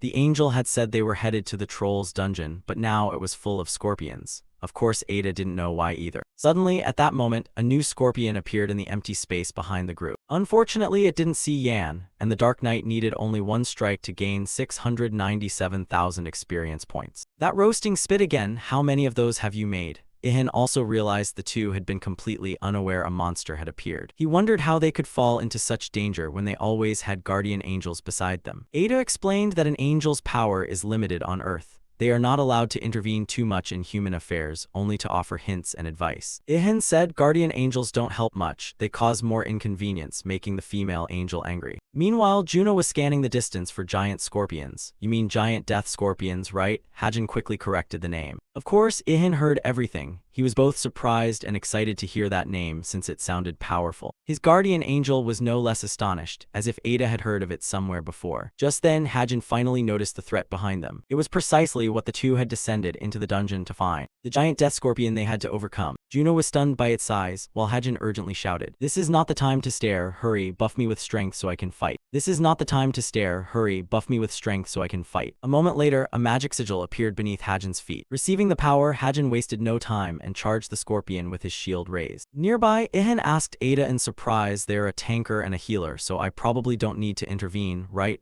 The angel agreed, since they should be able to manage. Inside the battle, Juna tried to clap and cheer as if she'd completed a quest. Appa, fight on. However, perhaps because she was too focused on the fight ahead, she didn't notice a giant troll standing right behind her. Only when she heard a strange sound did she turn around, and the beast was already roaring, its eyes blazing red, along with a shouted warning. In that instant, Ihan appeared above the demon, weapon in hand, and drove a stake straight through its body, slaying the monster instantly. Juna screamed in terror, eyes squeezed shut, while Hajin stood frozen, unable to believe how things had turned out. Ihan landed on the monster's corpse, briefly disappointed by the system noticed that the death strike was a special attack type.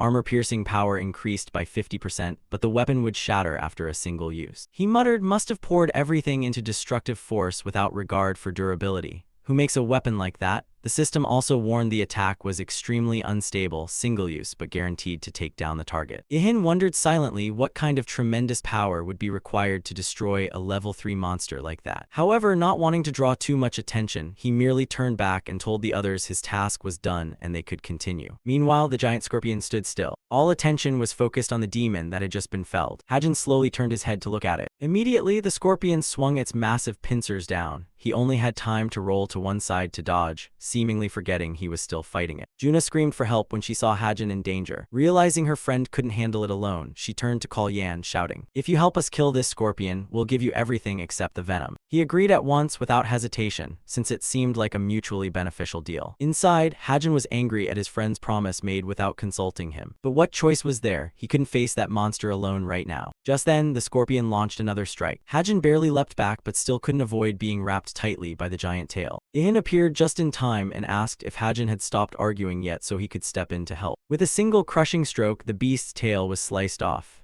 Hajin collapsed to the ground like a lump of meat. Not stopping there, Ihan continued to charge at the monster again, intent on not giving it a moment's rest. While Hajin watched from the ground with astonished eyes, he was stunned by the Dark Knight's superior skill. At Juna's urging, Hajin forced himself to stand, gripping his sword with both hands, used an enhancement skill, and brought it down hard on the scorpion. Ada then explained to Ihan that Hajin's skill resonated with the previous strike, meaning Hajin had utilized the very power Ihan had just created to attack. This surprised him as he realized that the skill also required mana. He had assumed Hajin was as strong, but it turned out not to be so. Well, not every human is a monster like the Dark Knight. Yan then looked up and shouted, "Hey Scorpion, do you know what my specialty is?" and repeatedly focused all his power on the same critical point. Seconds later, the system announced that Ihan received nearly 2 million experience points for defeating the giant monster, along with a record of the level 95 Death Scorpion. Wasting no time, he immediately began processing the scorpion corpse, separating the venom-containing parts and showing the new acquaintances the venom and its glands. This made Juna and Hajin gape in surprise and feel extremely grateful for the help. But at that moment, Ada suddenly rushed over to pay Tha, furious.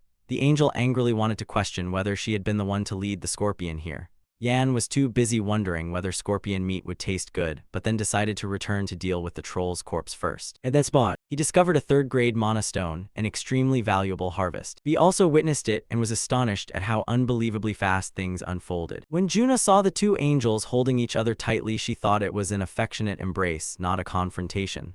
Only Hajin recognized the true nature. At last, Ada released her friend. She admitted that the Minaku Mana stone was indeed a wonderful reward for her guardian. Then Hajin stepped forward and said they would return to Korea, hinting that he could come along if he joined their guild. Juna quickly added the invitation, "Lord Dark Knight, please join our guild. Sister Mi Jae will be delighted." But no matter how they tried, Ihan coldly extended his hand to refuse. Hajin kept persuading him, praising his impressive skills. "If you join our guild, you'll go even further. People grow stronger by working together, sharing knowledge, experience, and insights." Juna added, "Isn't it great to go hunting with a beautiful girl like me?" But Ihan firmly refused, slowly emphasizing each word. "I don't want to." Then he explained, "I know how great teamwork can be, but I've never experienced it. No one has ever noticed or cared about me. I've always overcome obstacles on my own and fixed my flaws myself. It's strange to accept offers from extroverted people like you, so in short, leave me alone." Hearing that, Ada realized the wound in Ihan's heart was opening. She understood it was time for her to intervene. Quickly, she told everyone not to push him and to leave Ihan be. Her words were heated, but before they left, Hajin still told Ihan to contact them if he could. Little did they know Ihan secretly hoped this meeting would never happen again. Reaching for the Mana Stone, Yan said it was time to work on it. The system recorded his loot: the heart of a sleeping level 2 monster, 500 Tron health, 100 third-grade monster Mana Stones, and some other materials. Finally, Ihan achieved the evolution of his rest skill, which he'd been pursuing for a long time. He converted all those materials into energy and gained extraordinary regeneration. The system announced that now his body and mind could recover quickly from injuries and fatigue. Currently, the skill is only level 1, but even if he loses a finger, it can regrow immediately. And once activated, it cannot be used again until the recovery process is complete. Ada congratulated him on acquiring one of the hardest to train skills. "So how long will it take me to reach that level?" he asked, inwardly thinking he just gained an amazing skill. The angel smiled, her pupil never ceased to amaze her. Ihan then returned to the second profession task, saying he now needed to kill 100 more level 2 monsters to meet the Novice Reaper's requirement. "That's an enormous condition, and right now only you can meet it," Ida remarked. Observing the trolls in the dungeon, he noticed they were behaving rather strangely. They used to rest under the trees, but now they constantly moved, and none of them slept anymore. Were they planning to avenge their leader or something? But they didn't seem the vengeful type. So over the next 2 days, Ihan swept up every troll he encountered. Each one went down with a single critical strike. Even so, he only managed to kill 97 in total. The number of trolls had dropped drastically. Before, you met one every 10 minutes, but now it took an hour to find one. Moreover, their behavior was odd, as if they didn't want to walk into death but had to. It looked like they were being controlled, though I don't think that's the case. You already killed their leader, and I don't think any of them holds a higher rank than it. If anything higher exists, it would have to be a different kind of monster. After dinner, Ihan suggested returning. Ada agreed it was unwise to take risks and supported his decision. She also reminded them that this place wasn't the only source of level 2 monsters. Ihan and headed toward the dungeon exit, but he immediately realized the path had changed. he told E. Quickly, the angel closed her eyes to check if it was true. She opened them with a look of bewilderment. She informed them that the dungeon exit had vanished, meaning they were trapped inside. E panicked, the way out was gone and I can't contact the other angels. I've never seen this happen before. At that moment, a thought flashed through E's mind. Could this be an abandoned world? Ihan looked at the angel with suspicion as soon as he heard that. She simply confirmed it. We are in an abandoned world. She explained, God governs many worlds and aids when beings are in danger. But sometimes monsters grow too powerful and wipe out all other races. When they have no rivals left, they begin eating one another and drive that world toward oblivion. Heaven abandons such worlds. The halo above an angel's head, meant to contact higher beings, is now useless. Ada asserted she could not reach other angels in an abandoned world, since all connections from here to heaven had been severed. However, Ihan questioned, this isn't an abandoned world but merely a dungeon on Earth, right? Before E could say more, Ihan realized the situation, and immediately lunged forward, pulling the angel along with him. The massive tip of some weapon had driven into the spot where Ihan had been standing just a second before. A gigantic creature wielding something like an axe rasped, found you. Its face was hidden beneath a hood. Its intention was to kill you to obtain the system record. Ihan wanted to know what it actually was, but Ada explained the monster before them wasn't a species recorded by the system.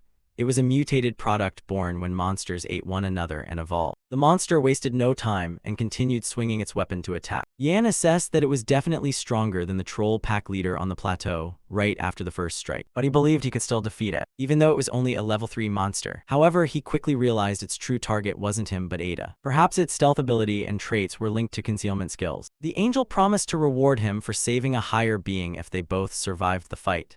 But inwardly she was extremely worried and didn't want him to die. Once again, Ihan dodged the opponent's blow and caught sight in the darkness beneath the hood of a single glowing red eye. It kept muttering about the record. What are you babbling about the new record? What does it have to do with you? As he spoke, he remembered his ice spear had been destroyed. Now he only had his spear and relied on his armor as the sole shield keeping him alive. The monster thrust its skeletal hand toward him. Hand it over quickly, I need to take your record. Ada immediately flew over, warning that she sensed the opponent possessed magic. Ihan instantly flattened himself to the ground and touched it to probe. Moments later, that hand transformed into a series of sharp spikes and he barely managed to spring up to escape. From above, he had a clearer view and noticed black mana swirling around the foe's body. So he identified a strike point, gathered all his strength, and lunged his spear at the target, delivering a critical blow. That wounded it. Damn, that's all the critical hit did. Ada was not surprised. The level gap between them was nearly 100. Causing even a small wound was a miracle thanks to his refined skill and weapon. The red eyes beneath the hood flashed as the monster spoke. Weakling, I will steal your record. They collided, weapons striking repeatedly with sparks flying. Ihan realized the opponent was truly too strong and he could not easily defeat him. But he concentrated more intensely than ever. He was someone who would never give up under any circumstance. In the next instant, his spear struck the target. The monster roared in pain and uttered strange words. How can you be weak and strong at the same time? Hand over your record so I may gain knowledge. Ihan had no patience to listen further and ordered the creature to shut up. The monster spun to launch its next strike, but he was faster and leaped out of the attack's range, and at that very moment, a violent explosion erupted at the spot where he had just stood. Ihan gasped for breath, his heart racing, a frightening thought crossing his mind. It even used its explosive skill. He realized his armor was degrading. If he lost all his gear, he couldn't hold out. Dazed, he wondered whether this was truly the power of mana. Then a new spear suddenly appeared in the monster's left hand, as if from nowhere. It swung down to attack again, but this time survival instinct saved Ihan. He charged forward, telling himself that one day he would surely master mana. Thanks to that decisive lunge, he closed in on the enemy and thrust his spear into an exposed part of the hood. The next moment left Yan stunned and Ada frozen. Sharp spikes suddenly erupted from the monster's hood just as the attack landed. This was an unprecedented mutation. The armor couldn't withstand it. A spike drove straight through his right shoulder, making him scream in pain. Ada was distraught, not knowing what to do to help. She looked at the wound and panicked as it flared red, then turned black within seconds, and immediately realized it was a curse.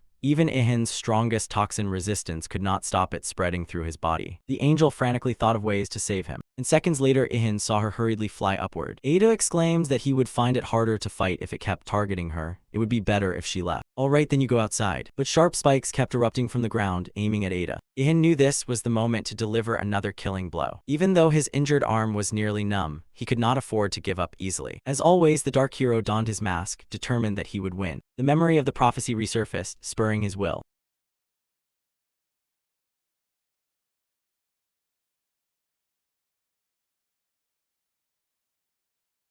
While flying away, Ada thought to herself, if only my power weren't limited to Earth, none of this would have happened. In her mind flashed the image of the Grim Reaper holding a scythe against a blood-red backdrop. There was something strange about him, but she knew this was not the time for daydreaming. She had to act quickly. They wouldn't leave this place if it truly was an abandoned world. Meanwhile, in another space, Hajin fumbled, wondering why the escape scroll wouldn't work. Juna asked if it was broken, since the entrance had vanished as well. Suddenly, Bai Tha and Juna heard a strange rustling and turned around. Instantly, a blue light descended right at their feet, causing the group to panic. Bai Tha was stunned to see his comrades appear. That beam of light was Ada. Her face was ashen and expressionless. She panted, trying to say Bai Tha always. Meanwhile, on the other battlefield, Ihin's mask was nearly shattered, and his armor could no longer hold. The monster still couldn't understand why he remained standing. Its mind was full of unanswerable questions. How could such an exhausted human endure? It voiced this, but Ihin didn't bother to argue. He roared in anger. It's been 2 months since humanity returned to Earth. Do you think I endured 1,000 years just to live a few more months? Then he tightened his grip on the spear, determined not to die here. Ihin poured all his strength into the attack, and his spear once again plunged into the enemy. But immediately after, he collapsed, feeling the curse spreading throughout his body. His whole body lost all strength. He couldn't move even a finger. Seeing his opponent exhausted, the monster croaked, "You will die right now." In his memories, Ihin recalled the angel's plea that he absolutely must not die. Then the image of Juno appeared. She had promised and was certain that they would meet again. After that came his parents' faces. Ihin missed them desperately after 1,000 years. He didn't want to end here because there was too much left to do. Deep down, he wished to see Lita once more. He had to admit he missed that angelic girl terribly. Ihin lay face down on the ground, death closing in while his body had no strength left to resist. The Reaper's scythe drew ever closer, when suddenly Lita's image appeared in his mind, calling his name. Ihin struggled to hold on to his fragile composure. He wanted to fight to meet Lita again, but his strength failed him. In the next moment, a violent explosion engulfed everything. When the dust cleared, the monster realized its weapon had been driven deep into the ground. While Ihin had vanished without a trace, it began frantically searching for the prey that had slipped from the Reaper's side. At that moment, it heard Juna's voice. "We're not too late, are we?" With her hands extended forward, Juna poured all her mana into pleading with the gods to protect the hero. As for Ihin, he realized the prophecy had finally come true. The curse on his body gradually faded, and the wound began to close. Ihin clenched his fists as a new wave of strength flooded his body. The monster lunged at once, but he rolled aside to avoid the blow. Its eyes burned with savage fury beneath the dark hood. It could not understand how its opponent had escaped the curse. Ihin smiled with satisfaction as he regained mobility. He knew that if they hadn't arrived in time, he would surely have died. Outside, Hajin was still stunned,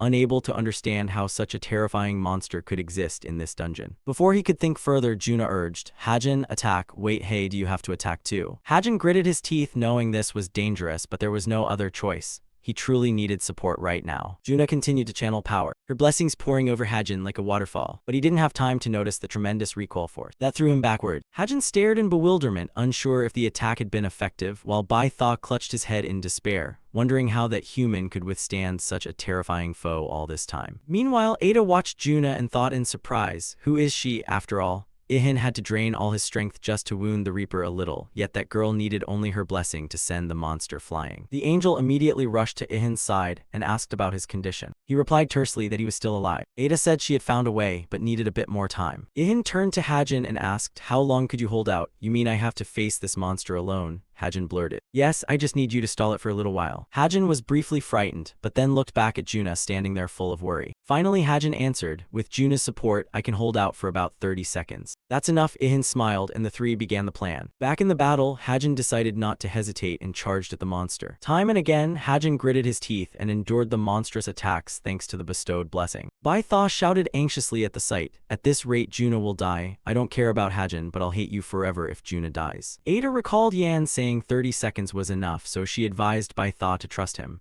Still, the angel hesitated. What if he's slower? Bai Tha also didn't know if he had any cards left to play. They waited tensely while Ihin had not yet returned. Elsewhere, Ihin was urgently searching for trolls to restore his strength as soon as possible. One of them sensed the danger, but it was too late. Since trolls are not a quick reflex species, he struck like lightning and with a single blow felled all three. Bai Tha rushed over to find him and was astonished to see him hunting trolls at this moment. Ada explained that her pupil needed 3 level 2 monsters to reach the second job. The angel trusted Ihin and understood what would happen when he leveled up. Sure enough, as soon as the system announced he met the requirements for the second job, all of Ihin's stats were fully restored. Objective achieved. Stealth effect increased by 10%, critical rate and attack power on ambush attacks from darkness increased by 30%, attack potency increased by 20%, and the evolution conditions for the stealth skill were relaxed.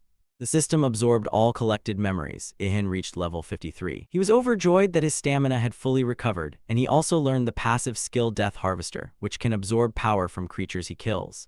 The system also notified him that he still couldn't use mana, so he couldn't learn active skills but was granted the chance to choose a secondary vocation. The system also notified him that he still couldn't use mana, so he couldn't learn active skills but was granted the chance to choose a secondary vocation. All that while, Ihan kept silently counting down, and when 10 seconds remained, he knew it was time to return. Back in the battle, another strike from the monster landed on Hajin, blood pouring from his body. Hajin realized his armor and shield were almost about to fail. He couldn't understand how Ihan could have survived fighting this terrible monster alone for so long. Juna strained to maintain the shield, fervently praying to the goddess that Hajin not die. Then another blow fell, Hajin's shield shattered, and he completely collapsed. Juna immediately rushed to his side, disregarding the danger. Fa hurriedly ran toward his student, fearing that Juna might also be hurt. The monster was ready to celebrate victory, the scythe swinging toward the two heroes. Juna didn't give up, she stretched both hands forward and once more begged the goddess to punish this evil being. Having dared not hope much, she suddenly noticed a light emanating from her palms. A powerful seal was formed, and Juna gathered all her remaining strength to activate the last of her mana. A violent explosion rang out immediately after. Ada stood stunned to see a human able to inflict such severe damage on a Reaper.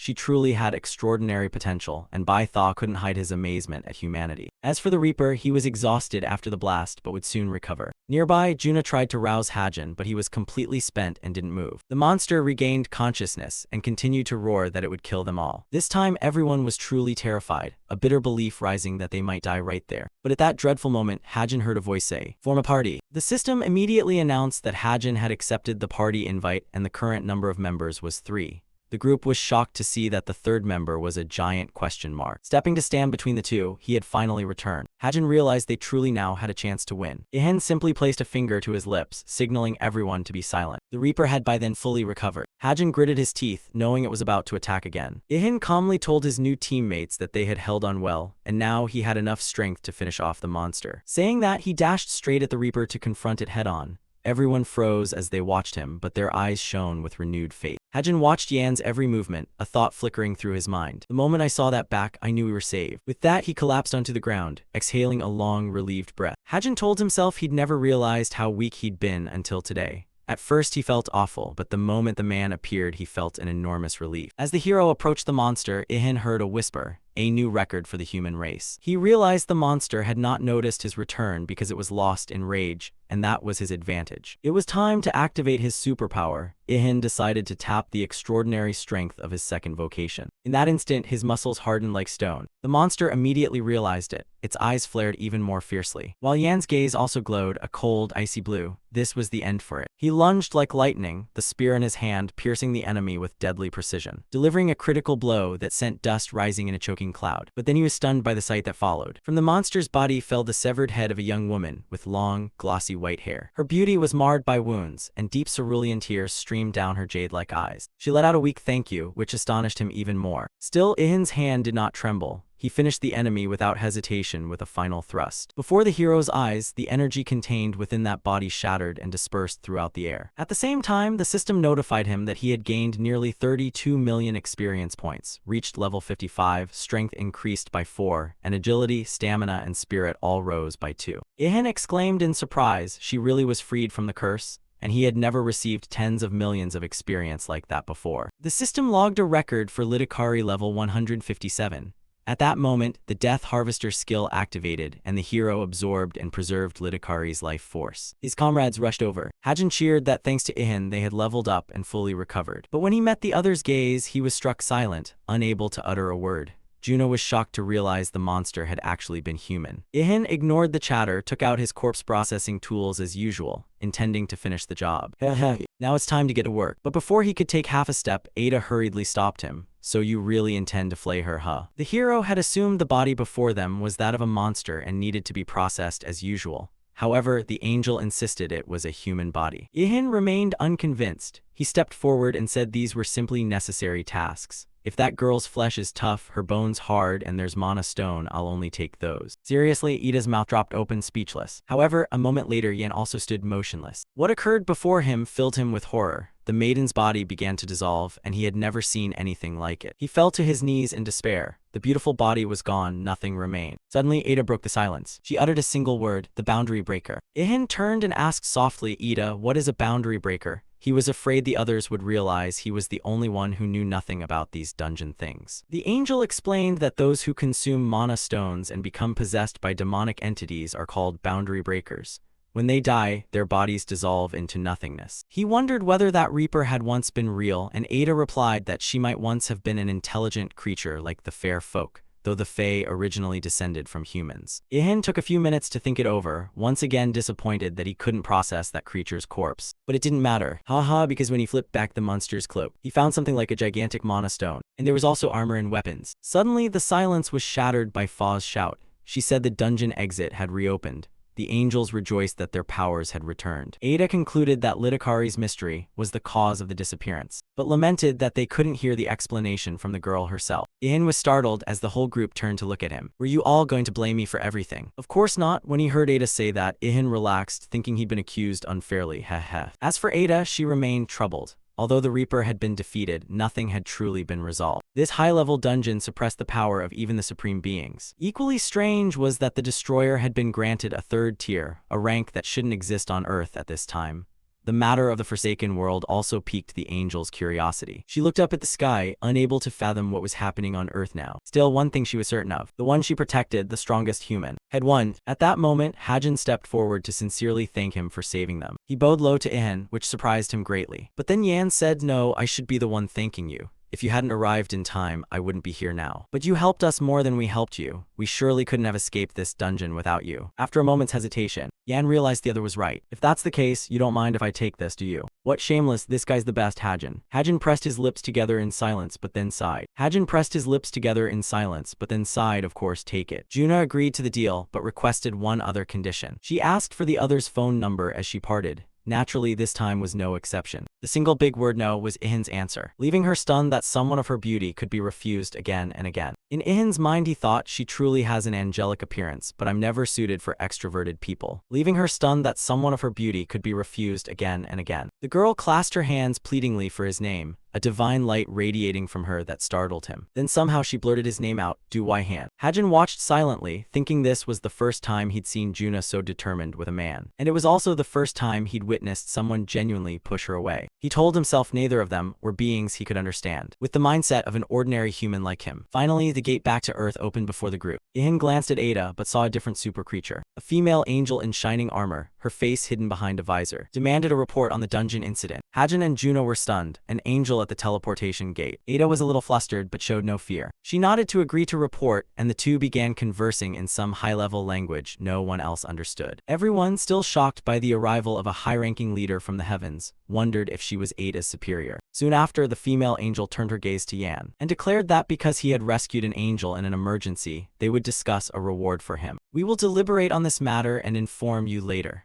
But Ihan paid little mind to rewards. He had never acted for personal gain. The angel added that the incident was extremely serious, so they would take Ada back to the heavens for a time to clarify the details. Yan did not object. The supreme angel also said the dungeon would be temporarily sealed by heavenly power. And at that moment, 3 other angels appeared from the void, concentrating magic to seal the dungeon gate. A question flashed through the hero's mind. Will dungeons like this continue to appear in the future, or is someone intentionally creating them? But the real question was why this was happening. Realizing he couldn't find the answer by brooding, he resolved that in these circumstances he must only grow stronger to survive. The system then signaled everyone to stay away from the gate. Then the leader spoke, among the countless worlds we visit, Earth is the only one containing such unforeseeable elements. She added that more angels would appear on Earth to monitor the situation. Suddenly she paused and smiled oddly. Lita asked me to tell you she misses you very much. The hero was stunned to hear this, his heart filled with joy that the angel he was attached to still remembered him. But he immediately realized the angel hadn't finished speaking.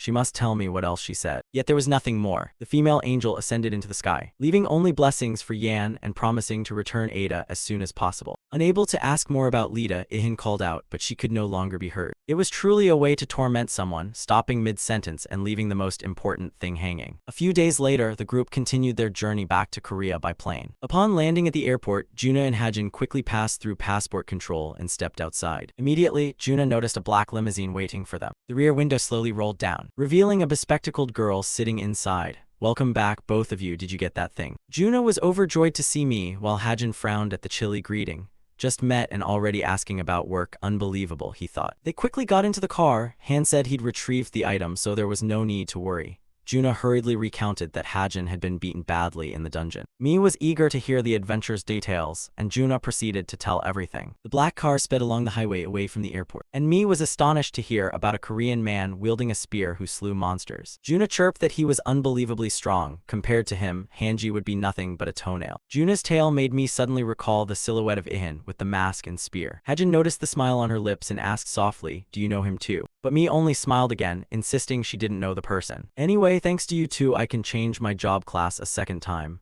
Tonight's on me, let's eat and drink." Meanwhile, Waihan also returned to his apartment. He stood silent at the door for a moment, then went in and called out loudly that he was home, but no one answered. He searched the house and was surprised to find only a note from his mother on the table. "Mom went to the Mu world to buy fresh seafood. I'll be home before dinner." He was stunned that his mother had crossed into another world just to buy food, totally beyond his understanding. He quickly went to the bathroom to wash away his fatigue, drenching himself while thinking his mother might be stronger than he had assumed. Ihan recalled times he complained about his own weakness, while his mother nonchalantly said that GMU had countless seafood. Perhaps at least his mother was more skilled at fighting than his father. After drying off, he decided to stop by the workshop before returning for dinner. He emptied all the materials collected on the trip from his space pouch and realized the meat would spoil if he didn't process it quickly. He wondered if he could use magic to preserve them in the backpack. Even though there was no storage space left, he didn't want to waste any of it. Suddenly, Waihan froze, sensing a presence behind him. The familiar voice from the eternal flame. It was surely happy the owner had returned. He understood immediately. It was probably saying I could eat this meat, right? Perfect, consider the pile of meat rescued. So he quickly tossed each piece of meat into the flame, practicing cooking skills while using it to consume the ingredients. The flame eagerly devoured each portion Yan kept throwing in, and his cooking proficiency steadily rose. At the same time, in the distant heavens, a meeting of angels was underway. At the center of the great hall, an angel stood reporting the progress of the investigation so far. Ada was present as well, and the matter began to unravel. According to the report, Litakari was a fairy folk of the world Daru. The angel reported that this girl possessed extraordinary power. Had she been born 500 years earlier, she might have changed the fate of the Forsaken World. But the question remained, why did Litakari appear on Earth when Daru is a Forsaken World? The hall erupted in murmurs, and the presiding angel immediately ordered everyone to be silent.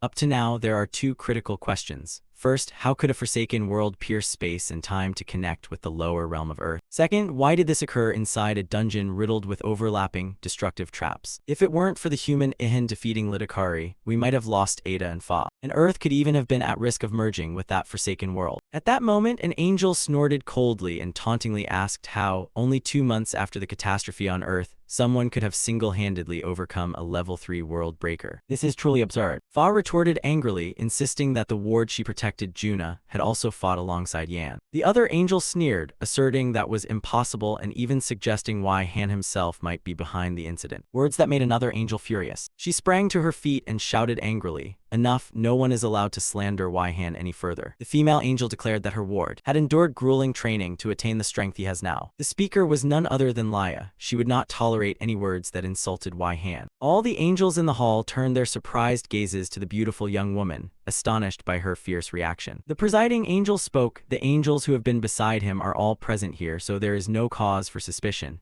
He is entirely off the list of suspects." At this, Ada also stepped forward to confirm that Ihan had protected her and Fa with his life, and she emphasized that she had repeatedly reported his extraordinary abilities to the heavens and had never detected any malice in Yan. The angel from earlier looked displeased after these defenses, but had no recourse when the meeting's moderator concluded that no unified judgment could be reached at present and announced a decision to quadruple the number of angels sent to Earth to investigate. He added that to restore balance, the Lord had decided to reward humans who demonstrated remarkable progress. Like Ada and Fa, we will send additional guardian angels to certain humans. He instructed the angels to keep a close watch on Earth, because if the Forsaken World and Earth were to merge again, nothing could be saved. After the session ended, the Archangel asked Lita and Ada to stay behind, wanting a private discussion with the two of them. The two angels paused lightly, their eyes carrying quiet suspicion. Golden light streamed through the large windows into the great hall, bathing the space in a mystical glow. After some deliberation, he thanked Lita and Ada for listening and asked for their opinion on a reward for Yan, for they understood him better than anyone. Lita was overjoyed, wondering what to choose to make Ihan happy, while Ada simply said they should grant him something truly useful. The angel nodded, saying he understood Lita's feelings and affirming that by the Lord's command, Ihin's reward would be the best within his power. Wonderful, Lita cried out in delight. Ada was momentarily stunned, unable to believe her ears, for she knew Lord Mura usually remained neutral and fair, yet now there was an exception. But Mura calmly replied that he was merely carrying out the Lord's will. It was all for the balance of Earth. Even so, he had a strange premonition in his heart that the human Ihan might be the one to reach the root of the problem, distinct from the 7 billion people who returned to Earth from other worlds. Meanwhile, on Earth in his workshop, our protagonist had no idea how quickly time had passed. Only when he looked at the clock did he be surprised it was 1 a.m., quietly wondering if the fresh seafood his mother mentioned would still be waiting for him. Outside it was deep night, but his workshop remained filled with the sounds of labor. He stood before the piece he had just crafted, and breathed a sigh of relief after successfully forging a power bud into an iron core. The system even assigned this weapon a unique rank and named it Iron Core Devastation Destroyer, Bank Sir. Its strike power reached level 4, with penetration and impact increased by 40%, and its durability significantly higher. A ruthless weapon forged by the best craftsmen on Earth. However, Yan told himself that if he wanted to use it repeatedly, he must never upgrade it to level 5 because the durability wouldn't hold. Shortly after, the system warned that due to the massive recoil, reloading would demand more courage than facing monsters. Seeing that, Ihan decided he needed to create a ranged weapon, because pistols and bows were useless until he mastered mana, and that could cost him his life. What better than a spear? A spear with a hook at the tip. He chose to craft a special spear with a hooked head, increasing destructive power while extending range beyond other weapons. Recalling his spear skills, he smiled inwardly, thinking this was the perfect weapon. Wasting not a second, inspiration struck and he immediately set to work realizing the plan for a superior spear. Hammer blows rang throughout the workshop. At that moment, his gaze was drawn to the remaining fragments of the cursed goblin cloak. Right on the table, beside the tattered cloth, lay the scythe, the death's weapon. At the same time, a system notification appeared. Fallen Cloak of Death, unique grade, defense 2400, durability 12382430. Just as he thought, its additional option was invisibility. Ihan thought to himself, if he kept gaining more stealth abilities, he might disappear forever. Another notification popped up and he realized it was far more useful. Death's deadly, razor-sharp scythe greatly increases critical chance. But to his eye, the weapon still lacked perfection. The system explained the scythe was forged by the last blacksmith of a destroyed world using a metal unknown to anyone. Ihan immediately decided to melt the scythe down to forge it into a spear. With that thought, he tossed the dead goblin's weapon into the eternal flame and stood motionless to watch. Surprised by the sight before him, he discovered there were still things even the eternal flame could not melt. His muttered words angered the flame, which erupted like a living being with real emotions, furious at its owner's insult. Ihan hurriedly encouraged it, burned Highland flame. He watched each flicker intently, trying to discern something, when he sensed behind him a familiar, chilling gaze, like that of the dungeon monster. He turned around with a face full of anger, ready to fight at any moment. Could Litakari have returned from the other world? He didn't understand what was happening, but his instincts wouldn't let him flee. He expected the resurrected monster to lunge and attack, but something strange happened. Its flow of dark mana seemed to be drawn toward the magic stone. At last, the stone block fell to the ground, after having swallowed up all the dark magic. Ihan stood frozen, staring at that purple stone, unable to comprehend what it was. The moment the shadow dissipated, the scythe began to melt. The moment the shadow dissipated, the scythe began to melt. Just then, footsteps echoed through the workshop. The angels. Ada exclaimed that he was working with metal. I knew this day would come when I saw you using Hakano. Lita was also astonished, realizing he was so focused he hadn't noticed them.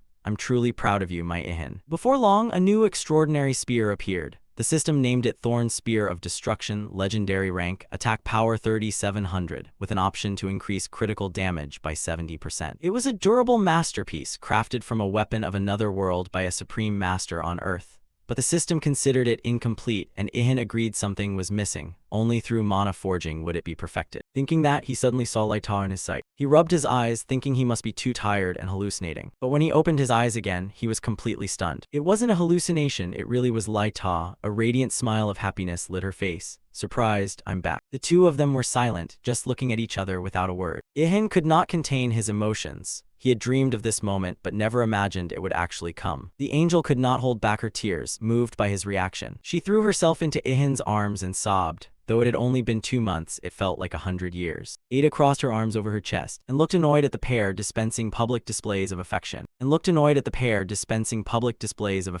He smiled and praised her for doing very well. Ada felt a warm sensation rise in her chest, her lips curling as she replied, I have returned. Not long after, the three of them sat at the workshop table, sipping coffee and discussing recent events. Ihan smiled and said, now I must bear twice the burden. Burden? You call me that after not seeing me for so long? And Ada got to the point, saying the heavens had decided to send more angels to Earth and must at all costs find the origin of the anomalies that keep appearing. He was astonished to realize that even the gods didn't know what had happened here. Ada confirmed that suspicion and added that the likelihood of similar incidents recurring was very high, making him feel the heavens were helpless. They didn't know the cause and had no way to stop the repetition. Meanwhile, Lai could hardly contain her irritation, for she had devoted herself to work in heaven until now and they were only discussing business matters. Ada agreed with his thoughts, which surprised him. Previously, the small angel would surely have erupted in rage and scolded anyone who dared speak against the higher powers. But this time, Ada calmly replied, you are an ally of the heavens. I no longer need to defend the heavens. Moreover, she remembered that Ihan had saved her life.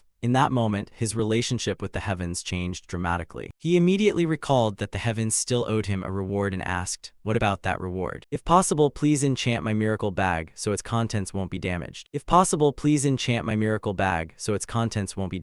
Ada was surprised that he would ask for something so small in exchange for saving the entire Earth. Lita and Ihan were both stunned by that sudden change, while the angelic girl continued to be furious at having been neglected by him. Afterward, Ada acknowledged that his deed was worthy and infused magic into his backpack, granting it new options: expanded space, weight control, damage prevention, and weight transfer. A while later, seeing the joy clear on Yan's face, Ada truly felt he deserved even more. She looked at him and said it wasn't over yet. She turned to Lai and said it was her turn. Ihan's face flushed immediately, clearly not expecting the heavens to be so generous. Lita blushed, twirling a strand of hair as she glanced at her beloved and stepped closer, making Ihan's heart race.